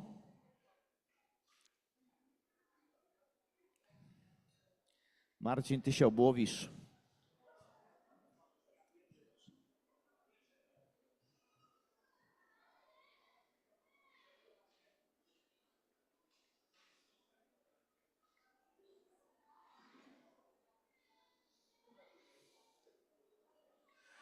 I wielkie brawa. Gratulacje.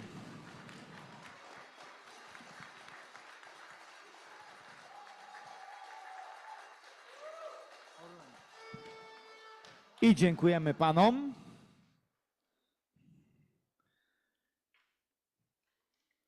I teraz dekorujemy kategorię pracownik grupa Orlen.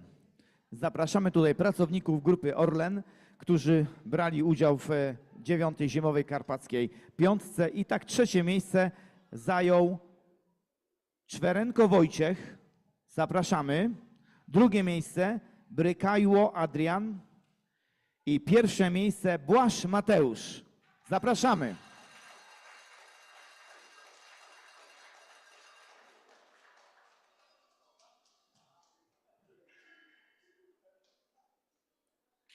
I zapraszamy jeszcze Czwerenko Wojciech. Czy jest? Pan Czwerenko Wojciech nie ma. To dekorujemy panów, którzy przybyli na dekorację. Kategoria pracownik, grupa Orlen. Gratulujemy, wielkie brawa.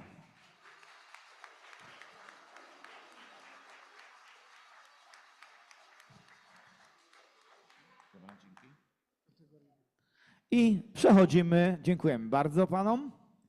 I przechodzimy do kategorii wiekowych Zimowej Karpackiej Piątki 2026. I tak zaczynamy od K20, od pani oczywiście.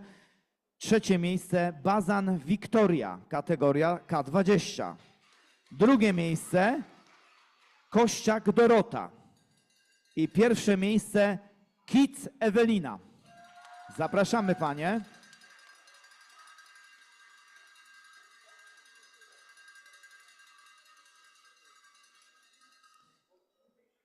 I tak, i prosimy o dekorację.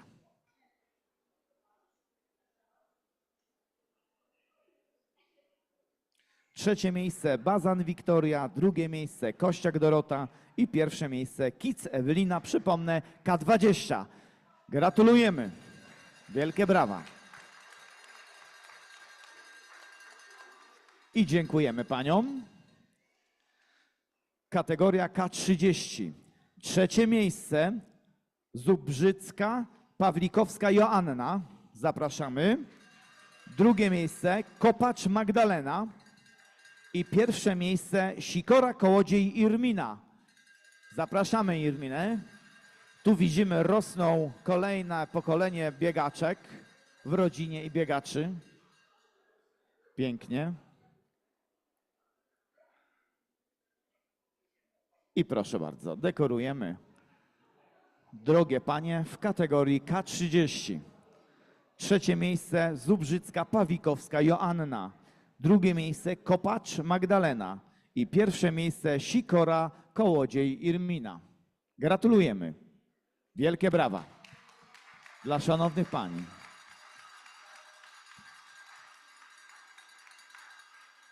I dziękujemy.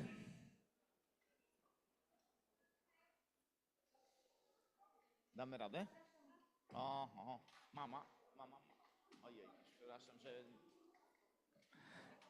Kategoria K40. 3. miejsce Banasik Monika. 2. miejsce Łapińska Anna. I 1. miejsce Jusyp Eliza. Zapraszamy.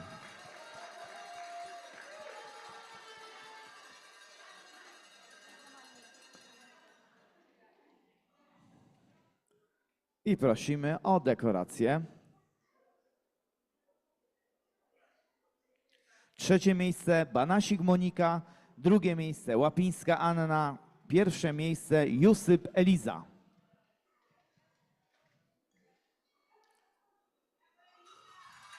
Gratulujemy.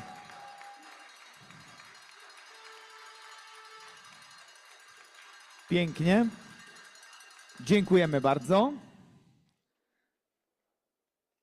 I przechodzimy do kategorii K50. 3. miejsce Koba Renata. Zapraszamy panią Renatę. 2. miejsce Kowalczyk Ewa. I 1. miejsce Marszałek Ewa. Zapraszamy, drogie panie.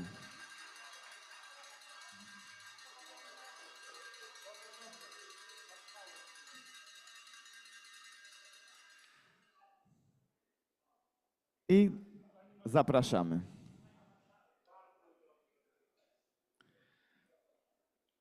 Trzecie miejsce Koba Renata, drugie miejsce Kowalczyk Ewa i pierwsze miejsce Marszałek Ewa.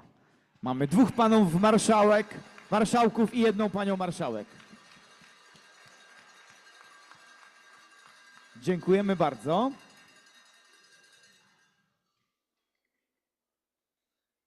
I kategoria K60. Trzecie miejsce Zaręba Jolanta. Zapraszamy. Drugie miejsce Rawska Śmieciuch Anna. I pierwsze miejsce Bielech Bogusława.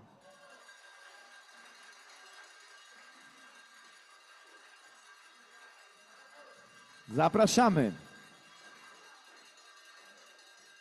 Pięknie. Trzecie miejsce Zaręba Jolanta, drugie miejsce Rawska Śmieciuch Anna i pierwsze miejsce Bielech Bogusława.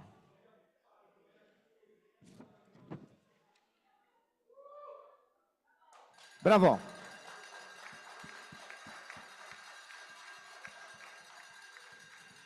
I dziękujemy bardzo paniom. Przechodzimy do panów. I tak, M20 w kategorii M20 Zimowej Karpackiej Piątki 2026. Trzecie miejsce zajął Chrapek Dawid. Drugie miejsce Pępuś Adrian.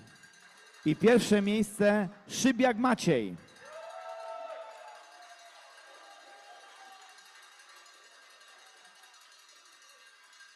Zapraszamy, zapraszamy. I prosimy o dekorację. Trzecie miejsce Chrapek Dawid.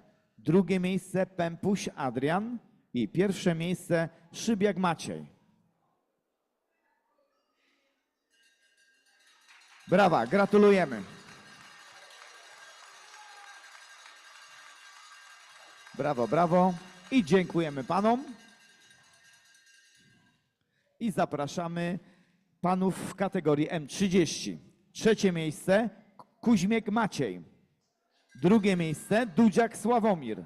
I pierwsze miejsce Naspiński Michał. Brawo.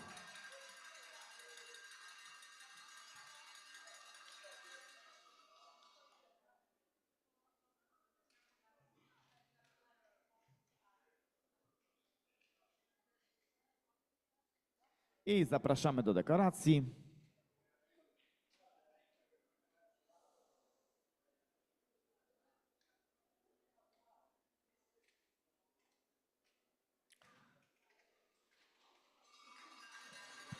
Trzecie miejsce Kuśmiech Maciej, drugie miejsce Dudziak Sławomir i pierwsze miejsce Naspiński Michał.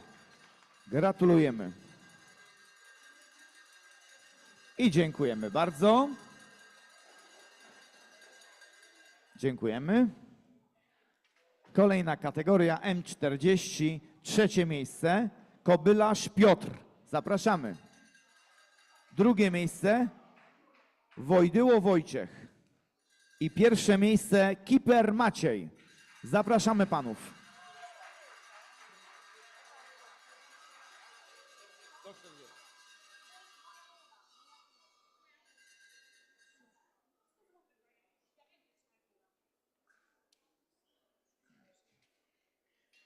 Nie, to jest powyżej 40. Powyżej 40. 40, 49. Trzecie miejsce Kobylarz Piotr. Drugie miejsce Wojdyło Wojciech i pierwsze miejsce Kiper Maciej. Jeszcze moment. Już, jeszcze trzecie miejsce.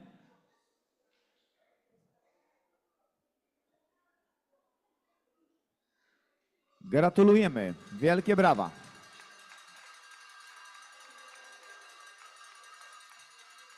Dziękujemy bardzo. Kategoria M50. Trzecie miejsce Dębowski Jan. Drugie miejsce Karuś Waldemar. I pierwsze miejsce Jaremko Władysław. Zapraszamy.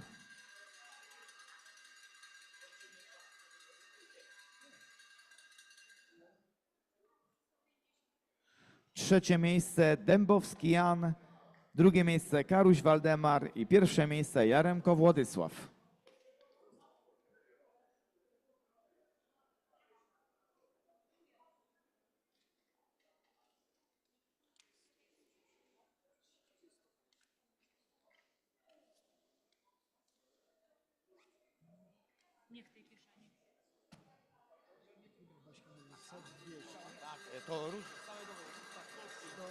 Gratulujemy.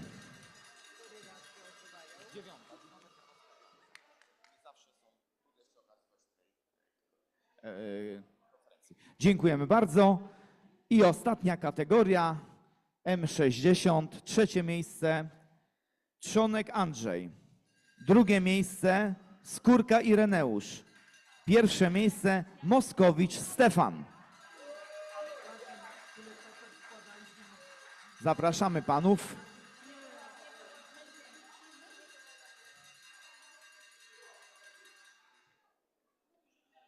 Trzecie miejsce Trzonek Andrzej, drugie miejsce Skórka Ireneusz i pierwsze miejsce Moskowicz Stefan. Brawo! I gratulacje. Serdecznie gratulujemy i dziękujemy bardzo. Dębowski Jan, czy jest jeszcze z nami? Jan Dębowski. Nie ma. Jest? Dziękujemy bardzo. Jeszcze dwa słowa na zakończenie. Pan marszałek Marek Kuchciński. Bardzo prosimy. Szanowni Państwo, gratuluję wszystkim uczestnikom, laureatom, zwycięzcom tych wszystkich nagród. Gratuluję uczestnikom tej inicjatywy, brania udziału w tej inicjatywie, w tym 9. już biegu Karpackiej Piątki, która gromadzi uczestników z całej Polski. Życzę, żeby się Karpacka Piątka rozwijała na całą Europę Karpat i bądźmy razem z Europą Karpat. Wszystkiego dobrego. Dziękujemy panie marszałku. I cóż, my zapraszamy na kolejne biegi organizowane przez Przemyski Klub Biegacza. Życzymy wszystkim wszystkiego dobrego, wesołych i spokojnych świąt. Dziękujemy bardzo.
Szanowni Państwo, prosimy o zajmowanie miejsc. Będziemy rozpoczynać kolejny panel, panel 5.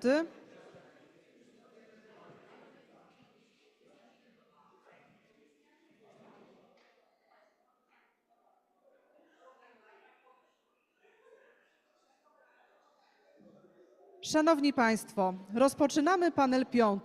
Grupa Wyszehradzka jako format współpracy w Unii Europejskiej. Moderatorem panelu będzie pan profesor Zdzisław Krasnodębski. Bardzo proszę, panie profesorze.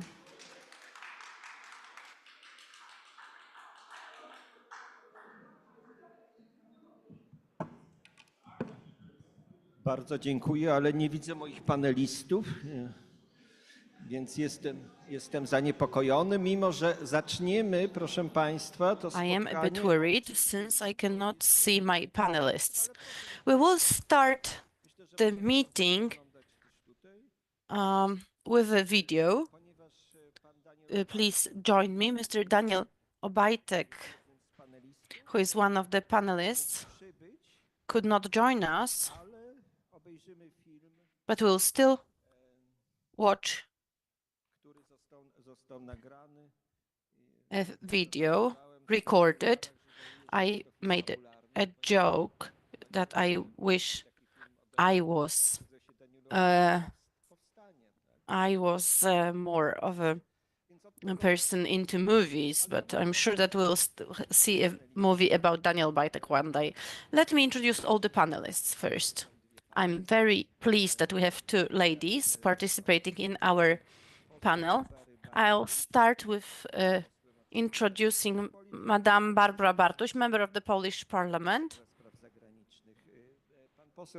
a former member of the Foreign Committee. We have Mr. Tadeusz Chrzan, member of the Polish Parliament, Mr. Robert Gończy, analyst, Migration Research Institute from Hungary.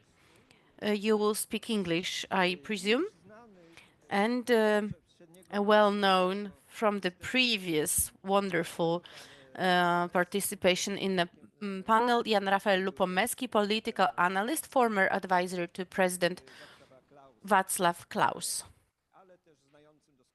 But he is also very fluent in Polish. And Madame Liliana Śmiech, who is Polish, but works for years at Ludowika University in Hungary. So before we start with the discussion, we'll start with the movie presentation of the European Parliament member, Mr. Daniel Obajtek. Thank you very much for the invitation. It is my great privilege to receive this invitation to the Europe of the Carpathians conference. Unfortunately, I am unable to participate in the conference due to previous obligations. So I do regret that very much, and that's why I allowed myself to record a few words to you. I would like to send my kindest wishes to Mr. Marshal Kuchciński, who works and places so much effort into the Europe of Carpathians to develop. This is our key member in the region. This is our power. This is our economy. The Europe of the Carpathians, the Visegrad group has a very big meaning. 60 million of people in the Visegrad group. Take a look at the market size here.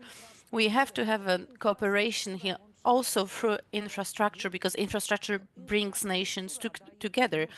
But infrastructure allows us to perform certain business tasks and processes.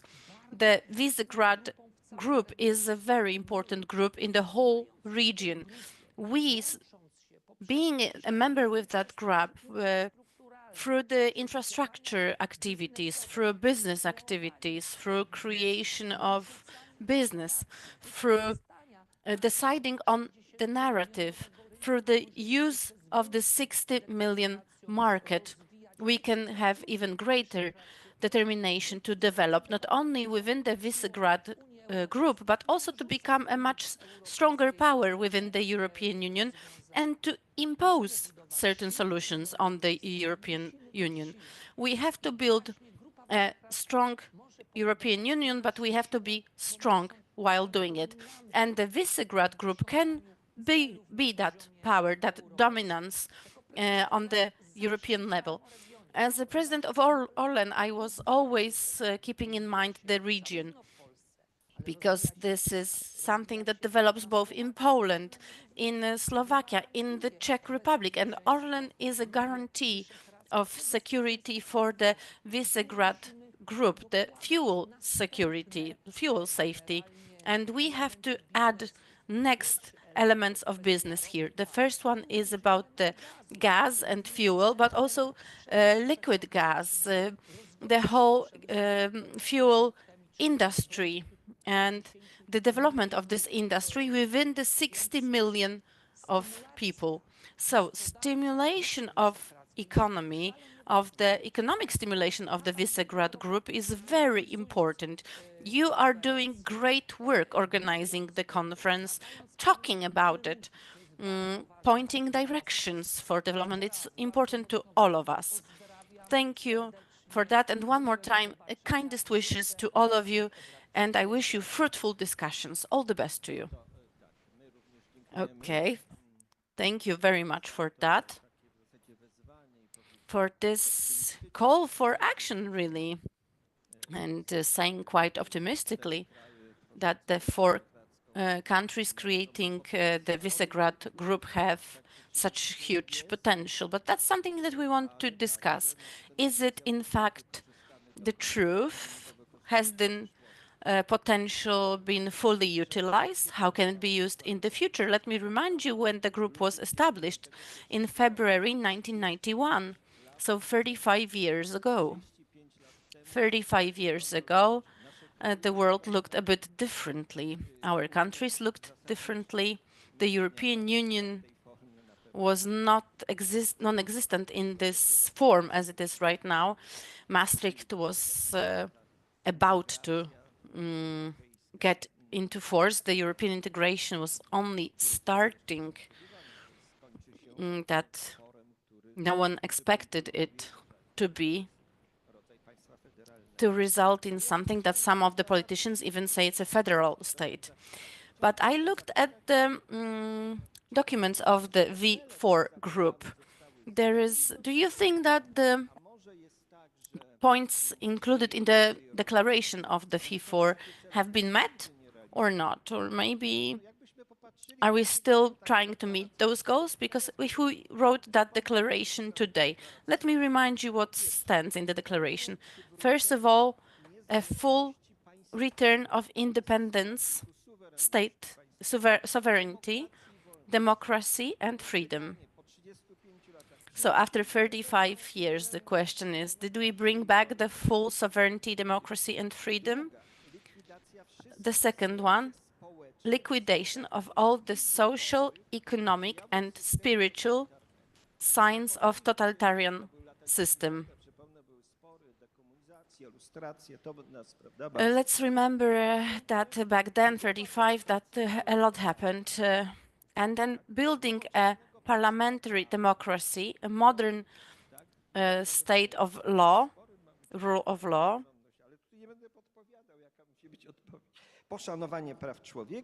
respecting human rights and human freedoms, creating of a modern economic market economy, and getting into the full social system and legal system. Today, we are talking about the new geopolitical situation, about safety again. So it seems like we have a similar situation. The goals are the same. Similar paths lead to reaching those goals. And now the question is, how do you think? Have we met those goals, or are they here again, new in the situation? Maybe I'll start with Madame Bartuś, then Madame Liliana Śmiech. Thank you very much. Thank you to the professor. Thank you to Marek Kuchciński for the fact that the Europe of the Carpathians is still continued and that we sit here and talk about it.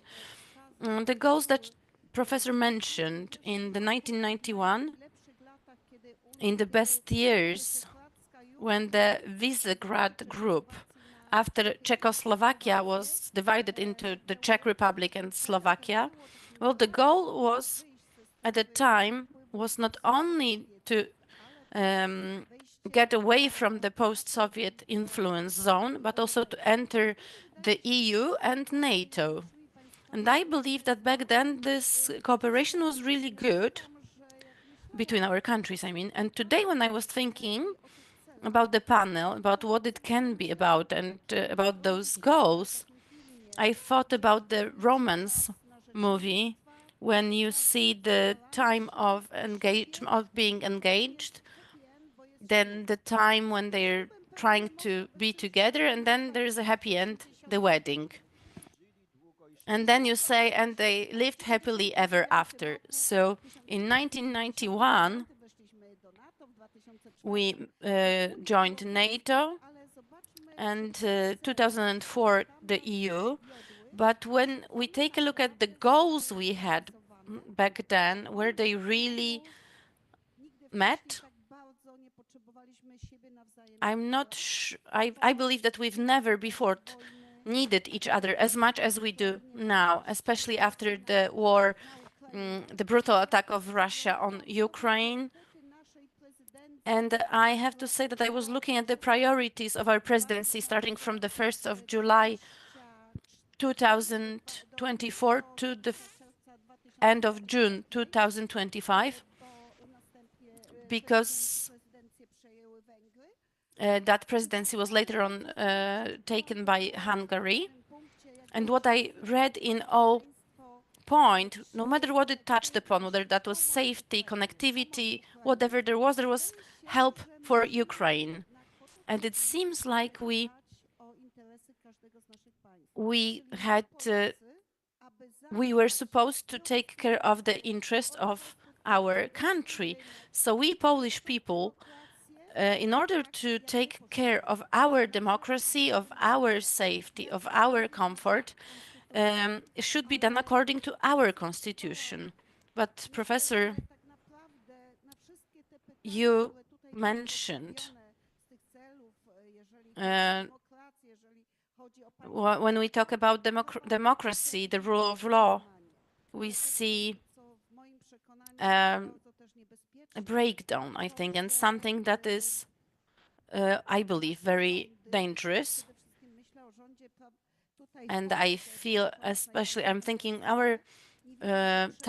our government, especially the Polish government, they don't see the need to cooperate within the Visegrad group.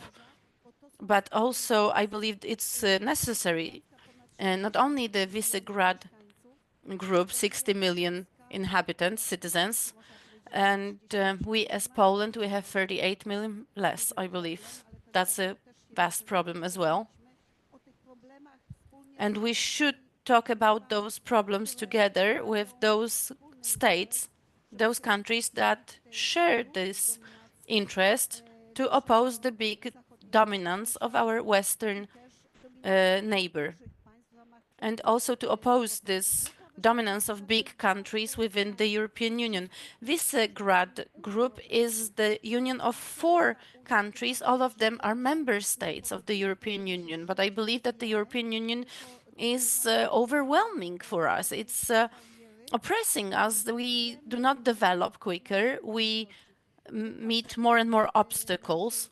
And we should defend our position. We should make sure that our position is better, because I have to say, as we were later, 35 years ago, we were running away from post-Soviet system, and I believe that the European Union becomes oppressive. The Hungary has elections in 2 weeks. What's happening?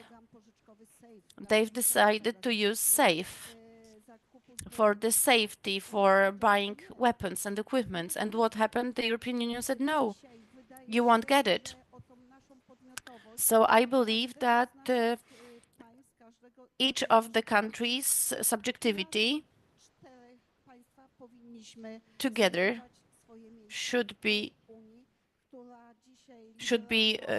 we should together look for our spot in the European Union, which is very left-winged thought and is oppressive, is becoming more and more oppressive. Well, from what you said, we could say that this goal of the declaration from 1991, which is full involvement in the European political and economic system, has been actually achieved. We are fully involved in that system, but what we did not consider, because you mentioned, and Mr. Obajtek as well, the 60 million citizens. I took at the percentage of, what is the percent of the Europeans do we constitute? Around 14%. So we cannot create the blocking minority. So that's, we have interests that are in contrast to our interests. So even with Italy, we would not be able to achieve this blocking minority. So no matter what the potential of the population or economic potential is, if those 4 countries could block some decisions or influence, of course, then the situation would look differently. And now I would like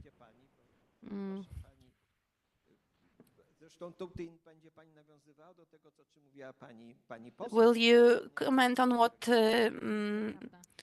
Madame Bartuś said? Yes, yes.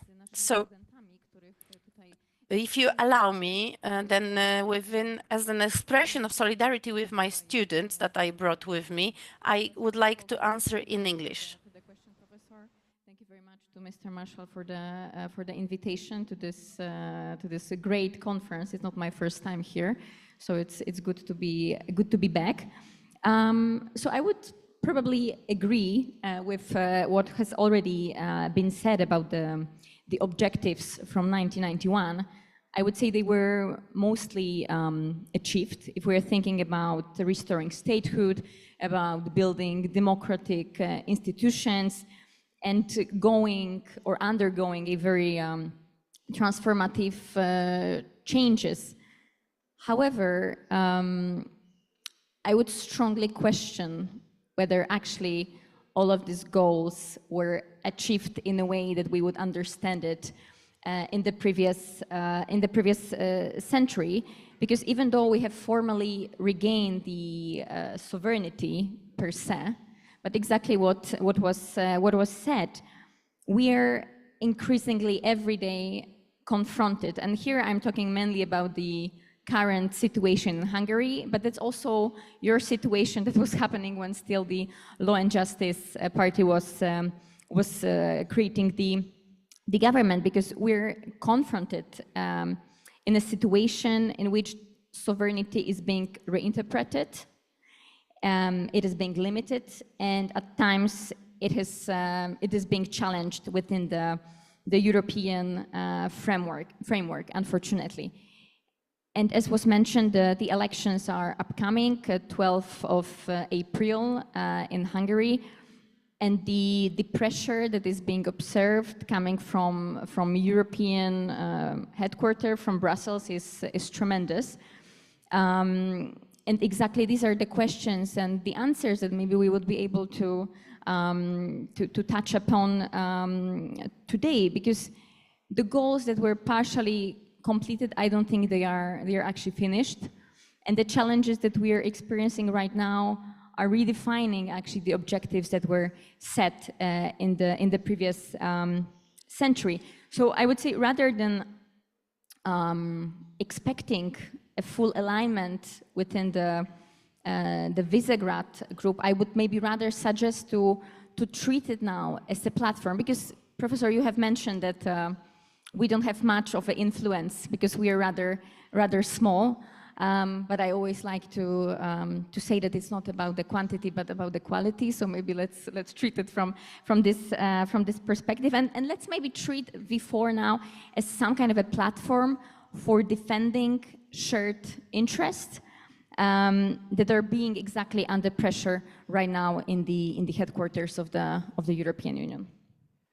But maybe it would be the time to sit together and to reformulate these goals and to talk what, after 35 years, what we should achieve together if we are really so close and so on. And teraz właśnie zwrócę się do pana posła. Jeszcze dodam. And now I will ask the following speaker, but let me just say something. I remember the times, the period where all the other people, members of European Parliament, discovered what V4 was. So the Brussels people discovered the existence of V4. So Italians, Spaniards were asking me, what is the V4? What is the Visegrad group? And I remember that it was back when this huge migration crisis loomed over us and we sort of came together. So V4 started speaking in one voice very decisively. And it turned out that as they started speaking decisively together, their voice was very strong. And actually their voice led to protests from other countries as well. And it was very interesting for me. As a Pole, I had been hearing that the V4 was a very important format. I knew all about it, but then it turned out that people in the Netherlands, people in Spain, in Italy had no idea about it, about its existence, which sort of means that there was some sort of a political weakness. So now, my question goes to Member of Parliament, Mr. Chrzan, how you feel about looking for new models and ideas, given that there are new threats, right? The question initially was, have our goals been met, goals from the 90s? I would say yes. And also, you were talking about, one of you was talking about actually the goals set by President Havel, because he was the first one to come out with this idea of V4, because the Warsaw Pact stopped working, so we needed security. At that point, the Soviet Union sort of still existed, even though it was very weak. So we had two goals: integrating with the European Union and providing security. So those two goals have been achieved. We are members of the European Union and we are in NATO. So I guess those basic solutions, those basic assumptions have been met. But there were other things back then that seemed less important then, but they may become important now. And I would say our goals should change and adapt to our existing geopolitical reality. And I think that over the last 35 years, you know, we can hardly exist without changing our goals, without shifting our goals. And let's remember that V4 is an informal group, I would say. The only formal institution is the Visegrad Fund, which is a very good achievement, I would say. Something that's an exemplary form of, you know, getting work done, because thanks to this fund, we can actually execute some of those initial goals behind V4.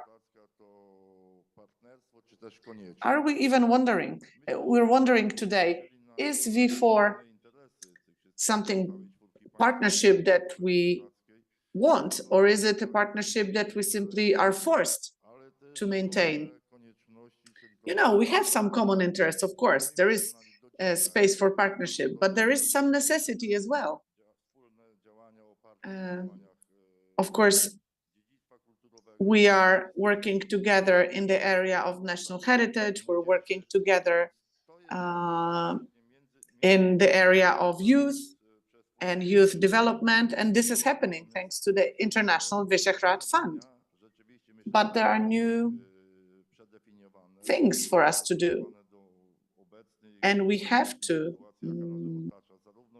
adapt to the existing geopolitical realities in Europe, all around the world.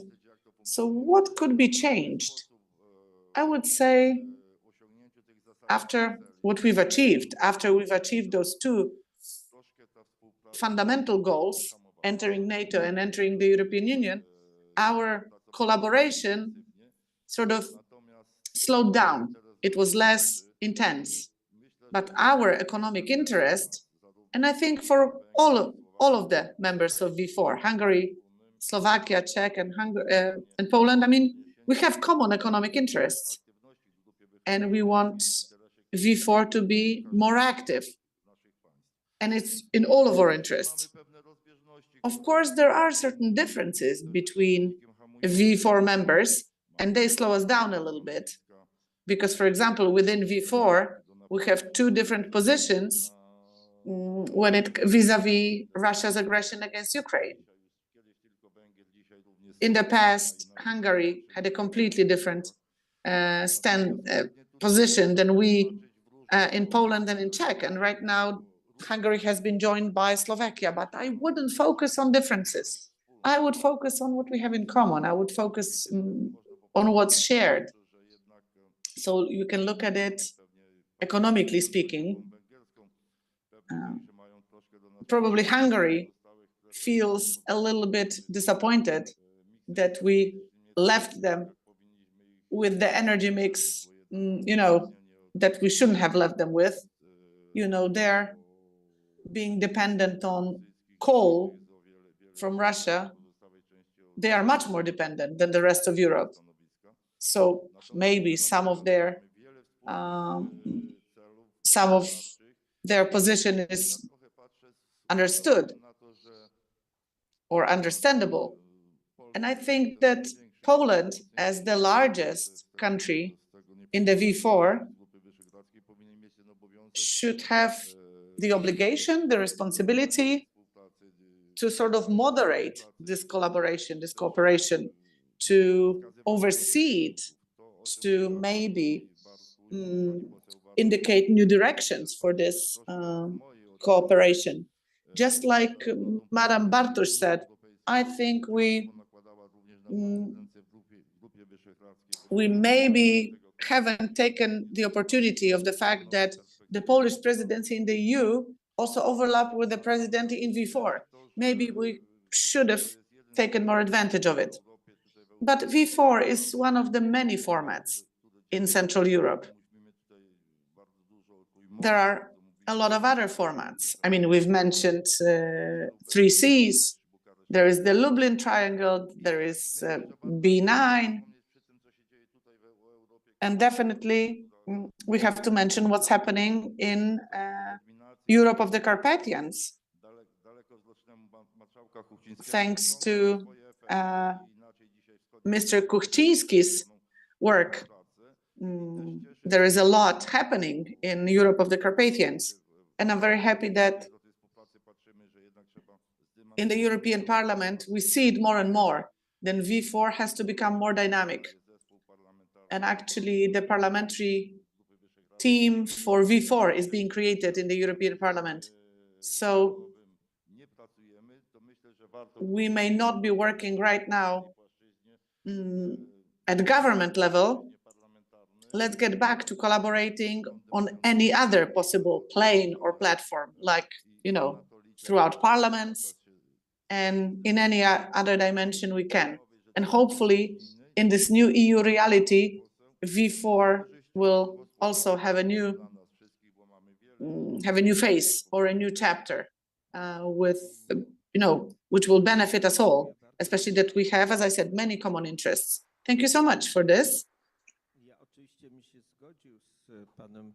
I agree with what you said, sir, that those fundamental goals, the way they were set back in the 90s, have been achieved. Here we're of the same mind. We should be developing infrastructure. We should make sure that our young people develop and cooperate between our countries. And it's really important to sort of be in touch, to continue to be in conversation with one another. But you know, back then in the 90s, we were aspiring to something. We were aspiring to democracy. We were aspiring to rule of law. So when you look at Poland and Germany and this sort of good neighborhood between Poland and Germany, it always feels like in this relationship, there is one party that is weaker, asking the other party to help it grow. But I think we should maybe leave that dynamic. We are still young, of course, as V4. Maybe not babies, but adolescents. And remember about the Weimar Triangle. I remember political scientists were asking what decisions were being made during the Weimar Triangle meetings. So, you know, maybe given the direction in which Europe is going, knowing that our strength, let's say, or influence is limited, maybe our region should become more, should come into its own and have a more sense of agency. I wonder how you see this from the perspective of Hungary, because when I look at Hungarian policy, and I remember back in the day when I was on German TV, I had to always explain about Poland and about Hungary all the time, Poland and Hungary. And then when our democracy and rule of law were saved, seemingly, Hungary remained as enfant terrible within the European Union. But on the other hand, their policy was very, very effective. Such policy may be controversial. If you become a subject, if you have agency, you always may be controversial. So how do you see the role of Hungary in the region? How do you see the role of Hungary in V4? Also on a political level, not on a level of, you know, exchange and economic cooperation. First of all, I'd like to thank you all for having me here at Europa Carpat. This is my second time. It's always a pleasure to be here, especially in this region, which is very close to my heart because my great-great-grandfather used to fight here during the First World War. He was stationed at Przemyśl, so it's very close to me.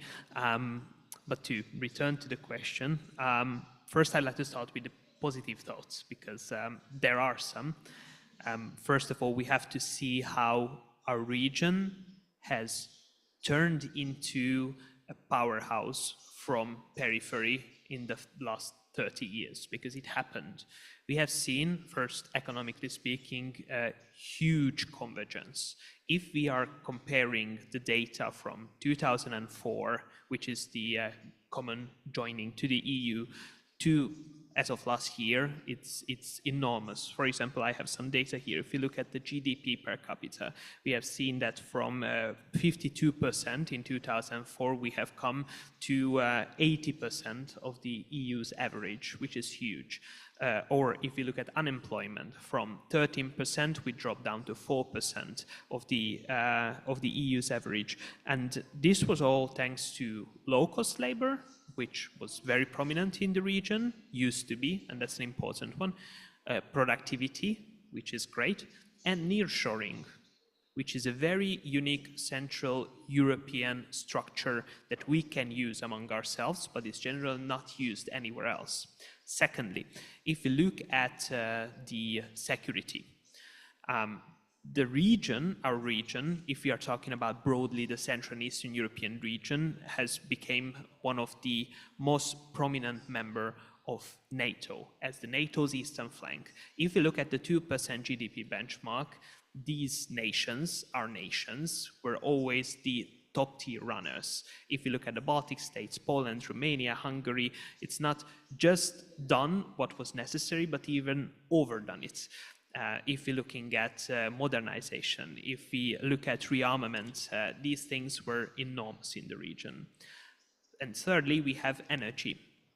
Regarding energy, huge innovations were put into place. If we look at the north-south connection, if we look at renewables, if we look at nuclear energy, or if we are looking at specialists, there are 2 million energy specialists in our region. Nowhere else on the continent you see that much of a percentage or number of specialists in a region than at us. This is a structural advantage, and we have to agree that. So if we look at how currently Central and Eastern Europe is standing, we see security relevance, especially during the war that is keep going on, our position in that, neighboring it is very important. We see energy resilience.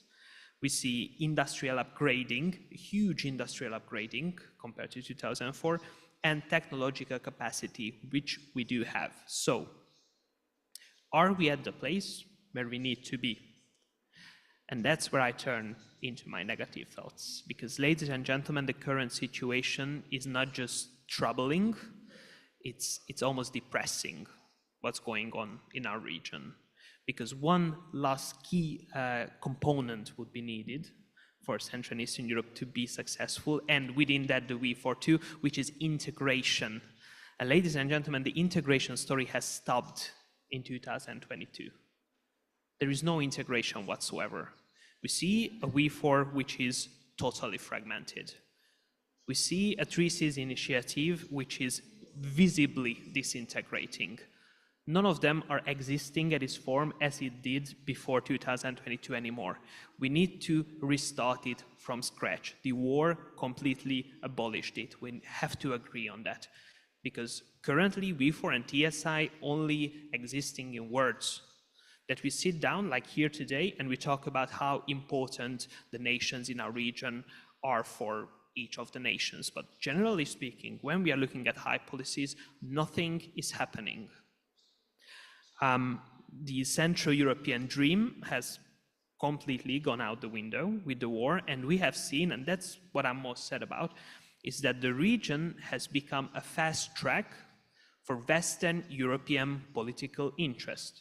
Whatever we do in energy, in security, in economy, all the things that I previously mentioned are not serving the interest of our region, not serving the interest of V4, TSI, any Central and Eastern European cooperation, which would be much needed, but the interest of Western European states. Recently, I've heard about this poll in Poland where they asked the population what is the strongest supporter and friend of the Polish people, and the top became Germany, which is, as a Hungarian, is not very good to hear. Of course, this is the part of the joke.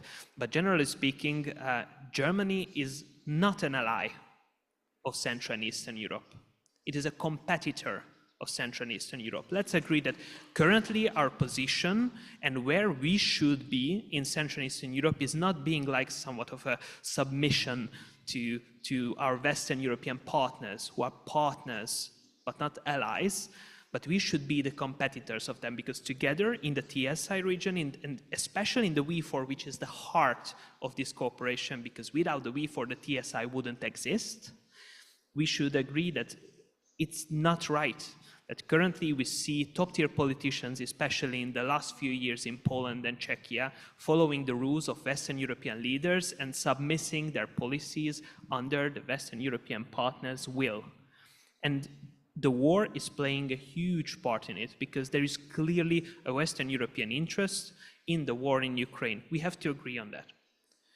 And our position, which is of course supporting Ukraine, should not be under the will of the Western European way to deal with the problem. We should find our own solutions, because we are in the front line and we are in the neighborhood. So in order to be unified once again, which I am not seeing currently, and I'm not even optimistic about, I don't see any movements towards being unified once again, but in order to find a common ground somewhere in the future again, when the political stars are colliding again, and there are politicians who have the will and the way to rebuild the Central European Alliance, we need to focus on connectivity.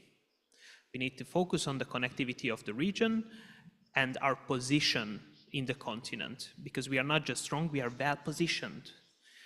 We are between the huge, big players that are opposing each other on the east and on the west, and we are in between them. So let's focus on rebuilding, because currently this situation is just horrible that I see. Tak. Ale ja bym powiedział, pan Yes, but I'd say that you've just emphasized what has already been said, that on the one hand, we have a situation of a huge success, economic improvement, and so on. But on the other hand, we have a certain political weakness in this broader whole, which constitutes the European Union, but the fact also that the V4 group is not such an unified group. The times when Milan Kundera, in his famous essay, talked about kidnapped Europe, I think that the 35 years, there was also an encoded aspiration to the so-called West. And now I believe it starts to change. And I'd like to calm your mind on the Polish attitude towards the Germany. There was a barometer lately, and the research showed for the first time that more Germans think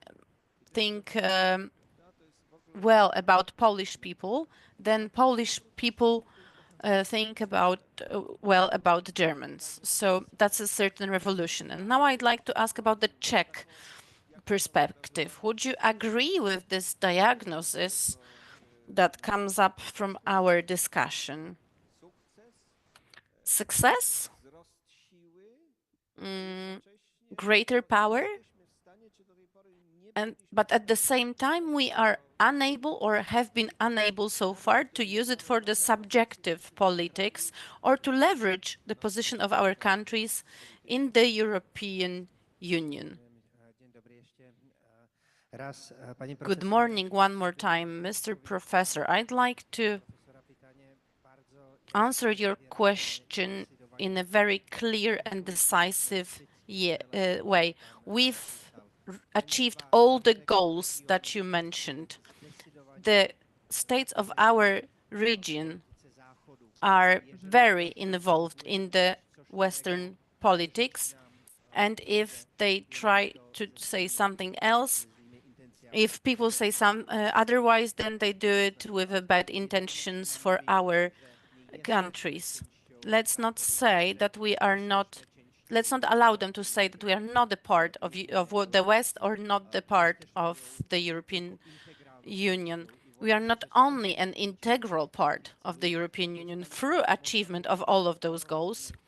We are adults and mature members. I do agree fully that those goals were aspirational, that this was about who we wanted to be. We wanted to be a fully righteous member of the Western Union. But yes, we already are, so what's next? And I believe that we can say that on the 15th of March 2022, when the Prime Minister of Czech and of Poland and of they went together to Kiev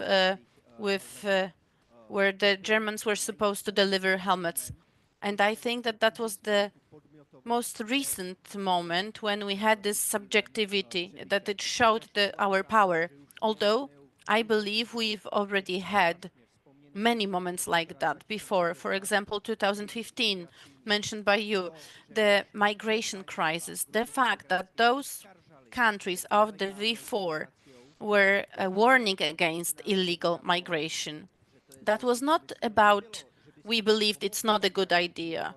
It was not about being homophobes, as they tried to paint us. That was our own experience, simply, from the region that today is, we can already say it's a mainstream concept. However, our subjectivity is much broader. Not only V4 is the heart of the three seas, not only V4 is the essence of the defense of the eastern flank of NATO, defense of Europe from the eastern direction. Center Europe is also a membrane that does not allow to our region or to Baltics or Balkans. I'm convinced that if we allowed to, for example, in Czech, to allow for 52 genders, I think it would be difficult for others to say that they don't want this policy as well. So I believe that our region, since 2015, but much earlier than that, is the power of the region, is subjective, really, because we have this experience of growing into these powers, like Western powers, but we can be one of those powers and we can defend those values, identity, and we set an example for other countries. The V4 group, yeah, we did mature, but as early as 2009, let's remind ourselves about which presidents were the last one to sign the treaty. Václav Klaus and Lech Kaczynski would like to get back to the Lisbon Treaty, but those two presidents were the last ones to stand against it. So I think that this Visegrad group is still strong. There are some things we cannot agree on, like Ukraine. Yes, there are things like that, but there are many other spaces, room for cooperation. I believe that the Polish president is interested in it, in continuation of this project, and I believe that the Czech Prime Minister is ready to cooperate. The Prime Minister used to like Brussels more than the Visegrad group. But now he definitely prefers Visegrad group. So it's absolutely possible to cooperate in so many things. We have the power and we can show that power because we have the experience of totalitarianism behind us. And the last digression, I don't know if you noticed, I believe that our countries understand it best from the whole European Union. You, Professor, when you were reading those goals, let me quote one of the goals. It was to bring back parliamentary democracy. Yes, and this is what we want, what we did. And I don't know if you've noticed, but around 2009, when the Lisbon Treaty was approved, the other kind of democracy emerged, liberal democracy emerged. Yes, it's been there since 19th century. We didn't even write it in these goals, liberal democracy. That was when we wanted the parliamentary democracy. We wanted to be that parliamentary democracy. Well, yes, thank you very much. Thank you for emphasizing something that seems obvious. We say that those goals from 1991 of the Visegrad group were achieved already, or even Milan Kundera's goals also were achieved, that we came back to Europe. We don't talk about it enough. The young generations don't even think about it. There is no option for those who would be on the other side of Ural. If there's any nostalgia that is pro-Russian nostalgia, it can be found rather in the country of Sen, or some where they don't understand what they're dealing with. We're talking about our presence, about our responsibility for Europe and for the West in the situation when we can clearly see the crisis of leadership, because this is what we're talking about. Back in time, we would talk about the driver, French, German engine. Where did it take us? Today, no one is using it. It's not serious enough. There's one country that would like to be the empire of Europe, in Europe, the country that actually evoked that crisis. And then there is a question: if our region is going to leave this period of being not mature politically enough and will take care of the new development direction. So maybe if you could briefly, maybe I'm too optimistic, but maybe if you could comment on that perspective. Well, when I talked about this period of engagement, you mentioned happily ever after. So this realization, this getting to our goal, to achieve our goal, that was when we entered the EU. And that was the end of the movie. That's normally the end of the movie, but this is how life started. Everyday life starts. And just like in marriage, you have to work on your marriage every day. And I believe that the Visegrad group really has proven in 2015, when we all united and took a common ground on the migrants, but trying to get to Europe. But today we are 2026, and it seems like the V4 group exists formally, although I just heard about restarting V4, but I think we are before it yet. But it's good that we are discussing it, but we are discussing it on the level of parliament, of politics, but we have to keep in mind that each of our countries have their own government, and I'm very pleased that we have President Karol Nawrocki. But I was an opportunity to talk, and I have to say about three C's again, three C's, because we are not talking then about 60 million, but about over 112 million, 1/3 of the part of the European Union. And President of Romania, when he visited Poland, that's what they discussed with our president, Karol Nawrocki. But next meeting happened already on the level of the parliament, and I don't know what the government said. I remember what the Marshal of Sejm said, that we don't need any three C's. It's enough for us to have the European Union. And our overall goal is to help Ukraine by the help from the Polish government. And I had the privilege to visit with Minister Rao when we were in the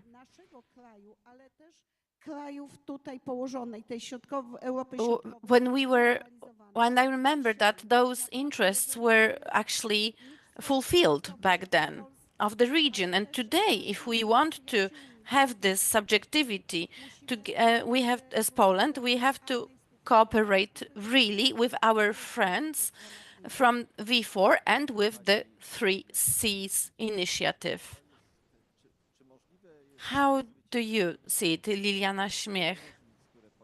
Can we overcome those differences that we have so that we can together shape the European policy? I'll switch into English again. Of course, I absolutely believe that we can cooperate even though we disagree on certain topics. I'm pretty sure that you don't always agree with your wives, and I'm pretty sure you don't always agree with your husbands, and still cooperation is possible. But what we need in the V4 is that we need sovereign governments that would put interest of their own citizens on the very first place. And we need a new government in Poland in the next elections. Hopefully it will happen. And we need to make sure that we will have strong leaders on the top of it.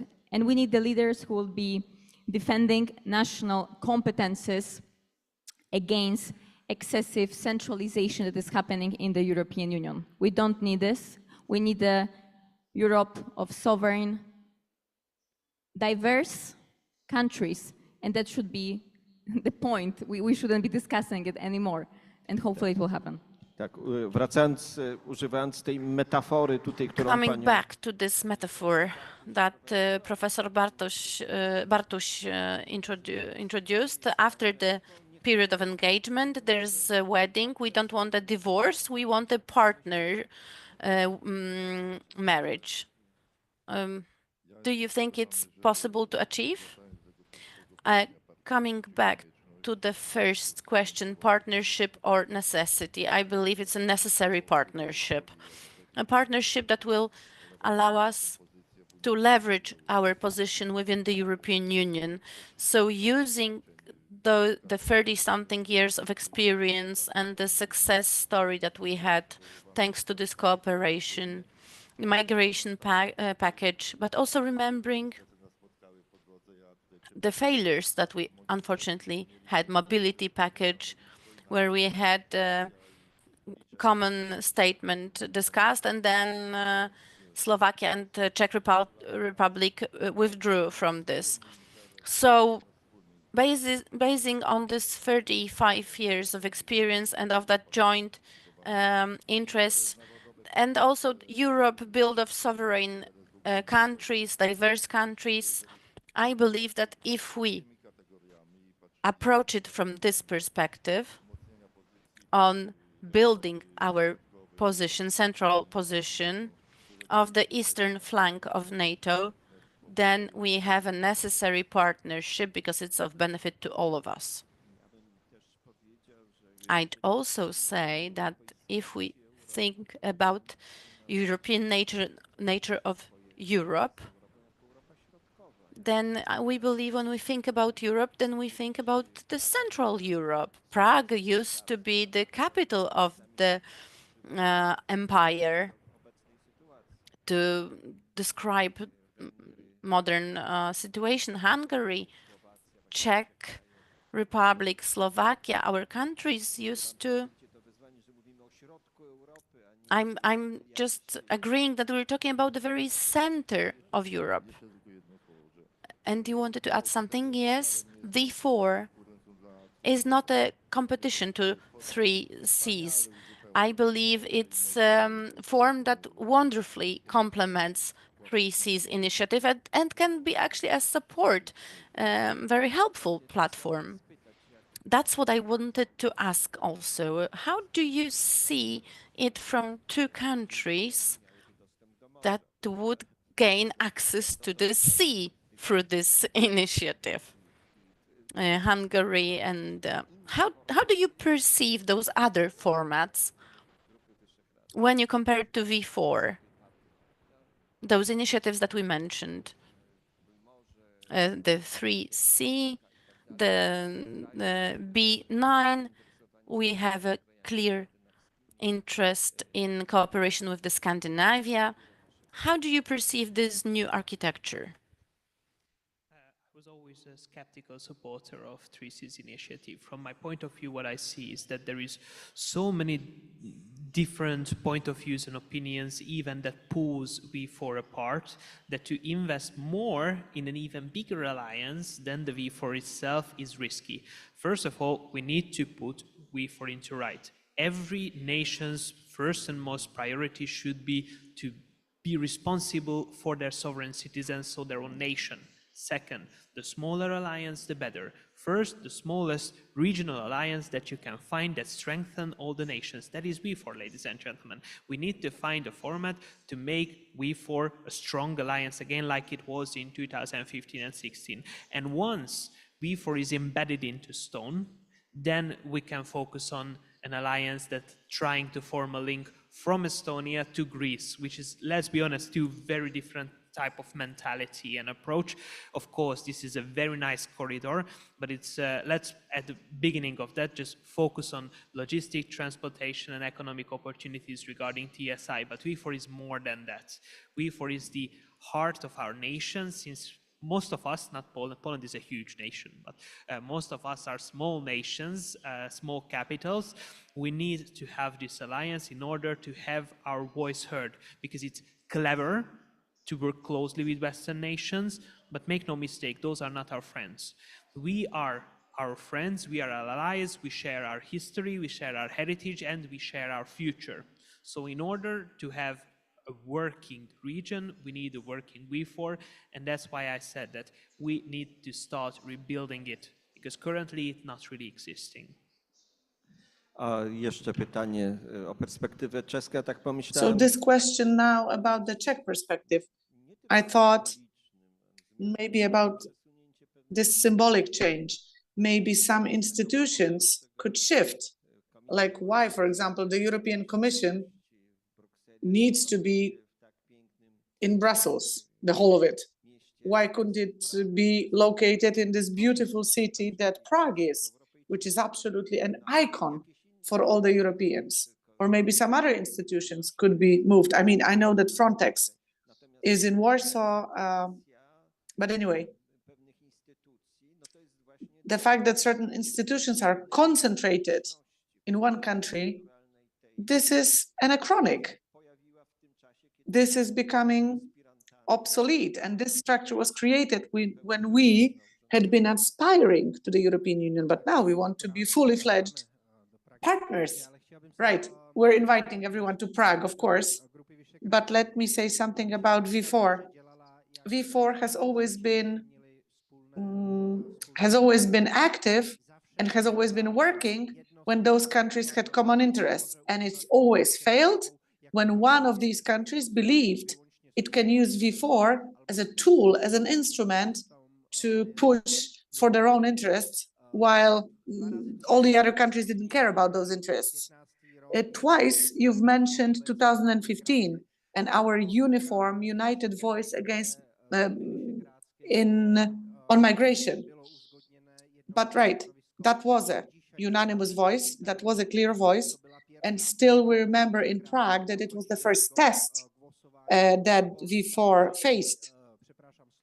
Slovakia was against, immigration, Czech against, Hungary against, and Madam Kopacz, we were waiting for her to raise her hand, and she didn't. And it was a bit of a disappointment. It was a bit of a failure. But for sure, there are common shared interests, like when the president of the European Commission was elected or chosen. That was a success. When we're asking about the Three Seas area, let's remember V4 is at the heart of the Three Seas. Because, well, the Three Seas is a very important project. It brings a completely new dynamic into the entire European region, and V4 is its heart. So even if we're not formally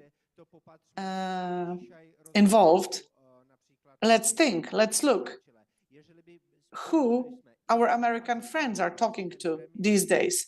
Think about how many times the president or the prime minister of Poland, Czech, of Hungary how many times they've been to the White House, you would get a number that's much greater than for other Western European countries.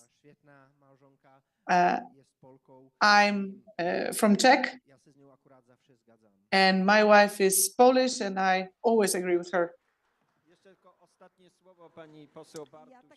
Right, Madam Bartuś, right. A former Prime Minister Kopacz, she was not against, but she didn't raise her hand, but actually she acted. And Jarosław Kaczyński was very clear about the position of the Polish government. And later, Poland was the leader of this protest against immigration. Within V4, we are the greatest nation in terms of population. And when I talked about the 3 Cs, I meant exactly what you said, sir. I meant that V4, as part of the 3 Cs, is the very key, the very heart. But yes, so for our interests to be realized, we have to expand, let's say, those interests onto the 3 Cs. Right, thank you very much for a very interesting discussion. Round of applause, of course. Thank you.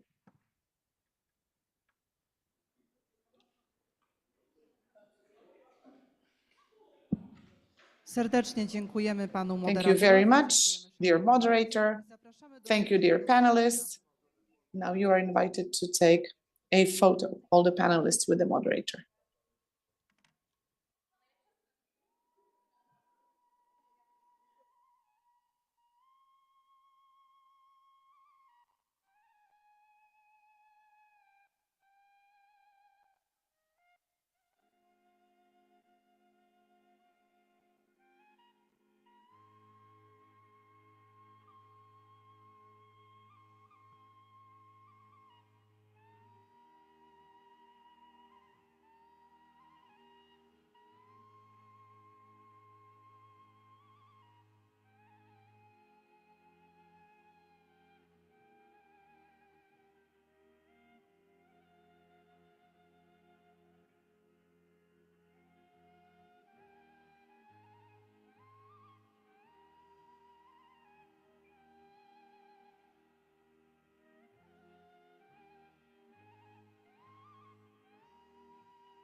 Dawno, dawno temu nadszedł czas wyzwań.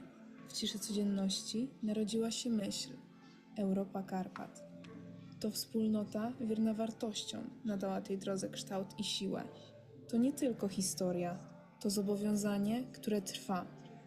Zapraszamy na 41. edycję konferencji Europa Karpat. Niech moc będzie z nami.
Szanowni Państwo, bardzo prosimy o zajmowanie miejsc. Za Ladies and chwileczkę gentlemen, please take your seats. We will begin the following panel any moment now.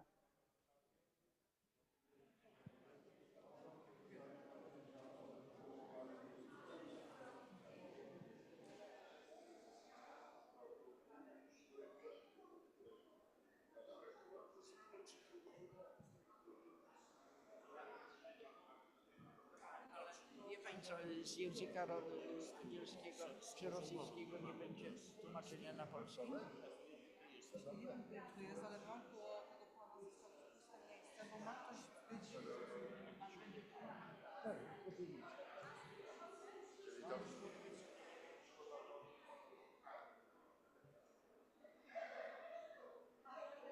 Niech Pani sprawdzi, czy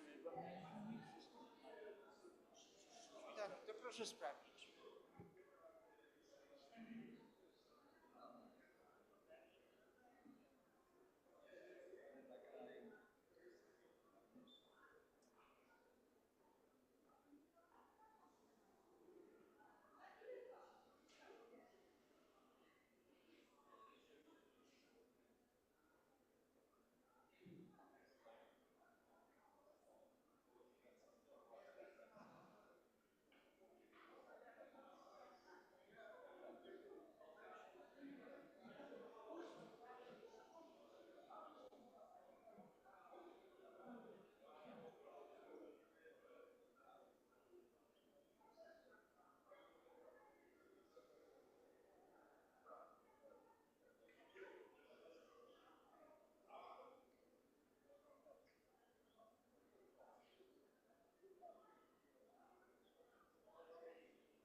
Szanowni Państwo, serdecznie zapraszamy Ladies and na gentlemen, welcome to the following panel, People of Freedom, the People of Freedom.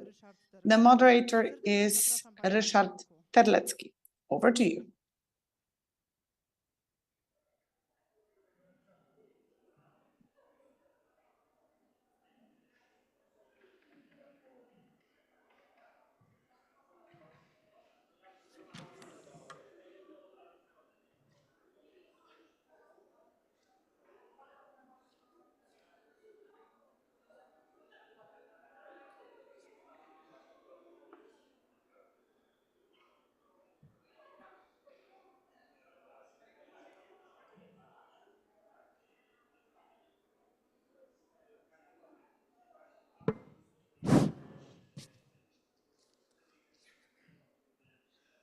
Szanowni Państwo, witam bardzo serdecznie. Ladies and gentlemen, welcome. Good evening. We are beginning the following panel on the Europe of the Carpathians conference. It's a long-standing event. We have the 41st conference today. Let me introduce my panelists, important people. We have Leonardas Vilkas, historian, writer, translator, coming from Vilnius, Lithuania. We have Sergei Gulayev, former deputy of the Legislative Assembly of St. Petersburg. Mam też informację, że I also know that he was a war correspondent from Afghanistan and Chechnya, co-founder of the European Petersburg, Russia.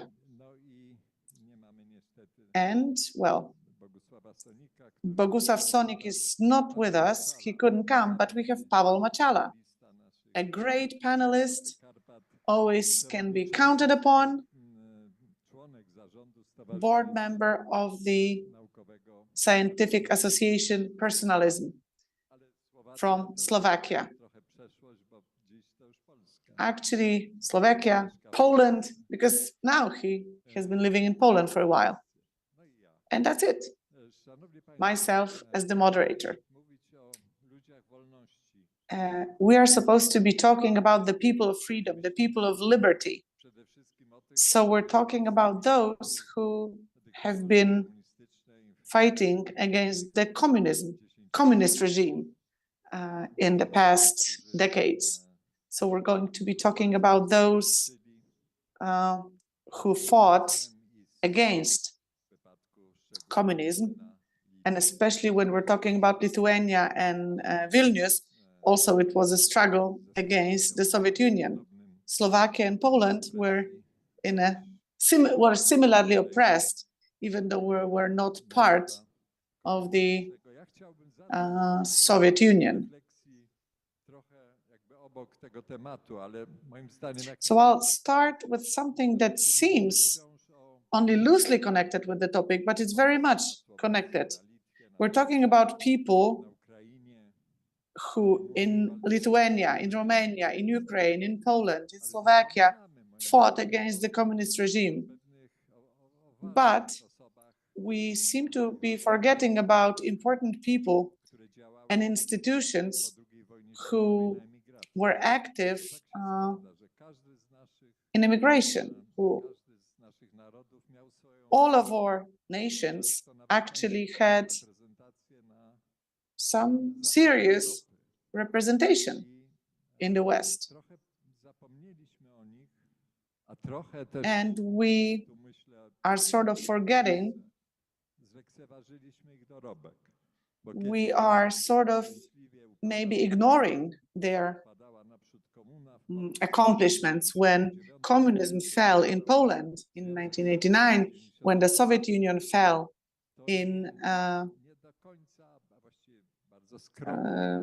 91, we hadn't been using the knowledge, the experience, the expertise of those people who had been representing us in the West. Of course, those old generation leaders had been already dead, like General Anders or General Sosnkowski, but those who followed after them lived on. For example, Edward Raczyński was very much alive back then, the president of the Republic of Poland in exile. So we sort of didn't take advantage of those who were immigrants and who were in exile, especially as political immigrants, and who were very active in liberating Poland. The Committee for the Liberation of Lithuania, that institution was created after the Second World War, and it represented Lithuania in the West. I mean, first, that organization was active in Germany, then it went to the States, New York, Washington, and then in 1989, I mean, up until 1989, that organization was representing Free Lithuania, while Lithuania was being occupied by the Soviet Union. And in the early 50s, they were in touch with Lithuanian guerrillas, while in Poland, guerrilla efforts were actually dying down, while in Lithuania, it was all very much exploding into life. And when those people were hunted down or very exhausted by harsh winters, they crossed over to the Polish side because they were, let's say, less hunted. And so now let's start with our friend from Lithuania. So we have this question to you. When we're talking about the people of freedom, the people of liberty, because actually you've had experience in those times. You met people from the Solidarity movement. So how do you think how people from those times, people who remember those years, that era from their own experience, how do they see how do they evaluate our European reality today? You know, war in Ukraine and, well, and Russia's aggression, and at the same time, great struggles by the European Union to make our nations into one state under Brussels. So, going back to what you said about migrating and being in exile, we have to mention that,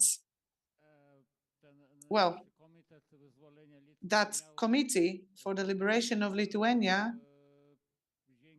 was, well, it was operating because they can cross over the Polish border. And actually, there were some cases where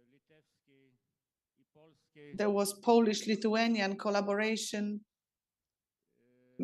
between guerrilla forces. Even there was the Augustów campaign. And that operation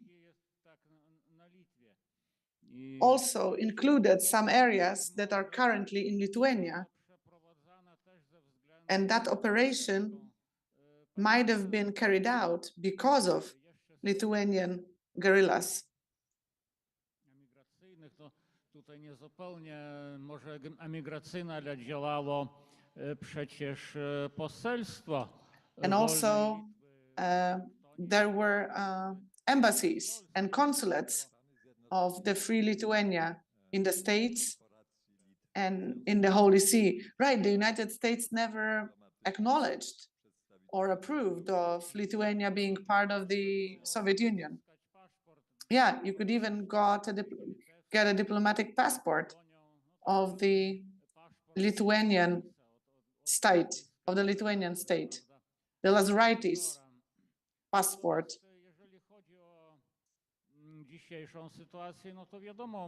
But when it comes to today's situation,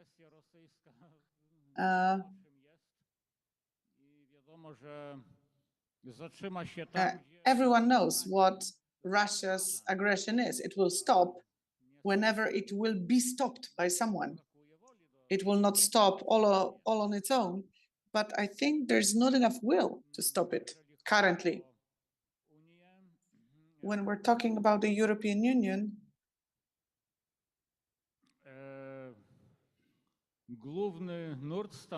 the main, I would say, the mainstream is liberal left forces, leftist forces that may lead to the collapse of the European Union. Western societies, Western European societies are unhappy. And, well, we may be the last ones standing, like we and Hungary, maybe, I guess. Yeah, that's it, what I wanted to say.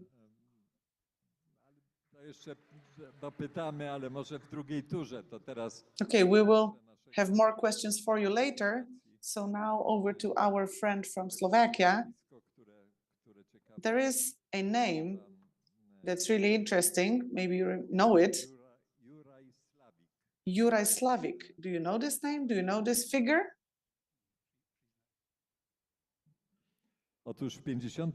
In 1951, the Conference of Eastern and Central Europe states was created. It was an association of representatives in exile of all those countries. And this person, Juraj Slavik, was heading that particular association, that particular organization. And well, you, sir, may be an example of, you know, the fact that we tend to forget some of the people of freedom. Oh, thank you for reminding me. Thank you for reminding me about this person. What I would like to share today is something that I feel is very, very relevant and something that's also personal to me, something about a person who I feel is one of the people of freedom, someone that we tend to forget about as well.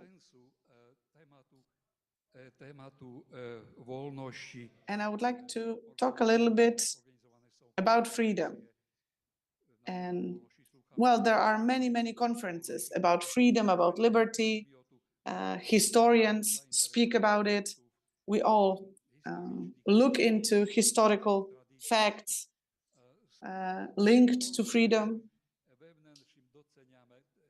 And we appreciate all the heroism of those who fought for freedom in the Second World War, after the Second World War. But our interest in freedom should not stop there. I would like to point out the fact that today freedom should be a term, let's say, that is more empowered. So let me talk about freedom using the example of a statesman who died less than 10 years ago, and his political history, his political story could be the very symbol of freedom, the freedom that the Pope John Paul II believed that the freedom was an important contribution into a united Europe after the Iron Curtain fell. So when I'm talking about the words of John Paul II, when he said that God was the source of freedom, sometimes people don't understand it. I want to talk about the first president of Slovakia, Michal Kovac. Together with Vladimir Vecchia, was one of the founders for the Slovakia democracy after the independence, when Slovakia was established, when he refused to sign decisions he did not agree with. There was a period of open war between the president and the prime minister, when the budget was cut for the chancellery of the president through the ban to admit the president in the public offices and the media campaign to discredit him, and finishing with the kidnapping of his son and murdering a young man, supporter of the president. And he died because of the explosives that were set under his car. And the president stayed true to his values, not only till the end of his life, but not only till the end of his term, but till the end of his life. But what was his courageous attitude about? I wanted to show you this, because after his term was finished, we spent a lot of time and we had a close relation. And very often I heard from him words that still resonate in my memory. One day I will stand before God and he will ask me if I did everything I could or should have done as a president, as a politician. As a politician, he was fully aware of his evangelic responsibility towards citizens of Slovakia, towards each citizen of Slovakia, no matter, regardless of their political orientation. From what we know from the Psalm of Matthew, Whatever you did to them, you did to me. And Michał Kovács,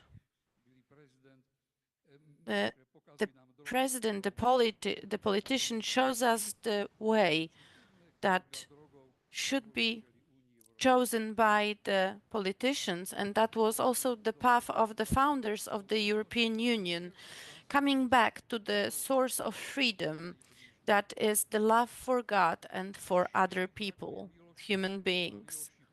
We don't have love today. We don't have love in politics. It sounds strange, but let me complement it.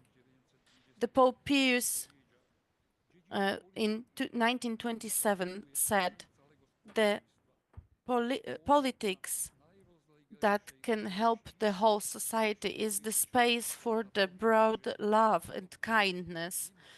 And there is nothing more important. If there is no political love, there is no love at all.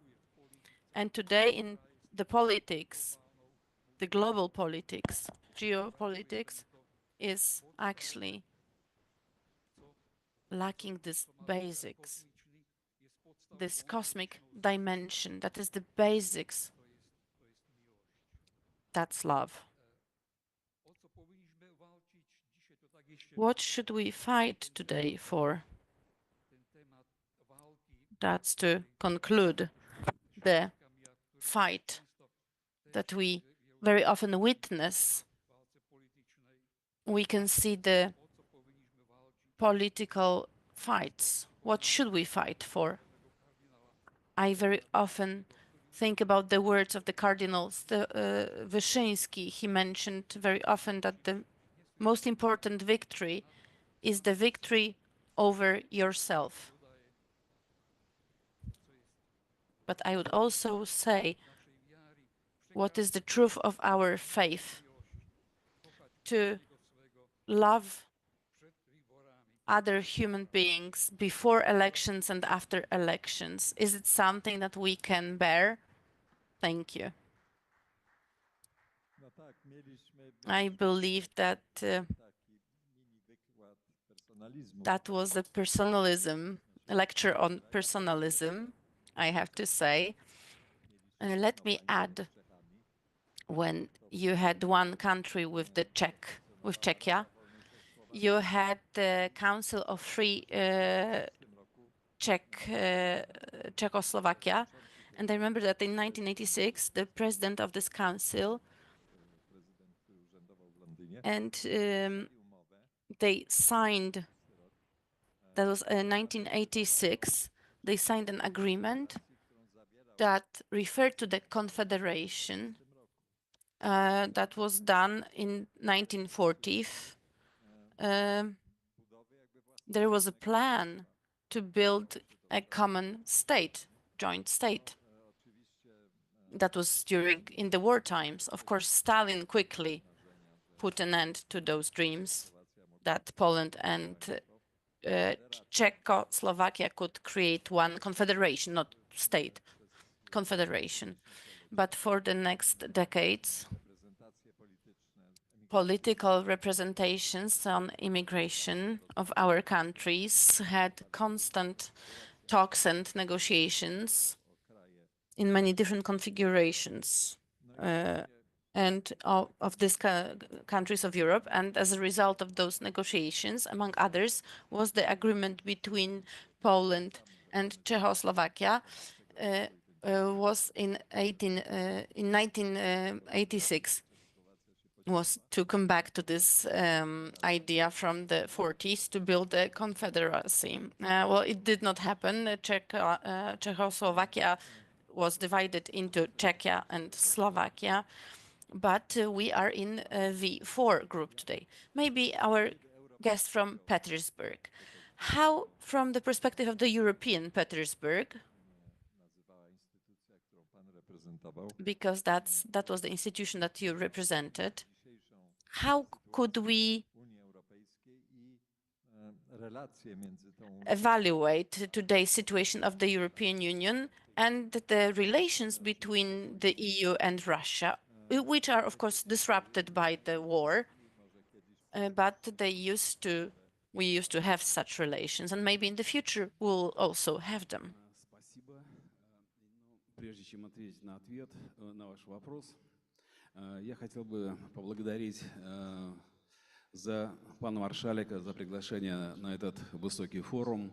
Это большая честь для меня, и я признателен, что у меня есть возможность выступать от европейского Петербурга, от какой-то части россиян, оппозиционно настроенных. Пан Сергей Гуляев хотел подякувати маршалка Кукчинского. Mr. Sergei would like to thank you, Marshal Kuchcinski, for the invitation to the Club Europe of the Carpathians, because right now he can speak on behalf of the European Petersburg in front of such an audience. Хочу обратиться еще раз со словами признательности к польскому правительству, которое выдало мне 3 года назад визу, которая спасла меня от тюрьмы. Он еще раз хочет One more time, he'd like to say thank you to Minister Rao for the fact that 3 years ago, thanks to the turn of the Ministry of Foreign Affairs, he managed to escape St. Petersburg through Estonia to Poland, and from Poland to Germany. Польское правительство за предоставленную возможность нашему съезду народных депутатов России, делегатом которого я являюсь в Варшаве, работать над документами будущей России. Это площадка для объединения российской оппозиции и для принятия важнейших законов, которые будут, я надеюсь, в постпутинской России приняты нашим обществом. Он хотел бы еще раз He'd like to one more time thank the Polish state for the fact that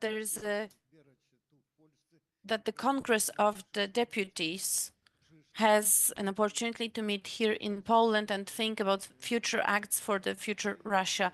And Mr. Sergei is the head of Committee on Defense of that Congress. Как председатель комитета по обороне мы разрабатываем законы о военной политике постпутинской России, об амнистии для тех, кто добровольно сложит оружие, для тех россиян, которые добровольно сложат оружие и перейдут на сторону добра. Законы,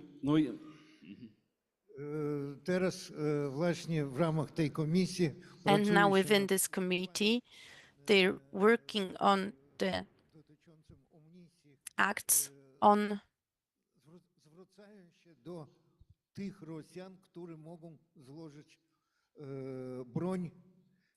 and they are addressing to Russians who can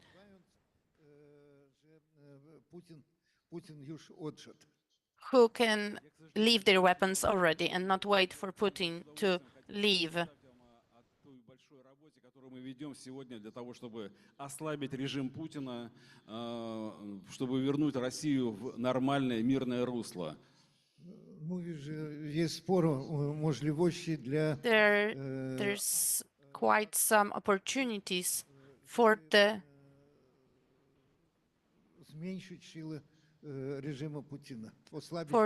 to weaken Putin's regime. Один документ, который я считаю одним из самых важнейших, который мы приняли в последнее время на съезде, это закон о запрете, о признании террористической организации Федеральной службы безопасности России. Especially, he would like to draw the attention to the fact that the Congress of the Deputies, of People's Deputies, is approved an act that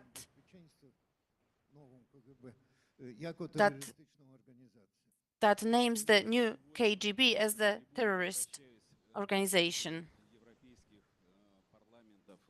Тем делегатам, которые присутствуют сегодня на этой конференции, с просьбой обратить внимание на то, что пора, я написал петицию обращения от съезда к Европейскому парламенту, к Европейскому совету, и, собственно, об этом же, о том, чтобы признать ФСБ России террористической организацией.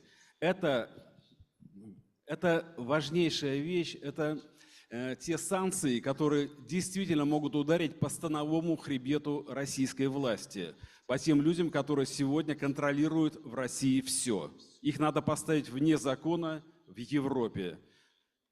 Ну и Конгресс депутованных людов решил Congress approved a letter to the European Parliament, and it addresses the parliaments of the countries that representatives of which meet here, and they also ask to name this organization KGB as a terrorist organization, FSB. Right now, the former KGB. КГБ, ФСБ применяет практики массовых репрессий, внесудебных казней, депортаций, фабрикации уголовных дел политических. Within 100 years, that organization that carried different names, you know, in Poland, KGB, now FSB, they conducted mass repressions against people who do not agree with the current regime. В первую очередь на польский парламент. Дело в том, что вы все знаете, что польское дело НКВД 1937-1938 года, в котором пострадали 143 тысячи польских граждан Советского Союза, которые были арестованы, 143 тысячи, а из них 111 тысяч 91 человек расстреляны, это на совести тех людей, которые сегодня не отреклись от прошлого. Они считают себя продолжателями ВЧК, НКВД, КГБ и остаются верны этому знамени. In 1937-38, 147,000 of Russian citizens of Polish origin were repressed in the territory of Russia. Out of 11,000 of them, no, 119,000 persons were murdered.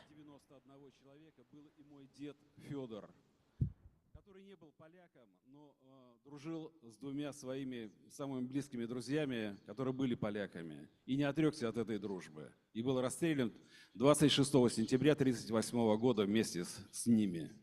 Among those murdered was his grandfather, who, although was not a Polish himself, but he was friends with people, with Polish people who were on that list, and because of that, in 1938, he was taken and shot.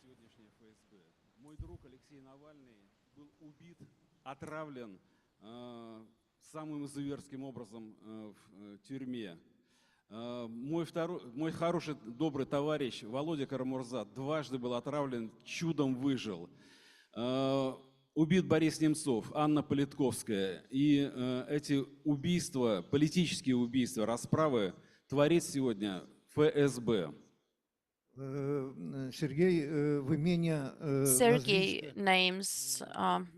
lists the names of people who opposed and fought the regime in different periods and who got murdered either in prison or directly, such as Anna Politkowska, the journalist who clearly spoke against the war in Chechnya,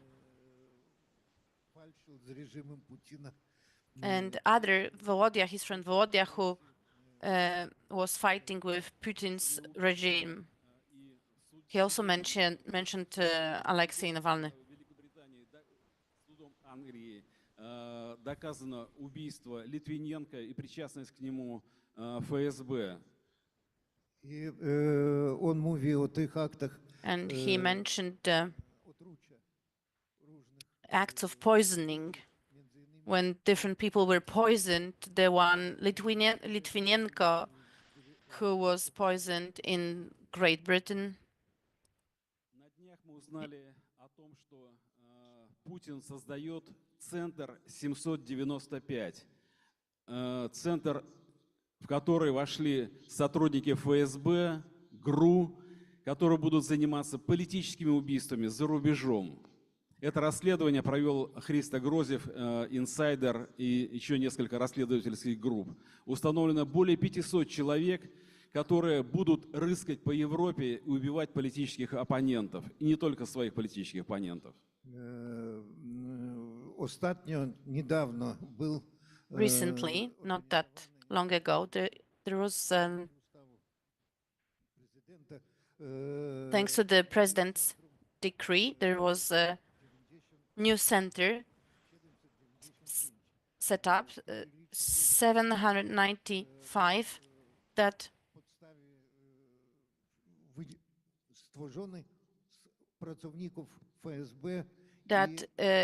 already has 900 people who are from FSB and from the military intelligence.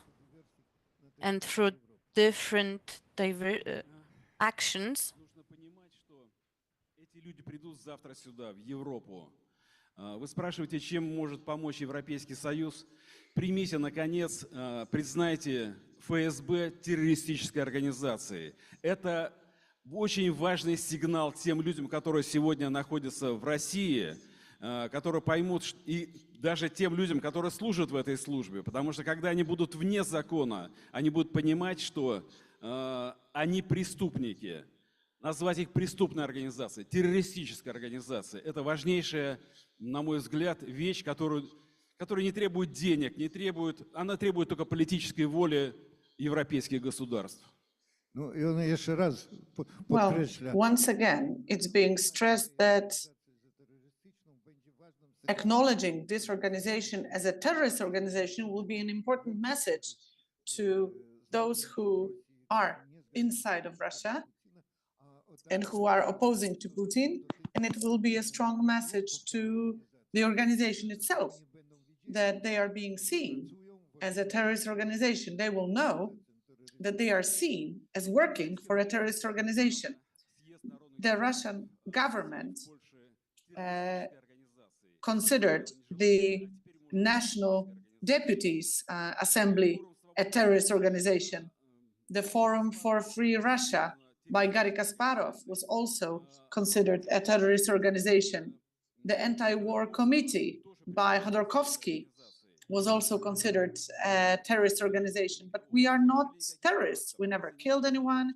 We never committed any acts of terror. The only thing we're doing is we're trying to oppose Putin's regime. The only thing that we're guilty of, like, for example, myself, I wrote a book about the war, and this book was considered an extremist, a terrorist book, a slander. But actually what I wrote was the truth. But for that book, I'm being called a terrorist. So it's not Kasparov, it's not Khodorkovsky, it's not me, not Mr. Ponomaryov, right? We're not terrorists. Let's call those who kill people, those who repress people, let's call these organizations and individuals terrorists. Trzy najbardziej wpływowych organizacji opozycji rosyjskiej w Europie, antymilitarny komitet Khodorkovskiego, форум вольной России в Литве Каспарова и Конгрес депутованных людовых, który ma kwaterę główną w Polsce, uznane jako terrorystycznymi organizacjami. I liderzy tych organizacji nazwani terrorystami. A Sergiej Guliajew napisał książkę, on jest dziennikarzem wojskowym i on napisał książkę o wojnie w Ukrainie i za tą książkę też uznany personalnie jako terrorysta, a książkę uznano niepożądaną i ekstremistkim wydaniem. Bardzo dziękuję. Thank you very much for those words. It was a very moving intervention, and I have to say a little bit about our history and people who went into exile for 50 years, for half a century. Lots of really outstanding specialists, lots of brilliant people from all kinds of areas, like lawyers and legislators.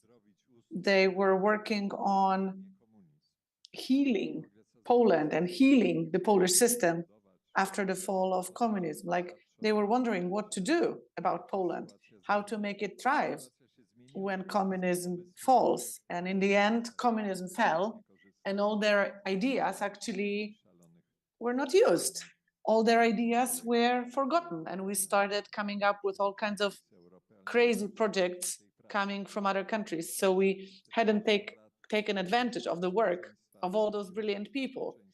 And over those 50 years, FSB, our politicians in exile actually considered FSB and similar organizations in Russia as terrorist organizations. But actually, no one was brought to justice for what they'd been doing. Some people went to jail, indeed, went to prison, like Różański or Fagin in the 50s, but actually not many people were brought to justice. And actually for years, they were enjoying very high pensions that real people of freedom never saw. People who struggled against the regime and paid dearly for it, they couldn't even dream of such pensions. So it takes a lot of courage, a lot of determination, a lot of belief,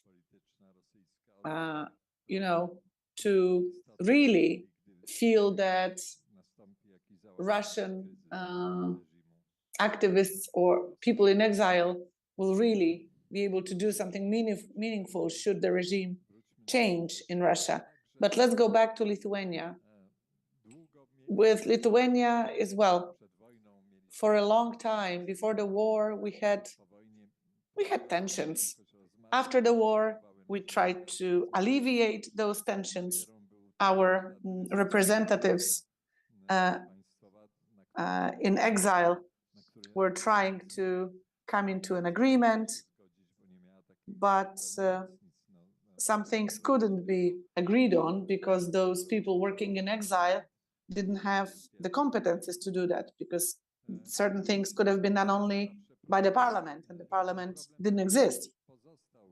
It was a problem for a long time, and this problem remained. And I remember when Marek Kuchciński, present here in this room, said very clearly that you should try to agree with the Lithuanians, whatever it costs, whatever it takes, even though we've had tensions, even though there has been animosities, we have to try and come to an agreement. And actually, it is one of the greatest accomplishments of Marek Kuchciński. He will go down in history as the one who sort of has broken through the defenses of our parliamentarians, telling them, please, let's try and see eye to eye with Lithuanians. And then all kinds of things started, different formats of collaboration, different conversations, different initiatives. And slowly but surely, we were brought closer together. That was a very good and a very sage political move by Mr. Kuchcinski. But now let me ask you, those people who were opposed to the Soviet occupation back then during the Soviet times, those people who still live in free Lithuania, they had different opinions about Poland and relationships with Poland due to some tensions around the Polish minority in Lithuania. Sure, I believe that all those circumstances from before the war, after half a year of total Soviet occupation, I said half a year, but I meant half a century. After half a century of total slavery, let's say, under the Soviets, if something still seems worth taking care of, if something still feels like a conflict, it must be something unhealthy, like, Homo Sovieticus coming into the frame, coming into play. But of course, Lithuanians had prejudice against Poland, indeed, just like some Polish people were prejudiced against Lithuanians. True. I think both parties were partially guilty. And I would say nationalisms, those mutual nationalisms, as I call them, have to be opposed, have to be dealt away with. Of course, Moscow is always trying to foster those negative attitudes, but we cannot blame Moscow if we fall for those provocations and for those manipulations. I'm not saying that we should forget everything, but I think we should take a critical look at ourselves. Well, in Lithuania, it's not a very popular idea, but I say it, I always say it, that Lithuania signed the treaty with Soviet Russia with a secret clause. And the secret clause said that Lithuania agreed for Russia, that was actually at that point attacking Poland, agreed for Russia to march through Vilnius, and that Lithuania would not consider it occupation. And only then Żeligowski started doing what he started doing, and yeah, we have to look at ourselves critically and sort of apologize to ourselves for that secret clause in the treaty. That was a political suicide back then.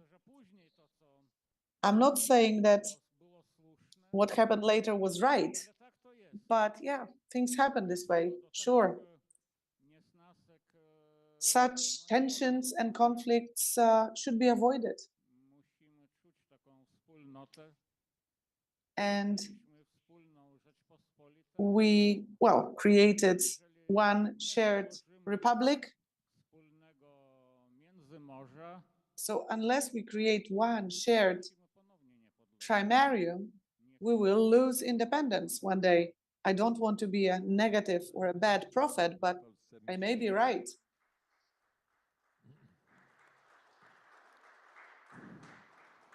Myślimy bardzo podobnie. I think that we think similarly in Poland. You said something about mutual nationalisms. Generally, it was this negative phase of nationalism. But what about those people for whom Vilnius was their home and they were deprived of it? But anyway, what happened here is a little bit different. than what happened to most Polish people who remained in the Soviet Union, because we were trying to get them back into Poland, but we did nothing for young Polish people, for young Ukrainians who studied in Poland, to sort of encourage them to go to other countries and to create minorities in other countries. But Hungarians, they did that very well. But when it comes to Vilnius and that region, I mean, Polish people remained. There are very few of them in Ukraine, maybe Vinnytsia, maybe Zhytomyr has some Polish villages, but there's very few Polish people in Ukraine, while there's more in Lithuania. And I think our faith in the fact that time will heal or relations, well, it may not always be true that time would be the ultimate healer. I always said that I was from Lviv, even though I was actually born in Krakow, Poland. But well, we're talking about the people of freedom here.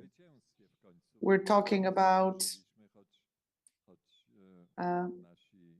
our victory, because we are victorious. We have prevailed.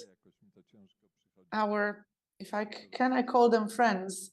It's difficult for me to utter these words, but let's say our friends from Russia, they may be in a completely different position, a very different position than we are.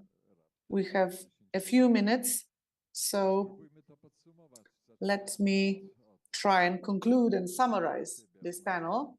So I will start from you. I have this hard time understanding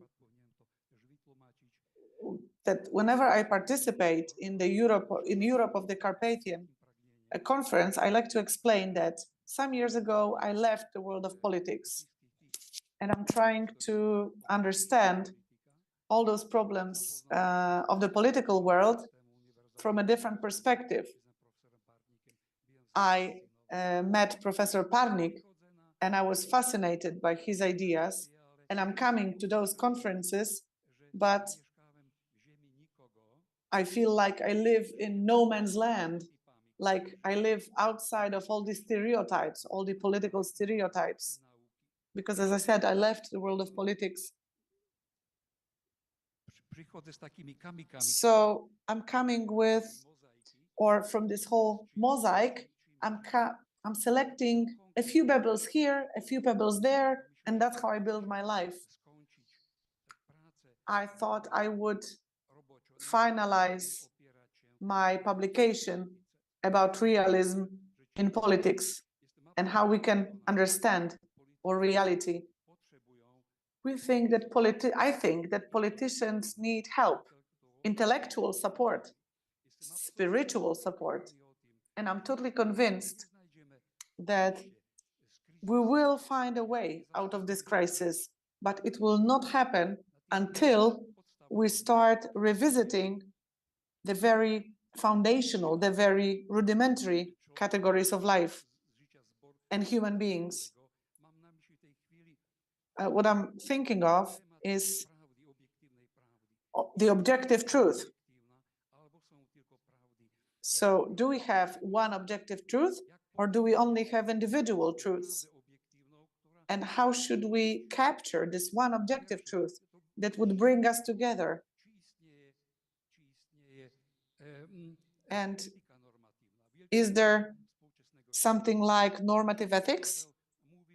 The Pope John Paul II said that freedom was built on two pillars, two foundations: the objective truth and normative ethics, or normative ethicality. What we're missing is a new vision of what it is to be human. But right now, we don't have a scientific definition of what it is to be human, because it's impossible.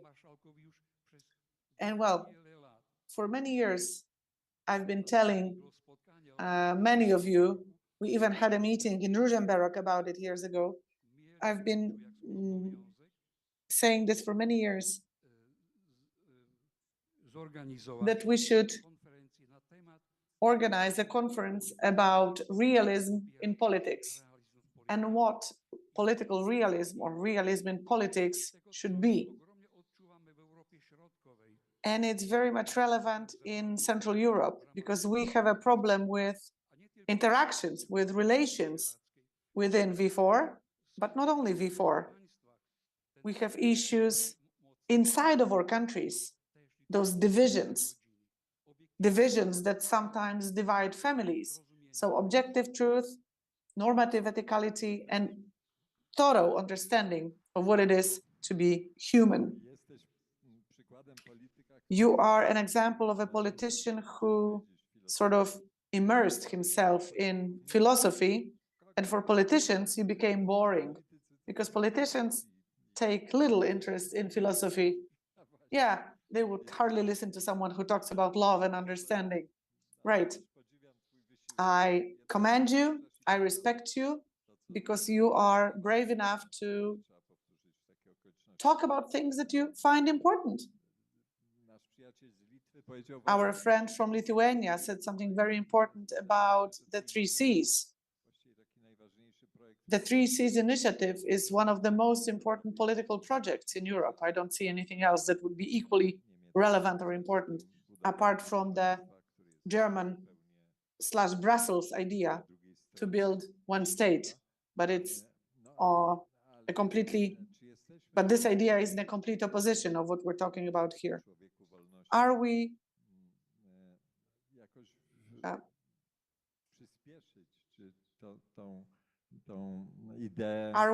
able to sort of speed up this notion of the 3Cs? Can we speed up create the rebuilding of the alliance, between those countries who are so divided by what happened in history, in the past, are so divided by grievances? Zrozumimy, że te wszystkie zaszłości, pretensje są niczym w porównaniu. If we don't understand that all that past is nothing compared to the existential threat from the East, then it's not going to be good. It's going to be really bad, the threat from the East. How do Russians perceive 3Cs project? This project is aimed against Russia, that's for sure, against Germany in some sense, but especially against Russia. How do oppositionists, Russian oppositionists fighting the regime, Putin's regime, feel when they at the same time hear that Europe does not want them, at least the Central Eastern Europe, because the French would be more than happy to see the authority from Moscow or St. Petersburg? Уважаемые коллеги, я прошу вас не ставить крест на России. Россия – это не Путин. Когда-то в 1968 году, когда в Прагу вошли советские танки, на Красную площадь вышло 8 человек. Польские тоже не стоят. Я постараюсь коротко, да. Вышло 8 человек. И чехи сказали, что у нас есть как минимум 8 причин не ненавидеть русских.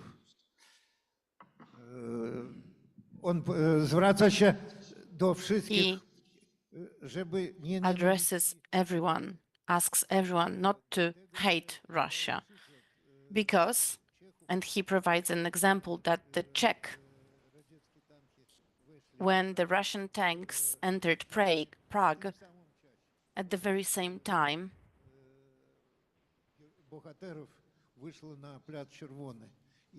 the heroes went to the Red Square at 8 heroes, and everyone could see why that there are 8 reasons that we cannot hate the Russians. тюрьме за антивоенную позицию, за свою европейскую позицию, антипутинскую позицию. Сотни тысяч, когда началась война, сотни тысяч людей вышли на улицы, протестуя против начала войны. В моем Петербурге это было большие 3 акции по 50, 30, 20 тысяч. Было тысячи человек задержаны, негде было содержать их. Это люди, которые остались в России, которые живут там, которые не приемлют войну. И вот это зерно, из которого, я думаю, произрастет новая Россия. Большинство населения, это, конечно, в состоянии стокгольмского синдрома, но те люди, которые мыслят по-европейски, мыслят современно, не приемлют войну. И я думаю, что к этим людям мы должны, российская оппозиция, в первую очередь, обращаться и вытаскивать из этой бездны. Sergei mówi, że Sergei says that 1,000 of people is imprisoned in Russian prisons for different ways of protesting against the war. When there are different gatherings, 10, 20, 30, 50 people, 50,000 people go to protests. So that means that in Russia, there are still people who are not afraid of the regime.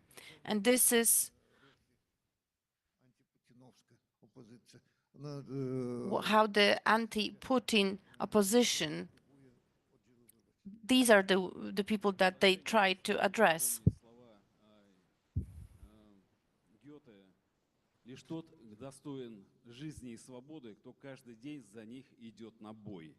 Вот, собственно, те люди, которые окружают меня, те люди, которые сегодня находятся в эмиграции, они как раз каждый день идут на этот бой. And to quote a poem in Russian,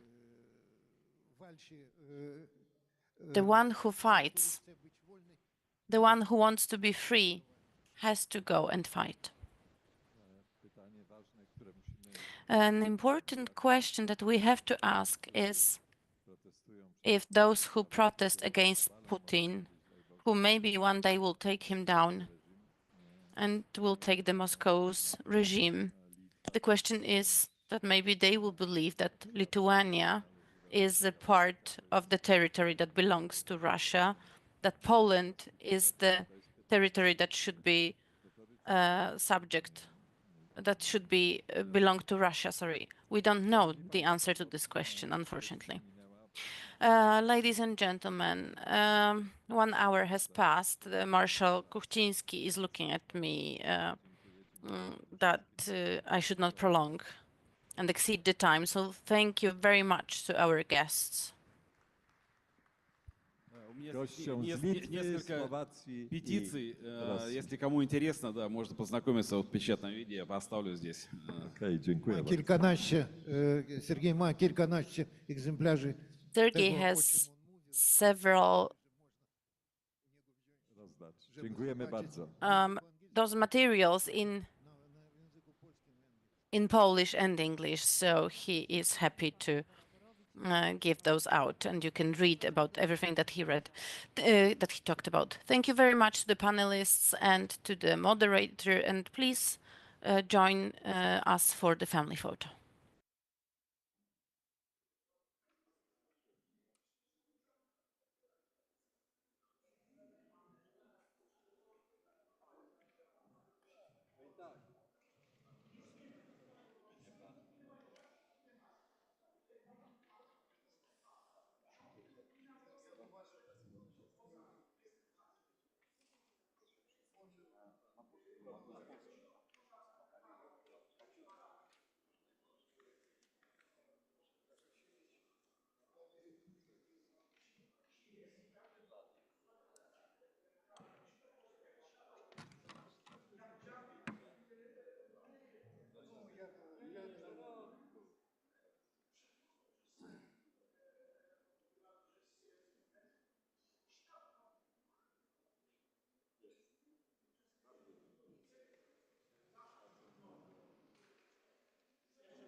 Dawno, dawno temu nadszedł czas wyzwań.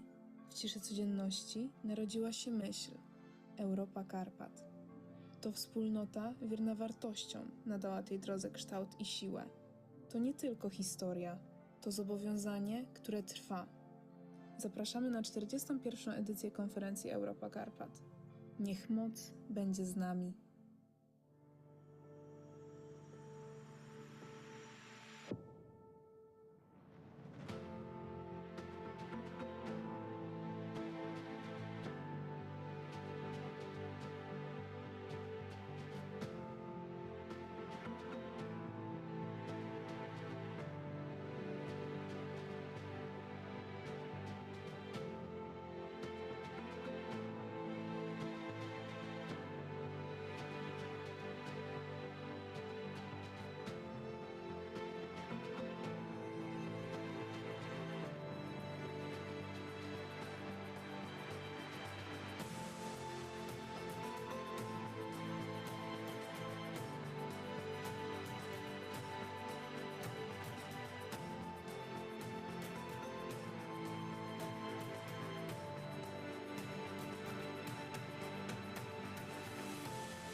Mościska.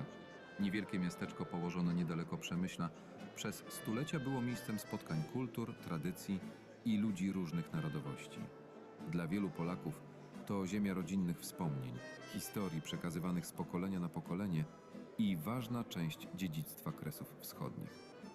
Dziś pamięć o tych miejscach pielęgnują członkowie Stowarzyszenia Przyjaciół Mościsk i Kresów Wschodnich w Przemyślu.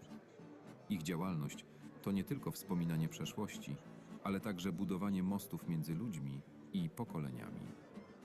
W 2026 roku Stowarzyszenie Przyjaciół Mościsk i Kresów Wschodnich w Przemyślu obchodzi jubileusz 35-lecia działalności. Historia stowarzyszenia to historia ludzi z pasją i hartem ducha. Ludzi, którzy potrafili pokonać bariery, aby osiągnąć cel, jakim było niesienie pomocy rodakom z Mościsk. Historia ta jest również przykładem postaw patriotycznych członków stowarzyszenia, szczególnie w zakresie pielęgnowania polskich tradycji, propagowaniem przeszłości ziem kresowych i języka ojczystego. Nie sposób w krótkim czasie przedstawić 35-letnią działalność Stowarzyszenia Przyjaciół Mościsk i Kresów Wschodnich. Może kalejdoskop zdjęć, choć częściowo przybliży historię.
Szanowni Państwo, bardzo prosimy zajmować miejsca. Za chwileczkę rozpoczniemy ostatni panel na dzisiaj. Ladies and gentlemen, please take your seats. We're about to start the last panel of today.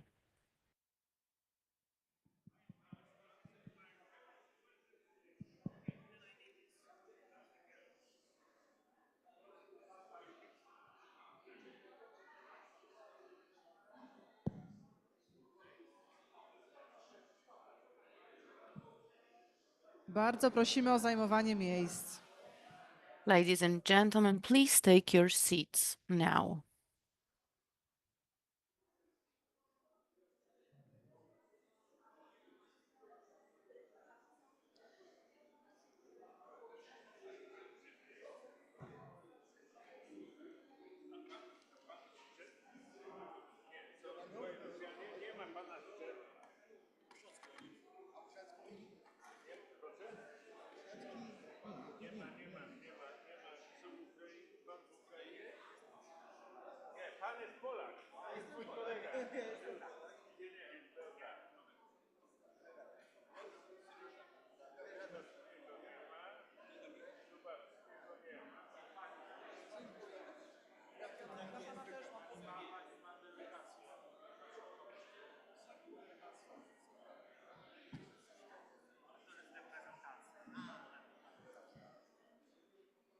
Szanowni Państwo, serdecznie zapraszamy na Ladies ostatni... and gentlemen, we kindly invite you to the last panel of today's Putin's strategic plans. Will Russia start a war against the European Union and the role of the Europe of the Carpathians in strengthening potential?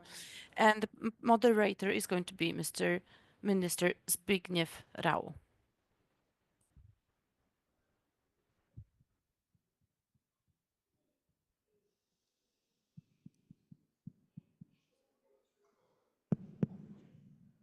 Dziękuję bardzo. Thank you very much. I kindly invite you to take your seats.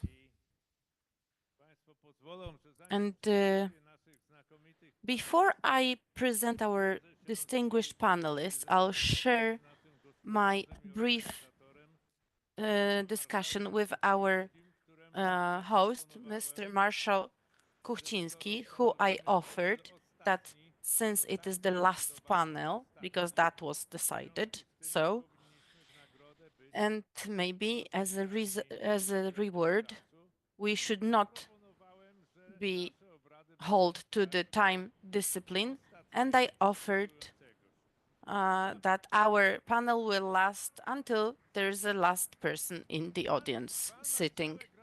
And Marshall is making a poker face right now, but he did not agree to that. So, well, if there's such a need, should you expect us to do so, then we will prolong our discussion, but within reason, since it is a problem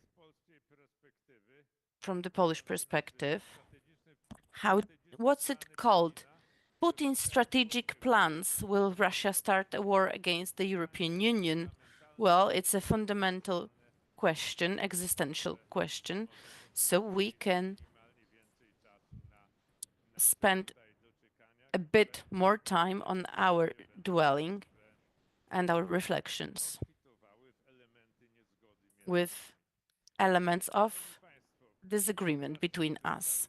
Ladies and gentlemen, it is my privilege to present our panelist, Mr.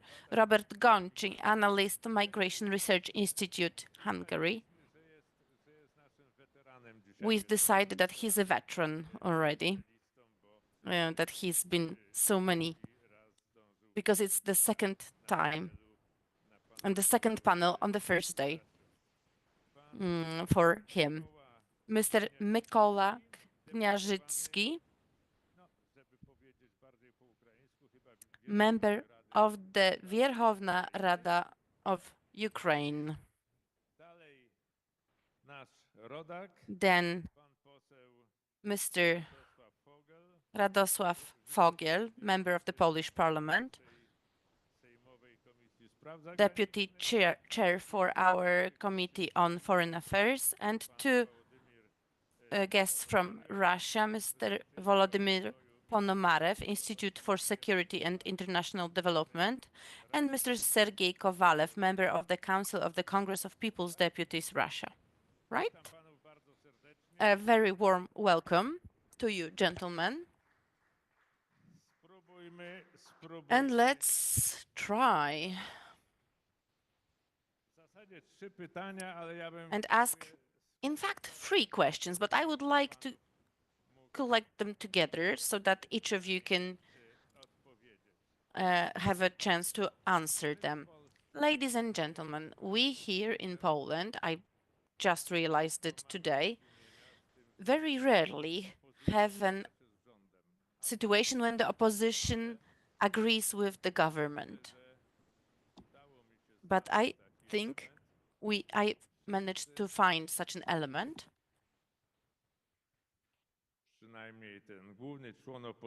Everyone, at least the main, the core of the opposition that I'm representing, of Law and Justice, and the government also agrees that we are threatened by the Russian attack on the on the eastern flank of NATO and on our country, because the majority of us in Poland agrees that such a threat exists.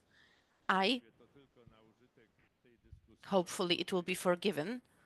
For the purpose of this discussion in the panel, I'll ask my panelists whether or not do they believe it's inevitable. But why inevitable? Because in Poland, usually we have no doubts that this aggression may not happen if Putin is going to be stopped. And he can be stopped in 2 ways. One, through deterrence of NATO, or through resistance. And now my question is a bit different. Whether, in fact, these are the only possibilities. Maybe Putin has some other option. And here it is very familiar in Europe and in Ukraine. His imperial strategy is going to make him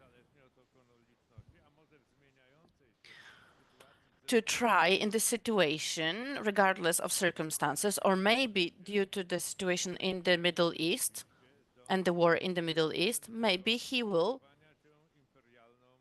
still be led by the imperial logic of enlarging Russian influence zone and the Russian territory of dominance. Or,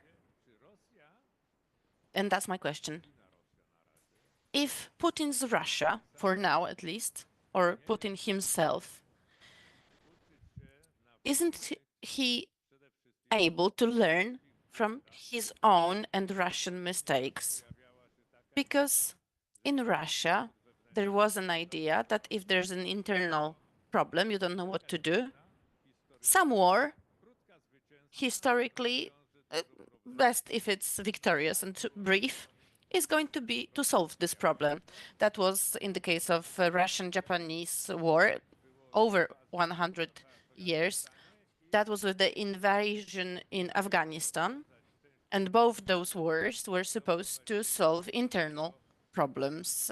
But as a result, they resulted in the collapse of the Tsar Russia and of the Soviet Union collapse. And so, the imperial Russia governed by Putin or someone or his follower, doesn't it have its own imperial self-preservation instinct? This is my first question. The second question,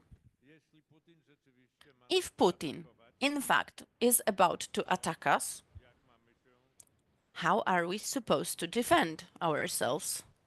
On our own? With the help of the United States above anyone else? Or alternatively, are we supposed to count on the European Union?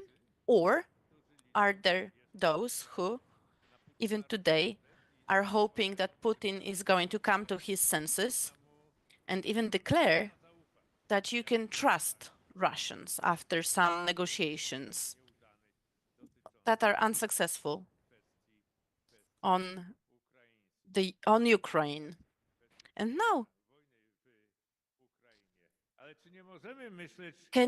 can we again think alternatively and ask a question?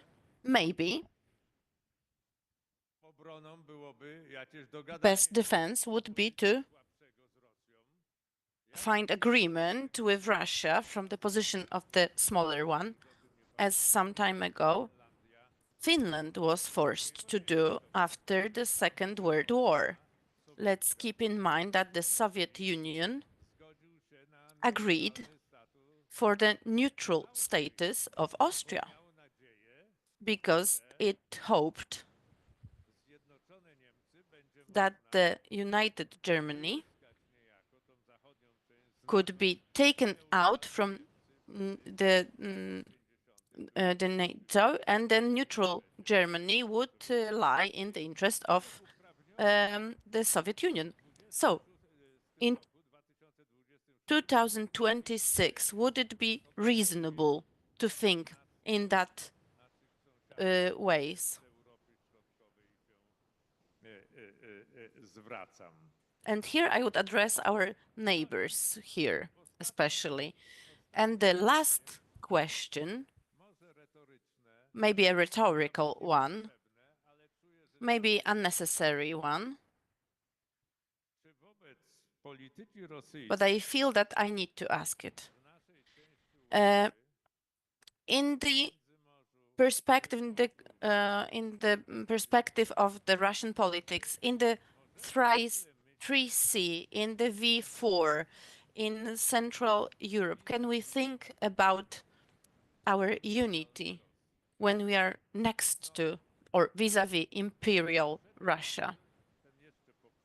The previous panel on V4 would point that that would be a very optimistic. But in this context, I feel like it's worth asking such question. And I was drawn to it by the statement that we applauded by Mr. Leonardas Vilkas, who said very clearly that if we cannot be united, we will lose the independence one more time. And it's not persuading, let's say, China, Russia, Canada, or the USA that they can lose their sovereignty, because our countries from this part of Europe, I will remind you, for the past 500 years, we've lost sovereignty at least twice, each of us. So it's not an abstract question. Well, then, so I'm starting from our guest from Hungary. What do you say to everything I said? Thank you very much. It was certainly a lot of thought. First of all, I would like to start from the backwards, if that's all right.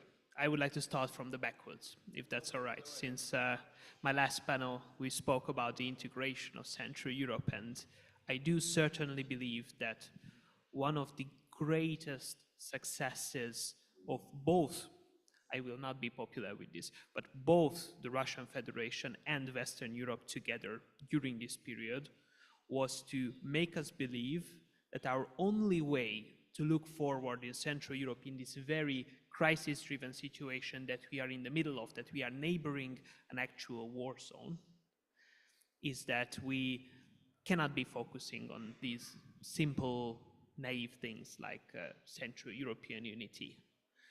We most certainly need to focus on that we are NATO members, which is of course important. We need to focus on building up resilience, but not just like on our own, like focusing on our nation states. No, like the forefront of the Western European interest, and the Russians to keep us continuously leave us in the struggle that they are threatening us.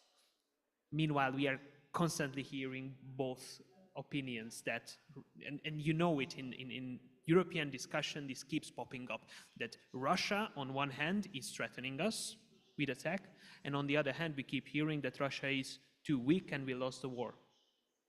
These two are contradictory, it's not working together, yet we are hearing both at the same time always.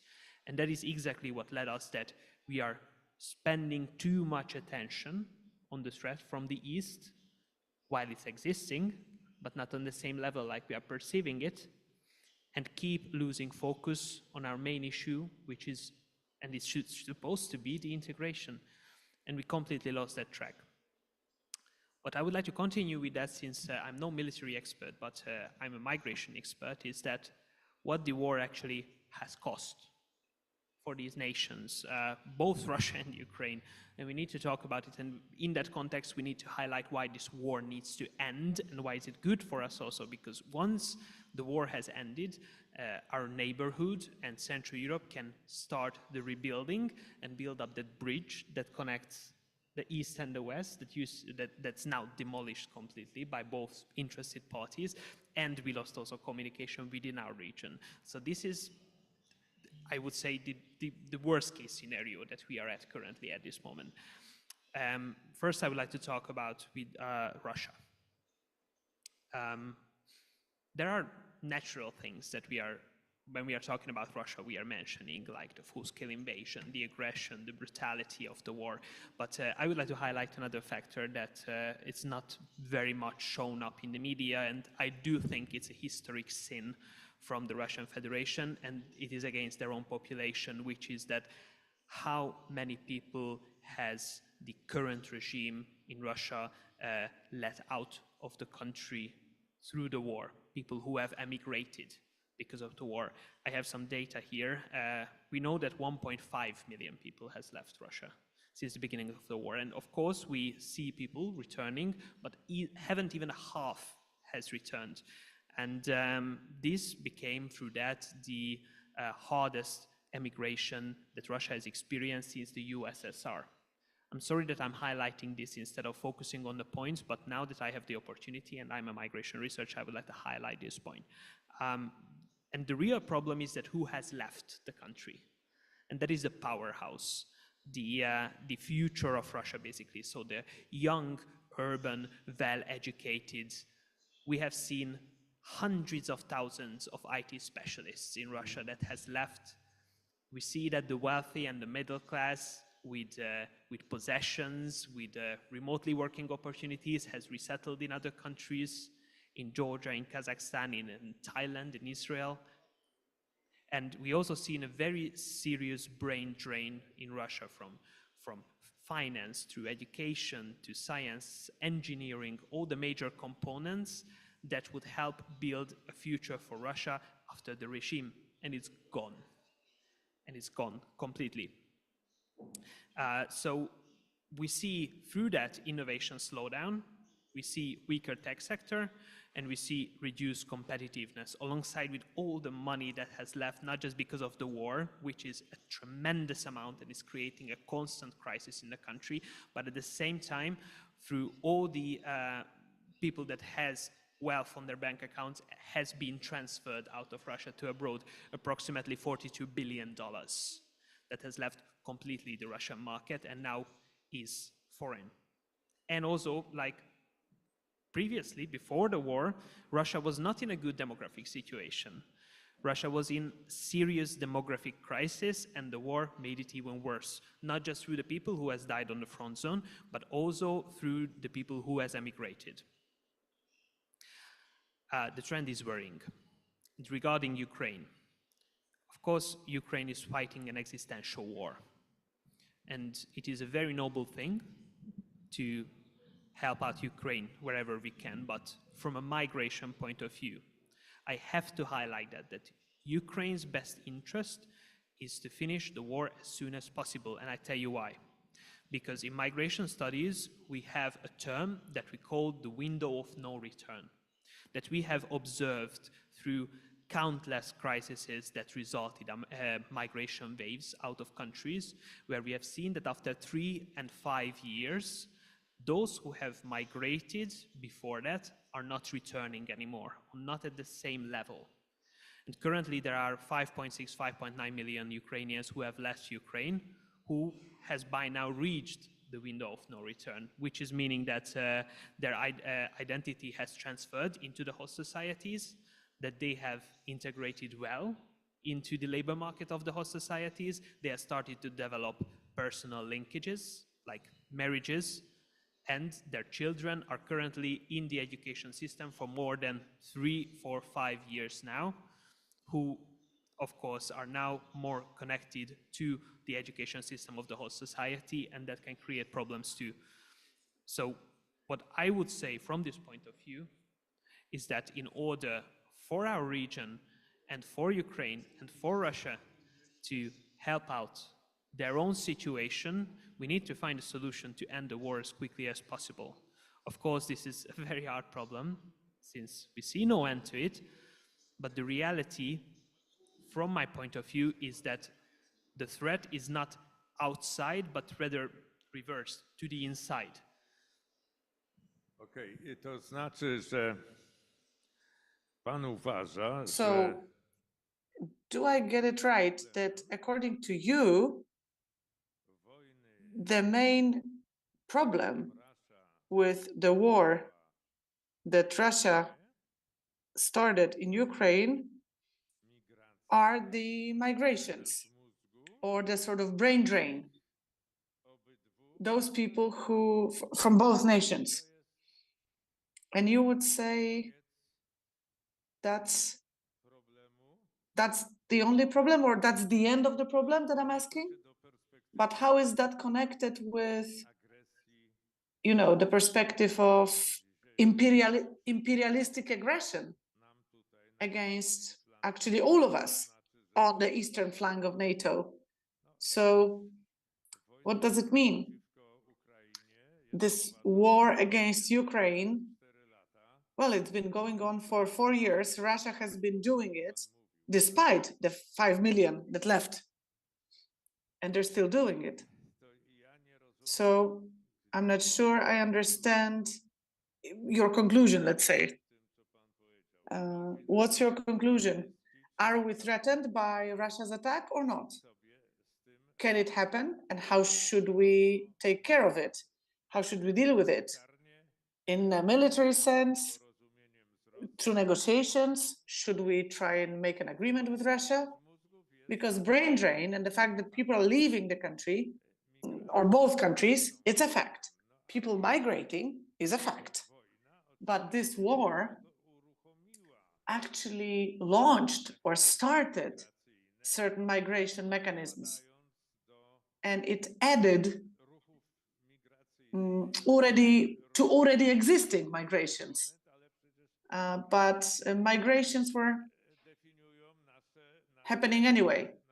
I mean, our times are times of migrations. And migrations were happening before the full-scale invasion. So please tell me, what does the Hungarian society feel? What's the vision of our part of Europe vis-a-vis the Russian threat? So I'm asking you to please conclude, and then I will ask our guest from Ukraine, because I feel that you are trying to do my work for me. I wanted to be very provocative, but you were very clever in your answer. So if you could please elaborate. how this brain drain, the fact that people are leaving, how does the fact that people are forced to migrate, how does it link, how does it connect to the existential threat of Russia's aggression in our part of Europe? I'm sorry if I wasn't clear. What I meant by this long train of thought is that the actual threat that I do believe, I cannot talk about Hungarian society, I'm not representing the Hungarian society, but what I do believe is happening is not to the outside, it's rather to the inside. It is a historic sin what this war is doing to the population of the countries presented and what it does to our region. That's what I wanted to highlight. I'm in a position to agree with that, but still, we are waiting for the most fundamental answers to very important questions. And I hope we are going to, mam nadzieję, że znajdziemy je. And I hope we will find those answers together. Thank you very much. I would like to start by saying thank you, Mr. Kuchcinski, for organizing this conference. It's a very important one. The fact that we're here as Ukrainians, that we're represented here is very important. And I would like to thank the government of the Law and Justice Party, who were the previous government, for having supported us. And the current government of Poland is also supporting us. It's very, very important. Thank you. When you were talking about demographics and brain drain, sure, it is very, very important. And unfortunately, the Ukrainian government, and I'm actually in opposition of the governing party and President Zelensky, even though I support him as the president who is fighting for our country, but they are not making any decisions about demographics. 8 million Ukrainians left the country. There's 1 million in Poland, 1 million in Germany, lots of Ukrainians in the Czech Republic, lots of them left. So I will start by what you asked, Mr. Minister. Is Russia threatening Europe? I think yes. I think Putin is threatening Europe. In the Russian parliament, in the Duma, they are designing a draft legislation that's similar to what happened in 2014 before Crimea annexation, and something similar to what they did in 2022 before the invasion against Ukraine, that saying that Russia can use their military forces in other countries if they feel like their Russian people are threatened outside of their countries. So I think they're opening the window to attack Europe. The United States are busy in Iran. The Ukrainian army cannot help. But there are 3 big armies that can fight in Europe. The US army within NATO, the Russian army, and the Ukrainian army. But we have the Polish army, which is all nice and good, but they don't have that much experience as, for example, the Ukrainian military forces. Like, for example, can Ukrainians help Estonia? Not really, because Estonia will be fighting inside their country, so no one from the outside can help. So such a provocation against NATO is possible, so they may say, we will stop attacking Europe if you stop supporting Ukraine. But if we stop helping Ukraine, Europe will be next for Putin. That's his objective. And some Americans, especially the MAGA representatives, they want weak Europe. So Putin can attack Europe because he wants to control some parts of Europe, like Eastern Europe. So as long as Ukraine is occupied, or when it's occupied, some Ukrainians will be forced into the Russian army, which will be a great threat for Poland. For Putin, well, think about the war with Finland. Putin is saying that, just like with Stalin, Putin says Ukrainians don't even exist. Stalin, back in the day, at least, wasn't saying that the Finnish people didn't exist. This war is not just against Ukraine, it's against Ukrainians. Dmitry Medvedev is saying publicly that Poland was a failed country that was created by Lenin and shouldn't exist. So he's saying these things. So there is still this threat from Putin. What's happening in the Ukrainian society? Let me show you some studies. This is by an independent Russian research center, as much as you can speak about anything being independent in Russia. It comes from this Levada Research Center. And here you can see that there are three pillars of the Russian society. The first is apathy. Some of them are immersed in the imperial paradox or erosion of support for Putin, not changing.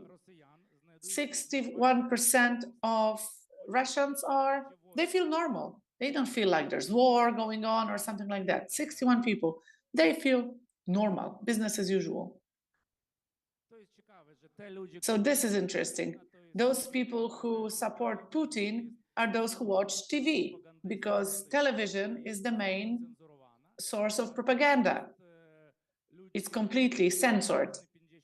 So these are men 55 plus in terms of age group, and people who are, and when it comes to people who are skeptical about what's happening to Russia, are people who are online, who are very much present online. But Russia is trying to block social media, is trying to block the internet, because all those who are on social media, all those who are on YouTube, they don't support the war. But there's a minority, it's a minority of those who don't support the war. 67 people want peaceful negotiations. This study comes from February this year. 57%, according to this study, believes that attacks against the energy infrastructure of Ukraine are justified, are acceptable. So those people want peace, but only on Russia's conditions, only when Ukraine ends up occupied. That's the threat. That's the greatest threat. 82% support Putin. 68% support Mishustin. 67% support the Russia's government, and 64% believe that their country is going in the right direction. That was all I wanted to show you. Thank you. Just very briefly.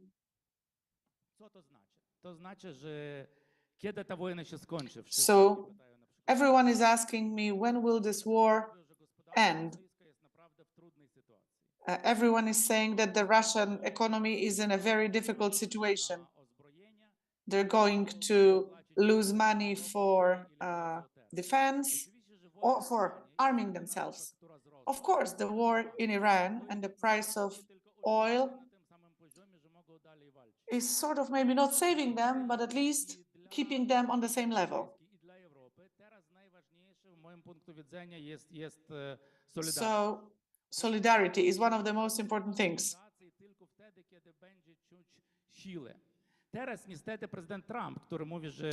And President Trump, who says he doesn't want to talk to Zelensky, that Ukraine doesn't want peace, it's not true. It's Putin who doesn't want peace. He wants to continue fighting because of what's going on. No one knows what's going to happen in Iran, because Trump says the war would finish within the next week, and then it's not happening, just like Russia was saying that they would occupy Kiev within 3 days, and it didn't happen. But actually, only solidarity in Europe can save us.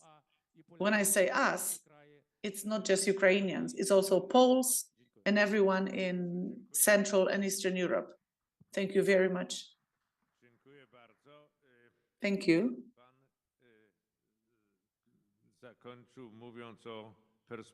You talked about possible perspectives for peace, indicating or suggesting that Putin doesn't even want peace. what we want is a just end to this war, a just peace, fair for Ukraine. Mr. Gonchi said very aptly, and he was right, saying that both parties should do everything in their power to achieve peace, right? So true. I agree, but I have another question. We have two interpretations or two diagnoses of the situation. On the one hand, we're saying peace is morally and politically necessary, but on the other hand, we're hearing that one party, and we in Poland know it, we're convinced about it, that Russia, one party, just doesn't want peace because the purpose of this war is exactly different.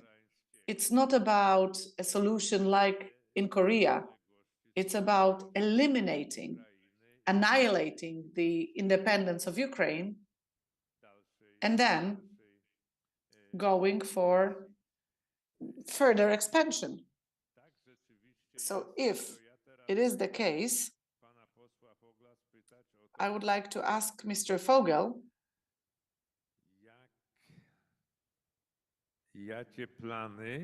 what plans to us in our Central European perspective, what plans that Russia has seem the most probable, the most likely. But let me also say that we are not united in our part of Europe. We don't see the intensity of the threat the same in our part of Europe. We see it differently. And we don't have the same understanding of our ability to, not our ability to prevent ourselves from becoming part of some kind of a Russian empire, or not to end up under the influence of Russia. So in our Central European perspective, is it possible, when we look at the logic of Russian imperialism, when we look at the history of our region, is it possible that Russia can, just like German propagandists are saying, and you mentioned it, that, well, Poland is a special case because Warsaw used to be a Russian city, Kalisz or Galicia used to be a Russian city, so it makes sense that Russia should be present there. But honestly, can our part of Europe have countries, can there be countries in our part of Europe that can be safe, that can feel safe from Russia's dominance?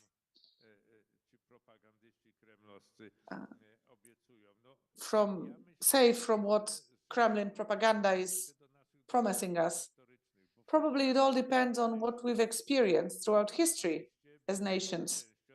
All of our countries, as we sit here, we were part of the communist imperium, sure, of the communist empire. But if you go back to the 19th century, there's different experience. Hungary has different experience with Turkey, very bad experience. Maybe you don't see it today, in today's policies, but there was a bad experience. In the Czech Republic, they have different experience than we do here in Poland. But when we ask Ukrainians, when we ask the Baltic states, we don't have to convince them that any scenario we can think of can only be negative. Bardzo dziękuję. Thank you very much. Indeed, let me start by what you asked as the last question, and then I'll go back to other things. Indeed, it's a very interesting conclusion. For us in Poland, sometimes, seeing Russia or the way other nations see Russia is sometimes very surprising, like those who were part of the Ottoman Empire. They see Russia as a national, sort of liberating force. It's very difficult for us to understand that. And when we're talking about what happened after 1945, or actually after 1918, it's sometimes difficult to imagine that someone can see Russia this way. But indeed, the Austro-Hungarian Empire had a completely different approach to Russia than the Baltic states.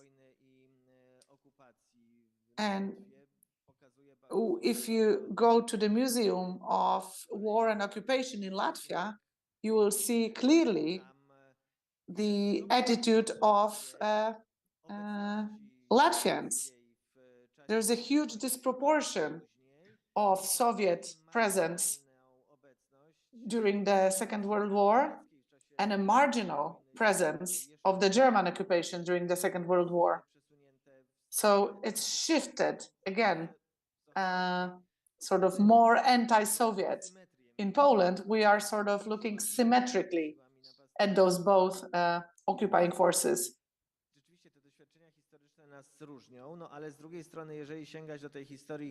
So in fact, we have different experience from the past.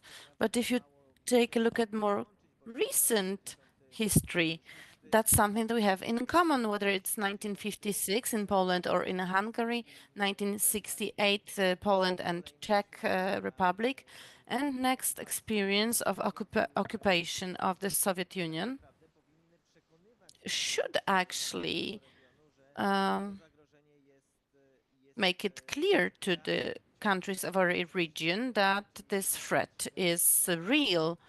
Maybe it is differently perceived, especially when we take a difference between Polish and Hungarian politics and policy, because we talk about Ukraine when the animosity on the Ukrainian minority. And well, the Hungarian attitude may be a bit different than the one of Poles, but I believe that any belief that the neo-imperialism or the imperialism of Russia is not a threat to all the countries of Central Europe is false. Because all those theses, geopolitical theses, presented on the conference in Munich, when he presented the collapse of the Soviet Union as the biggest tragedy of the modern world, and then expressing will and determination to rebuild the zone of influence of the Soviet Union, they were still up to date. So now this is a question about learning from mistakes, because we do have some optimism that since the past, that after every lost war, there were some changes in Russia, whether that was Afghanistan or Japanese war, there were some changes, but they were brief and not always to the better. However, every time a change has occurred. So this very facade paradox of the weakness of Russia and then the thing that we don't perceive it as a threat. And we see it, as a threat. This is mainly about the statistics, on the facts and figures on the GDP, economy, and so on. And in fact, that is true. Here, Europe is in advantage. However, there is one thing, meaning Russia is ready, and there might be an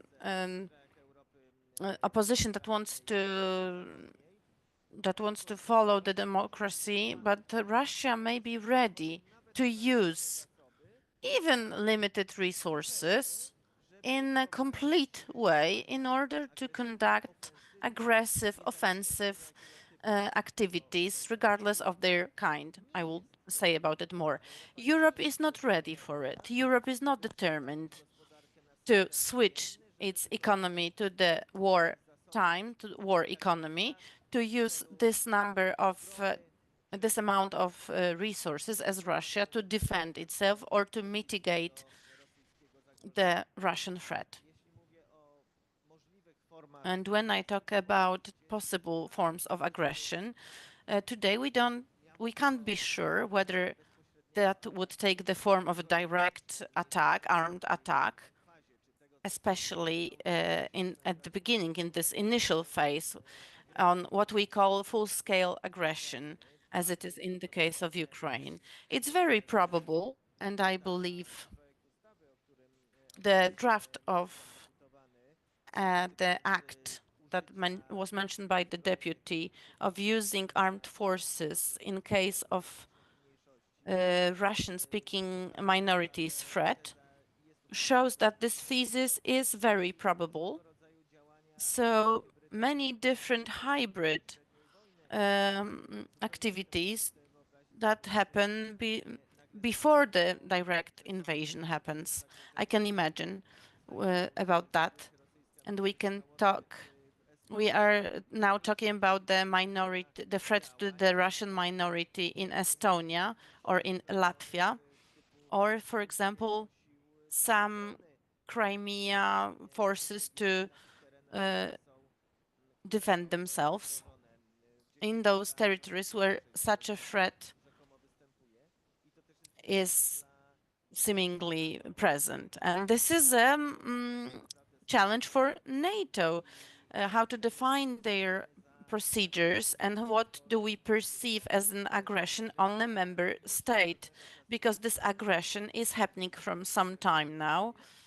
Poland has experienced it, the Baltic countries have experienced it already, but the war situation without declaration of war, without the classic ticks of the war, how would it be perceived by NATO? Are we ready to start the right procedures? But this is something that the NATO member states should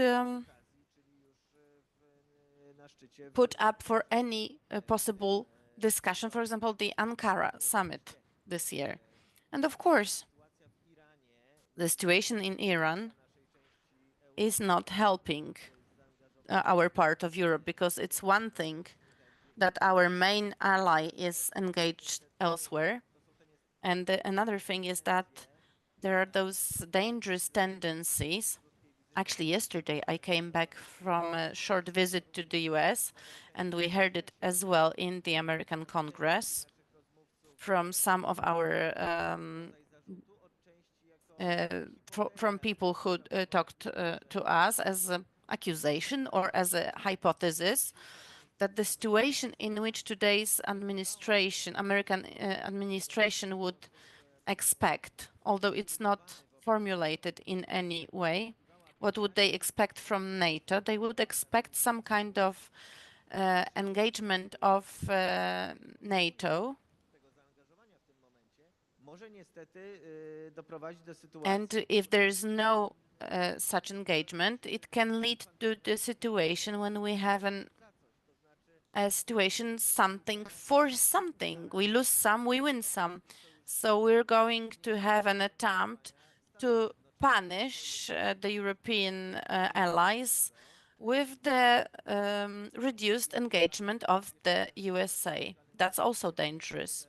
What kind of plans Russia can have today? Well, actually, the erosion, the continuous erosion of the trust towards the US is that we can see in Poland is not solely an effect of the political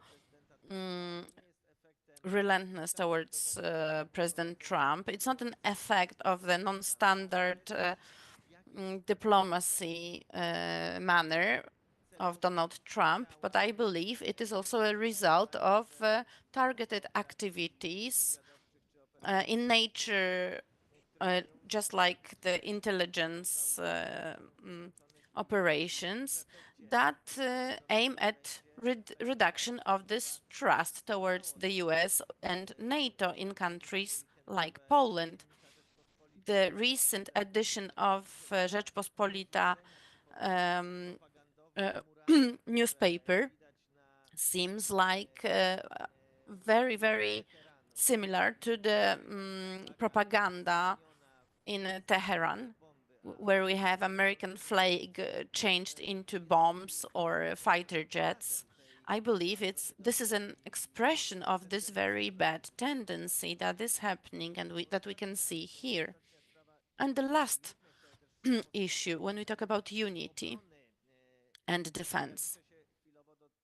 Right now, it is limited to this hypothetical situation if you were to defend against conventional attack, which is something that Poland has learned its homework, it's learned its lesson. We are able to help ourselves.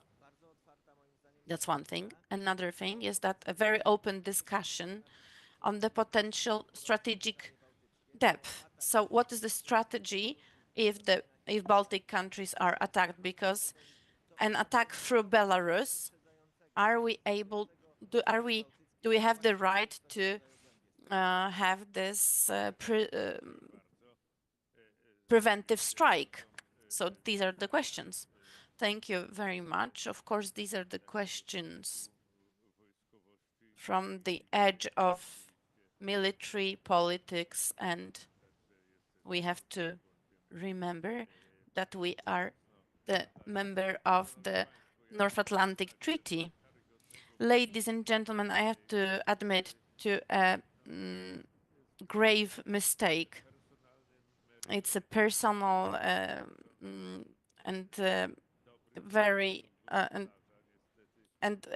it's a personal and very grave mistake of me as a host, because it escaped my attention that we have a panelist who is participating in this panel online, and I'm talking about Mr. Jakub Landowski, who is the permanent representative of the Czech Republic to NATO, in the headquarters to NATO in 2019-2024.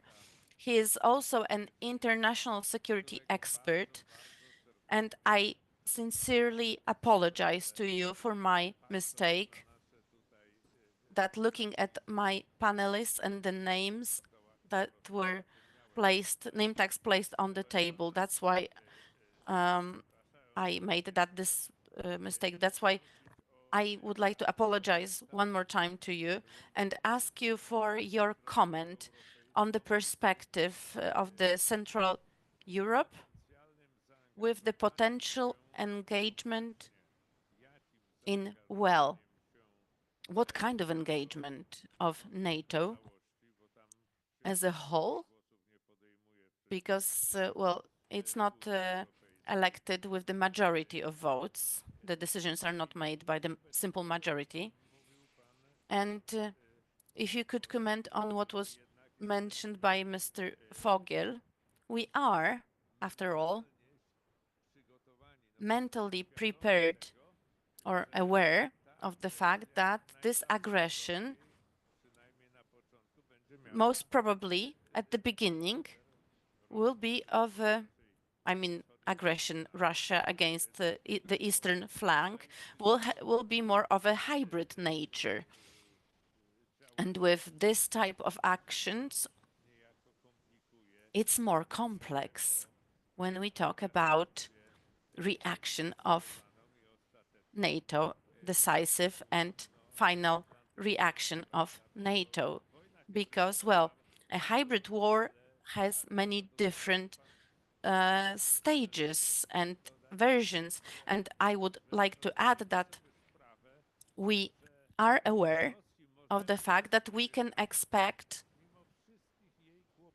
Russia, even all its problems considered, all the problems mentioned by our Hungarian guest, we can still expect. When was the last time when Russia conducted 4-year war?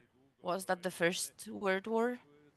The Second World War? Well, that did not end well, but still, if you compare it to the Ukraine war against Ukraine. But as we all agree here, Russia can at least play with the thought of attacking NATO when they cannot win with Ukraine. However, on the other hand, just as it was said, economically, there's an economic and demographic, economically and strong Europe that, as we all agree, is not very ready to oppose Russia and resist it. And that's why I'm asking you, Mr. Landowski, with this question. We have this Central Europe experience, and the Czech Republic and former Czechoslovakia and Poland, we have the experience that democracy is much more difficult to convince about war and then autocracy. And this difficulty is about the war of defense, because the Second World War, from the perspective of France or England, would only be a defense war. So, but with, for example, what you mentioned, are we allowed to enter Belarus? So they, in the 1939, they decided, and we carried in our hearts, they decided to stand down. So why am I mentioning it? Because to convince a democratic voter that this is the moment that you have to act, that you have to switch the economy to the war economy, that you have to change the structure of productions, or you have to change the system of everything, etc., and everything, all those changes, well, let's say it plainly, it's going to be extremely difficult as long as that threat is not tangible, not visible. Why did Churchill meant about tears, blood and sweat? Because that was the element amongst democratic politicians. Please, I would like to hear your opinion, Mr. Landowski. I hope you hear me all in the room. Thank you very much for having me. I hope we have a connection. I took opportunity to be part of this debate because I really think that common understanding of the Russian strategy and Russian threat is vital for the countries that are on the cornerstone of this conference. Because if we, with our historic understanding, don't get it right, then the Western Europe, which is a very different vision of Russia, would definitely not get there. To your question, and I don't have a translation here, so I must guess from my Polish, but by the level of understanding, I can say that we share a lot in this cultural language space. So your question was about when does the democracy turns itself into more autocratic but more agile form of government, which allows for transformation of the society to the warlike regime. It is a very vital question, and it was answered, I think, in the 1960s by Schelling. Democracies, if under a gradual, slowly increasing stress, are not able to make the total transformation.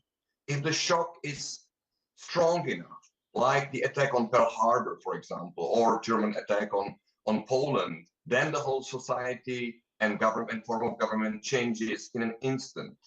But Russia knows that, because compared to us, Russia has a strategy. Russia followed this strategy. And we must understand it not only because after 4 years in war, we have not clearly defined our European or transatlantic strategy for the war in Ukraine. Your look at the past is also very important here because, as the Americans say in their defense strategy, Europe is oscillating towards Russia between two very unpleasant states of mind. One is naivety, and the other is despair. And I think it's very naive to think that Russia will simply fall apart in a foreseeable future or cease to exist. Of course, Russia will gradually lose and concede some of its powers to China, but in essence, it's going to follow great power politics of national interest. And in their national interest, to control Central Europe, Eastern Europe, to control its immediate vicinity is long ingrained in the whole fabric of the Russian state, from Tsarist regime to communism to current Putinism. And only, and that's an important historic observation, only when Russia loses in a war, then Russia can change, but not all the times for better. The first of these changes was after the war, the first war in Crimea, 53, 56, 1853, they abolished serfdom. Then after the World War I, they abolished Tsarism and adopted communism as a way to change the nation completely. And then again, after the loss of Cold War, there was the 1990s, which in Russia is not perceived as a really good time. So we must take Russia as a real threat, which is only one vector to basically secure its national interest, because Russia is too weak to be part of the pivotal area of the world, which is the Pacific, and it's dependent on China and not comparable to the US. So it will always bank on the European doors. And since it's very complicated to do it through the Black Sea or Baltic Sea, it will also try to disrupt the regimes and disrupt the society in the countries of Central Europe, namely in this Carpathian region. The only way to really change our society's behavior is to let Russia to do what it does. It was Edvard Luttwak who said that Russia, when pursuing its national strategy, usually forces a reaction that might be even stronger than the initial aggression by Russia. Yesterday, one of our production plants for drones in Ukraine was destroyed. And most probably it was a false flag operation of Russia, even though they said on some Telegram channel that it was aimed to be some pro-Palestinian group trying to disrupt a project between Czechia and Israel. It's clear that Russia has done that. Then you have the Verbětice attacks. You have many similar attacks in Poland. And we must really attribute these to Russia and stop this slow boiling of a frog into a national movement. Because we know one thing, if Russia declares victory, and part of the victory, and there goes the NATO, which you asked for, part of the victory is basically taking back the NATO's enlargement as far as possible. I was in NATO, and my last sentence, on the 12th of January, 2022, just before the war broke out. And Deputy Minister Ryabkov and Deputy Minister Fomin, they both tried to persuade us to basically make the whole region, which entered NATO before 1999, as a second-grade NATO members, to basically guarantee that there will be no American installation. And this is now made real by American, let's say, inability to really push forward in deployments against Russia. America is really sometimes slowly, but sometimes more abruptly, trying to shift the burden of reinforcement to Europe. So if we want to do something right, we should first understand that Russia's victory in Ukraine will mean more Russia's pressure, especially in a hybrid form, on Central and Eastern Europe, and more Russia's moving into some kind of relationship with our Western countries in European Union and maybe even to Great Britain, and formulate our own strategy. You said just peace.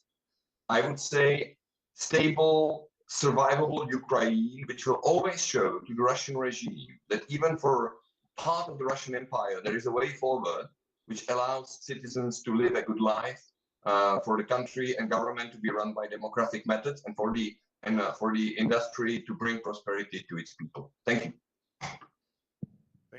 Thank you very much indeed. So,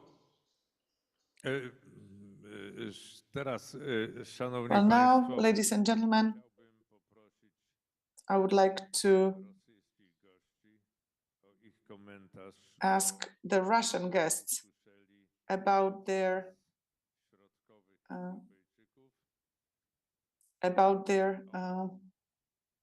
opinion, let's say, how do you think we see the potential of Russia's aggression against ourselves? Kolejnej rosyjskiej obecności. And is there any potential of more Russia's presence in our part of Europe that would, deprive us of independence? And there's one thing, and please treat it, and I'm saying this to our Russian guests, please treat it as an intended act of provocation from me as a host, but I have to say it, I was very much moved by what was said during the previous panel. Mr. Sergei Gulyayev said it, and I was moved.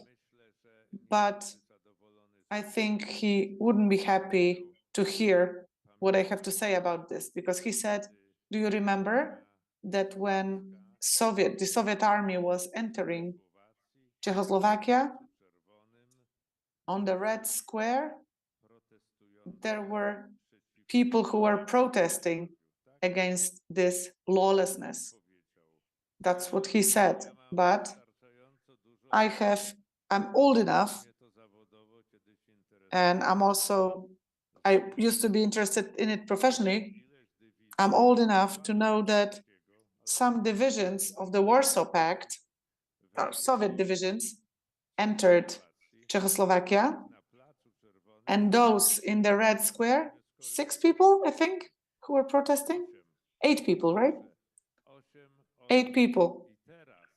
So now, gentlemen, you have to understand that it's a perspective, well, and I'm being brutally honest, that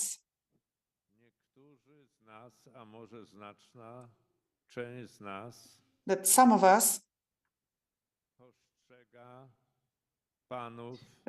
see you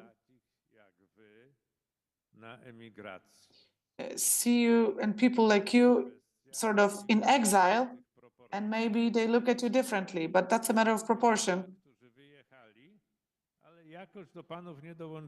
Maybe, many people left the country, but they didn't join you, right? Those who left Russia, that our Hungarian friend talked about it, right? You talked about people who left Russia, but they're not sitting here on this panel.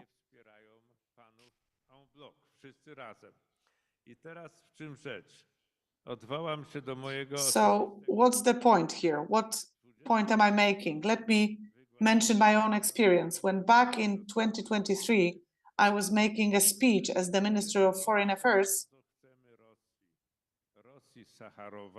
that we wanted Russia, the Russia of Sakharov, the Russia of Politkovskaya, and the Russia of Memorial. And then I said, but that kind of Russia is not there.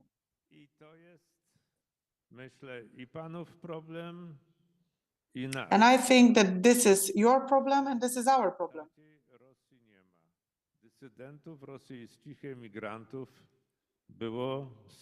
So there have been a lot of dissidents, immigrants from Russia. There was Kalakol, and some Russian officers even fought in the January uprising, against the Tsar with Polish people, but it didn't change the proportions. Not decabrists, not anyone else.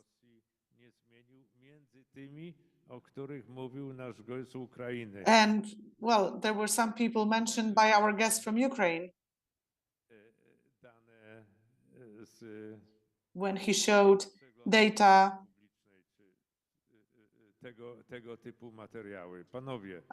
He showed the research about the Russian society. So please convince us that after what you've heard, after our concerns, existential fears, please convince us that thanks to what you're doing, we can be hopeful, just like you are hopeful. Please. Dziękuję, panie ministrze. Ja może przed tym, jak odpowiadać, ja z wielu... So before I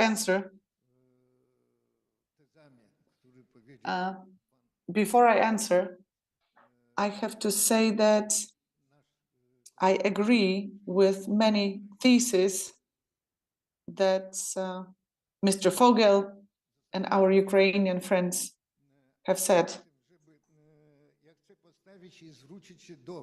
But I would like to address you and also Speaker Kuchcinski, Mr. Fogel.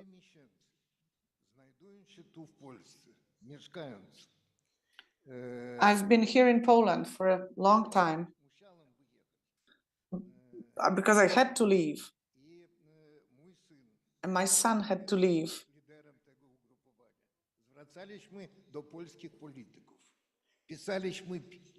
My son, who is the leader of this group, we were writing a letter to the government, to the parliament.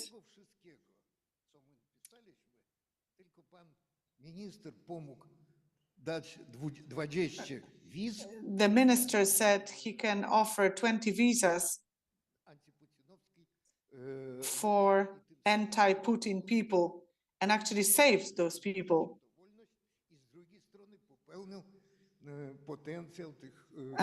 And well, there is some potential, right, in those people. And it meant that he believed in the potential of normal Russian people. And we were saying all along,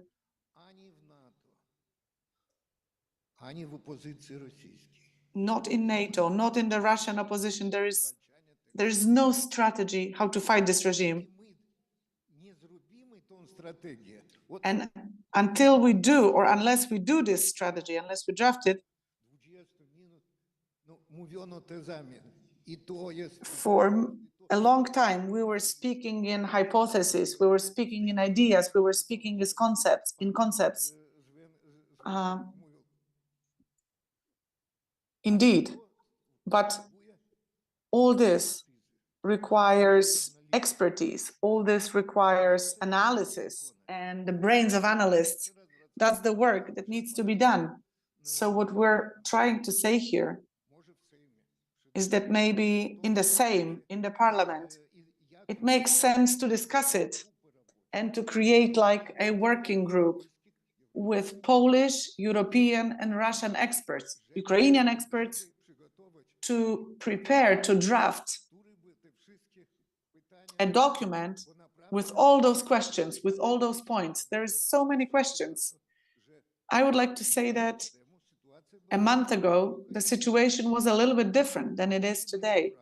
Today, the situation is like, I don't know how to say this. I don't want to be too dramatic, but like pre-Third World War, we are in a very unstable situation.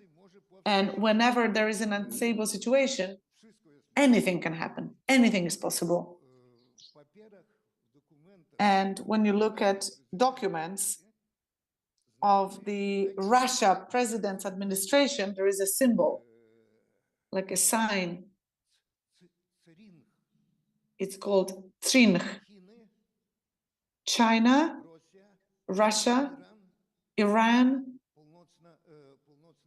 North Korea, which sounds like, well, it's not a coincidence. It's a group of countries that feels sort of close to one another. China does not take part in the war against Ukraine directly, but 40% of their military production is, 40% of Russia's military production is happening thanks to parts, components they are getting from China. We know that officers, Chinese officers, can appear or can be out there on the Ukrainian-Russian front to, let's say, explore what's going on. So China is really following closely what's happening. And from the moment this new instability happened in the Middle East, we all have to be super careful, very careful about what's going on. So let's look at what's happening in Russia. I will not talk about percentages like 15, 60, 70 or something, but we need to confirm that the Russian society is passive. That has to be said, unfortunately. We can say that Putin is forcing people to go into the army, especially people from the poorer parts of the society or from national minorities.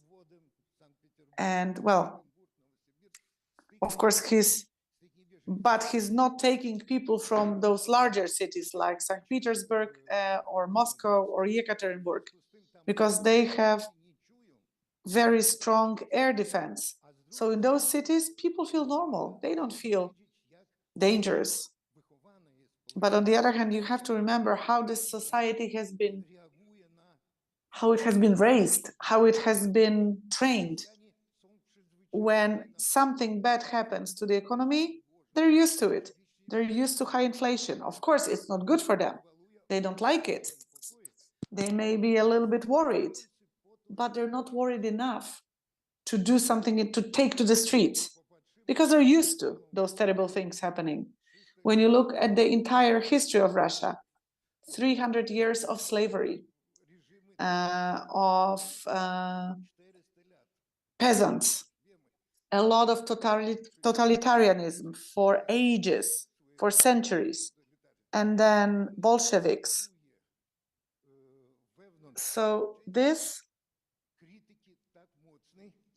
leads to the fact that the society is not very critical. It's not willing to criticize the authorities, especially that people who, if they sign a contract to go into the army, they're getting $25,000 up front.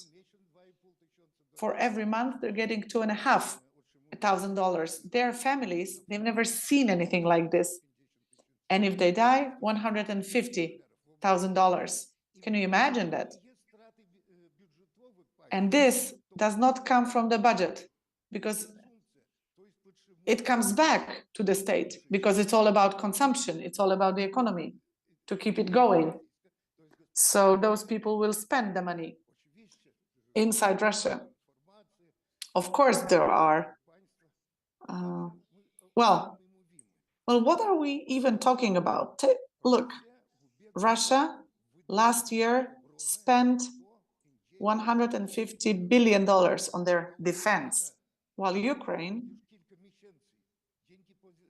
for several months, thanks to some EU member states and NATO, cannot get 90 billion for 2 years.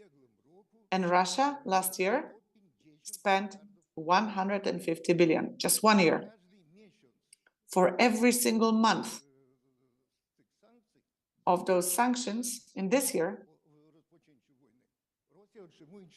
Russia is getting $4 billion. Of course, it's not a lot compared to 150, but still, their budgetary deficit is 6.5%, maybe 7%. I would say 5 rather, or 6%. Maybe up to 7, yeah? But my question is, in 1943, how much money Americans spent on their war against Germany? What deficit they had? 26%. And they were still able to do this. It was still possible. So we can see that, of course, it's getting worse, things are deteriorating, and Russia's economy is getting into crisis. But the process of it getting into crisis or collapsing may be long. We were mistaken. We thought that after the sanctions, the whole economy would collapse within 4 months, but it never collapsed despite those sanctions.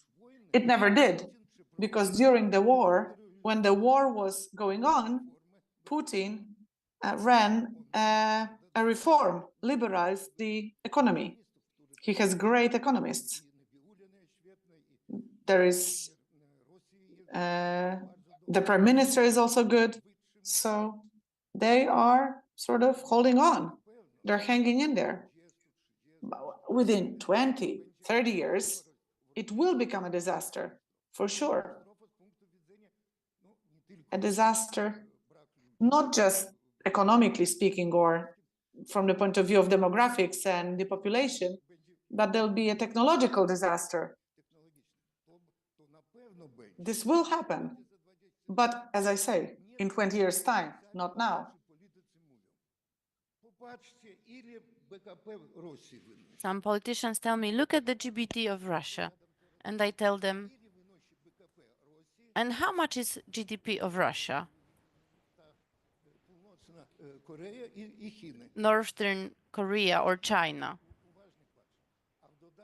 China is looking closely.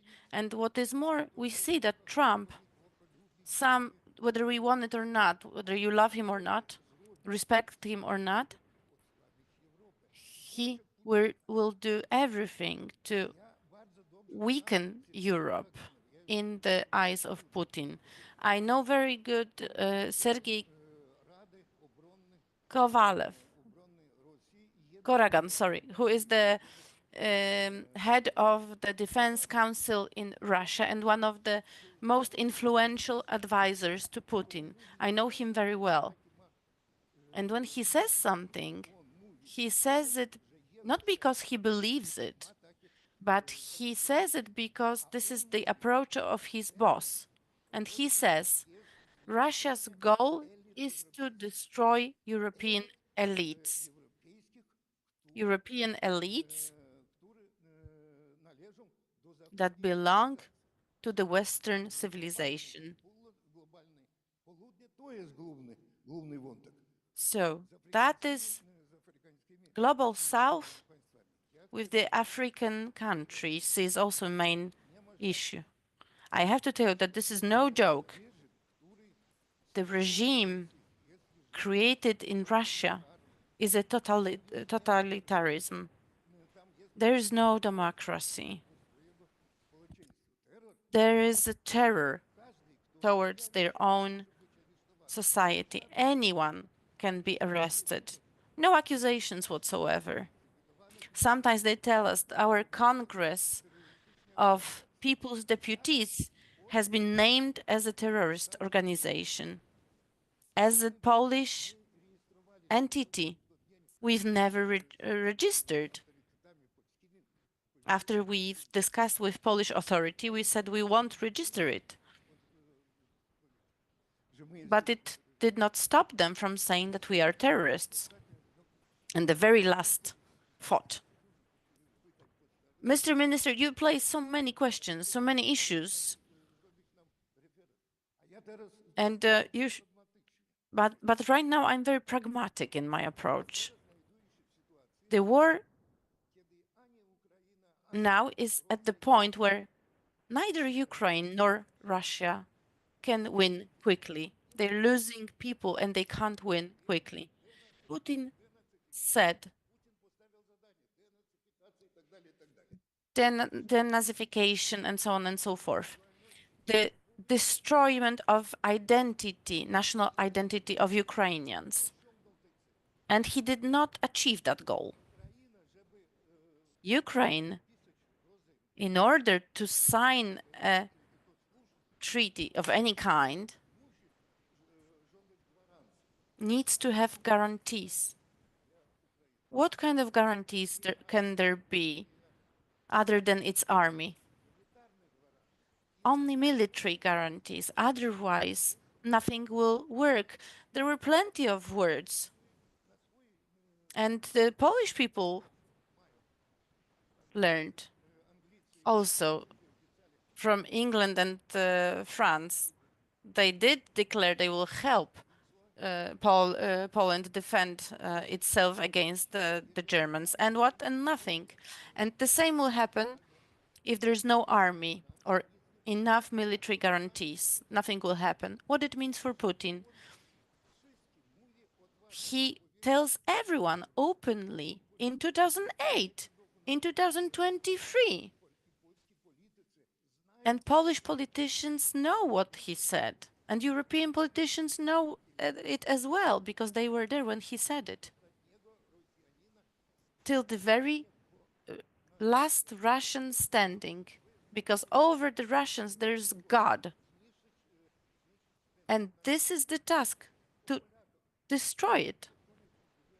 At the very end of the previous century, there was a hysteria 500 meters from Kremlin. There was an exhibition that Polish people are by nature Russophobic. That is an absolute lie. That was last year. I want to say more, that you all know that children, Russian children,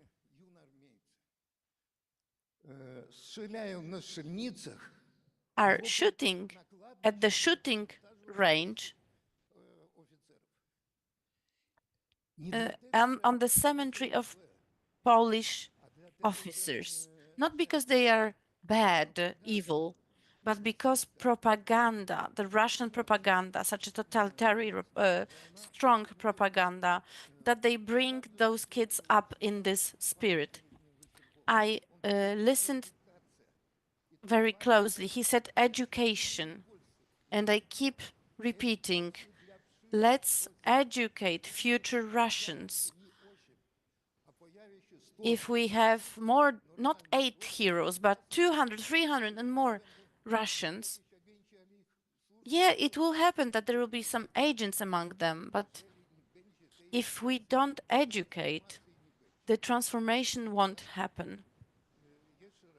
And let me repeat that.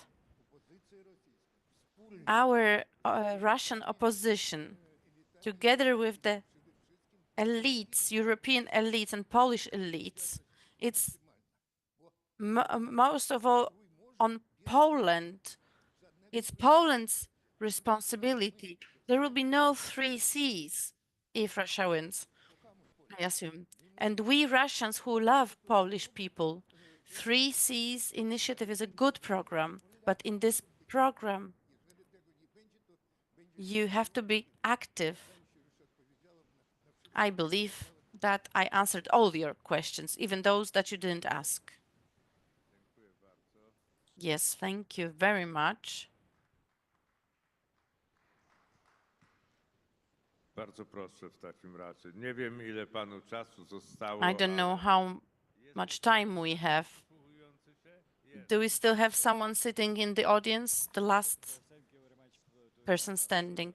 Po pierwsze. To share our opinion. And I would like to underline that Putin is a very strong in his decision, and he cannot go back. And his way, he will keep it, and he will make afraid Europe from his invasion. I think it's very clear because 10 or 15 years ago, he told about that. He told that his aim is to rebuild Russian Empire in the border of end of 18th century. So he do it, and who will stop it? It's only 2 ways. One way to help Ukraine to fight with Russians and make the situation in that way that Putin cannot eliminate his win. It will be death for him in Russia, because honestly, we have no national leader, of course, because in Russia I would say that since 2012 we had no elections. No elections, yes, because elections free mass media, it's free meetings, thinkings, speech, and no propaganda. And no pressure, of course, from the police. All these things is absent in Russia for this period, and it means that Putin and his team is not representing Russia. It's a kind of mistake of Europeans to point Russians as an enemy. Enemy is Putin's regime and his team. He wants to. He could not win in Ukraine because Russian army also not so agreed with him. Because if you remember how it was started with parade in Ukraine from border, Ukraine-Russian border to Kyiv. They thought about that, but he said that at the time that it will take some 3 or 7 days to take over the Ukraine. But we now faced with 4 years of war, full-scale war, and we cannot see the end of this. So I would say that Europeans here a little bit guilty in this because they paid for this war because they are buying oil and gas from Russia. I can understand that why they are doing that, because politicians also always between two options, or they will get the social problem, or they will have any other problem, because this situation has to be strong, needs strong decision from politicians, Western politicians. We are living at a very bad time, and this politician has to make strong decisions. So if Europe afraid from Russia, they are right. Putin want to proceed this war, but not on the way to how it was before. I mean, Second World War and things like that. It will be a hybrid war to rise the protest from the Russians who are living in Estonia, for example, or in Poland. I don't know here not enough Russians, but in Germany, I think a lot of Russians and a lot of people who are supporting Putin. This war has to be finished if we will stop this cash flow from West to Putin. That's the first thing. And another thing is we have to stop helping China to fulfill his military goods in this war. So he solved a very comprehensive task. He could, by the propaganda, to convince many Russians that he is right, that Ukraine started this war. That's one of the point of propaganda. And he led middle class left Russia. Not all, of course, but some segment of this middle class left Russia. I know for sure that in 2022, Russian government gave international passport for Russians for 1 million more than a year ago. It's in this figure, we cannot count the number of Russians who left to the country who do not need to make visas. Because many Belarus or Kazakhstan or other countries do not accept Russians without any visas.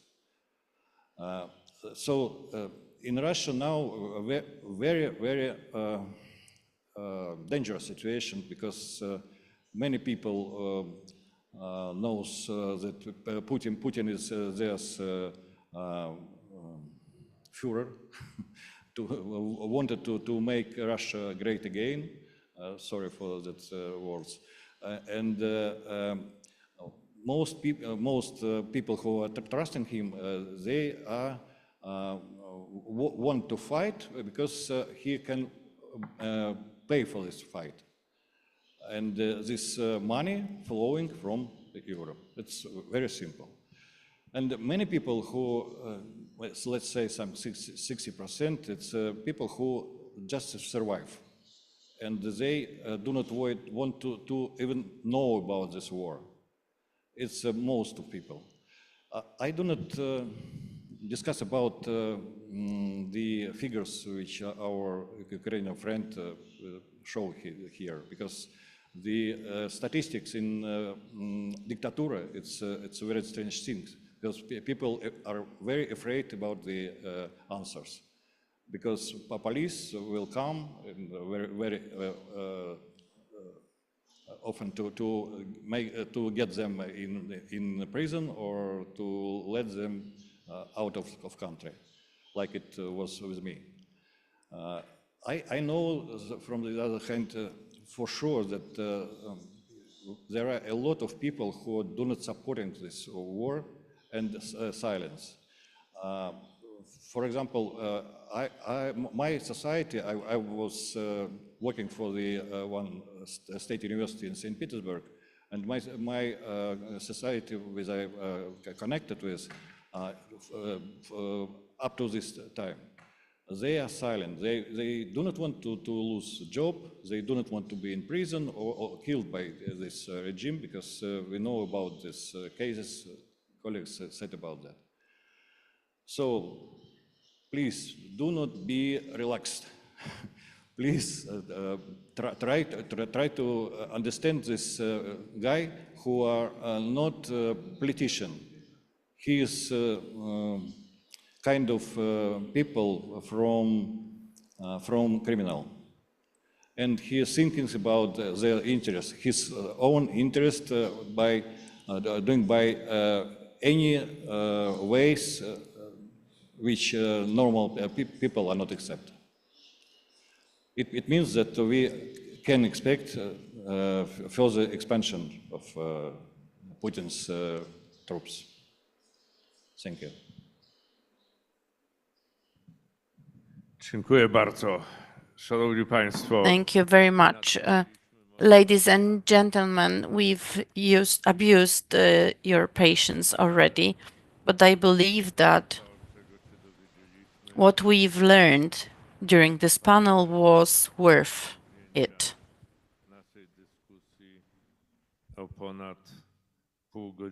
I think it was worth prolonging our discussion by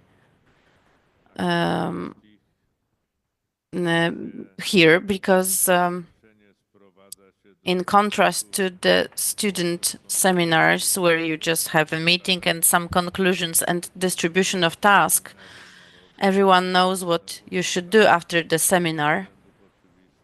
We cannot do so. Let me just say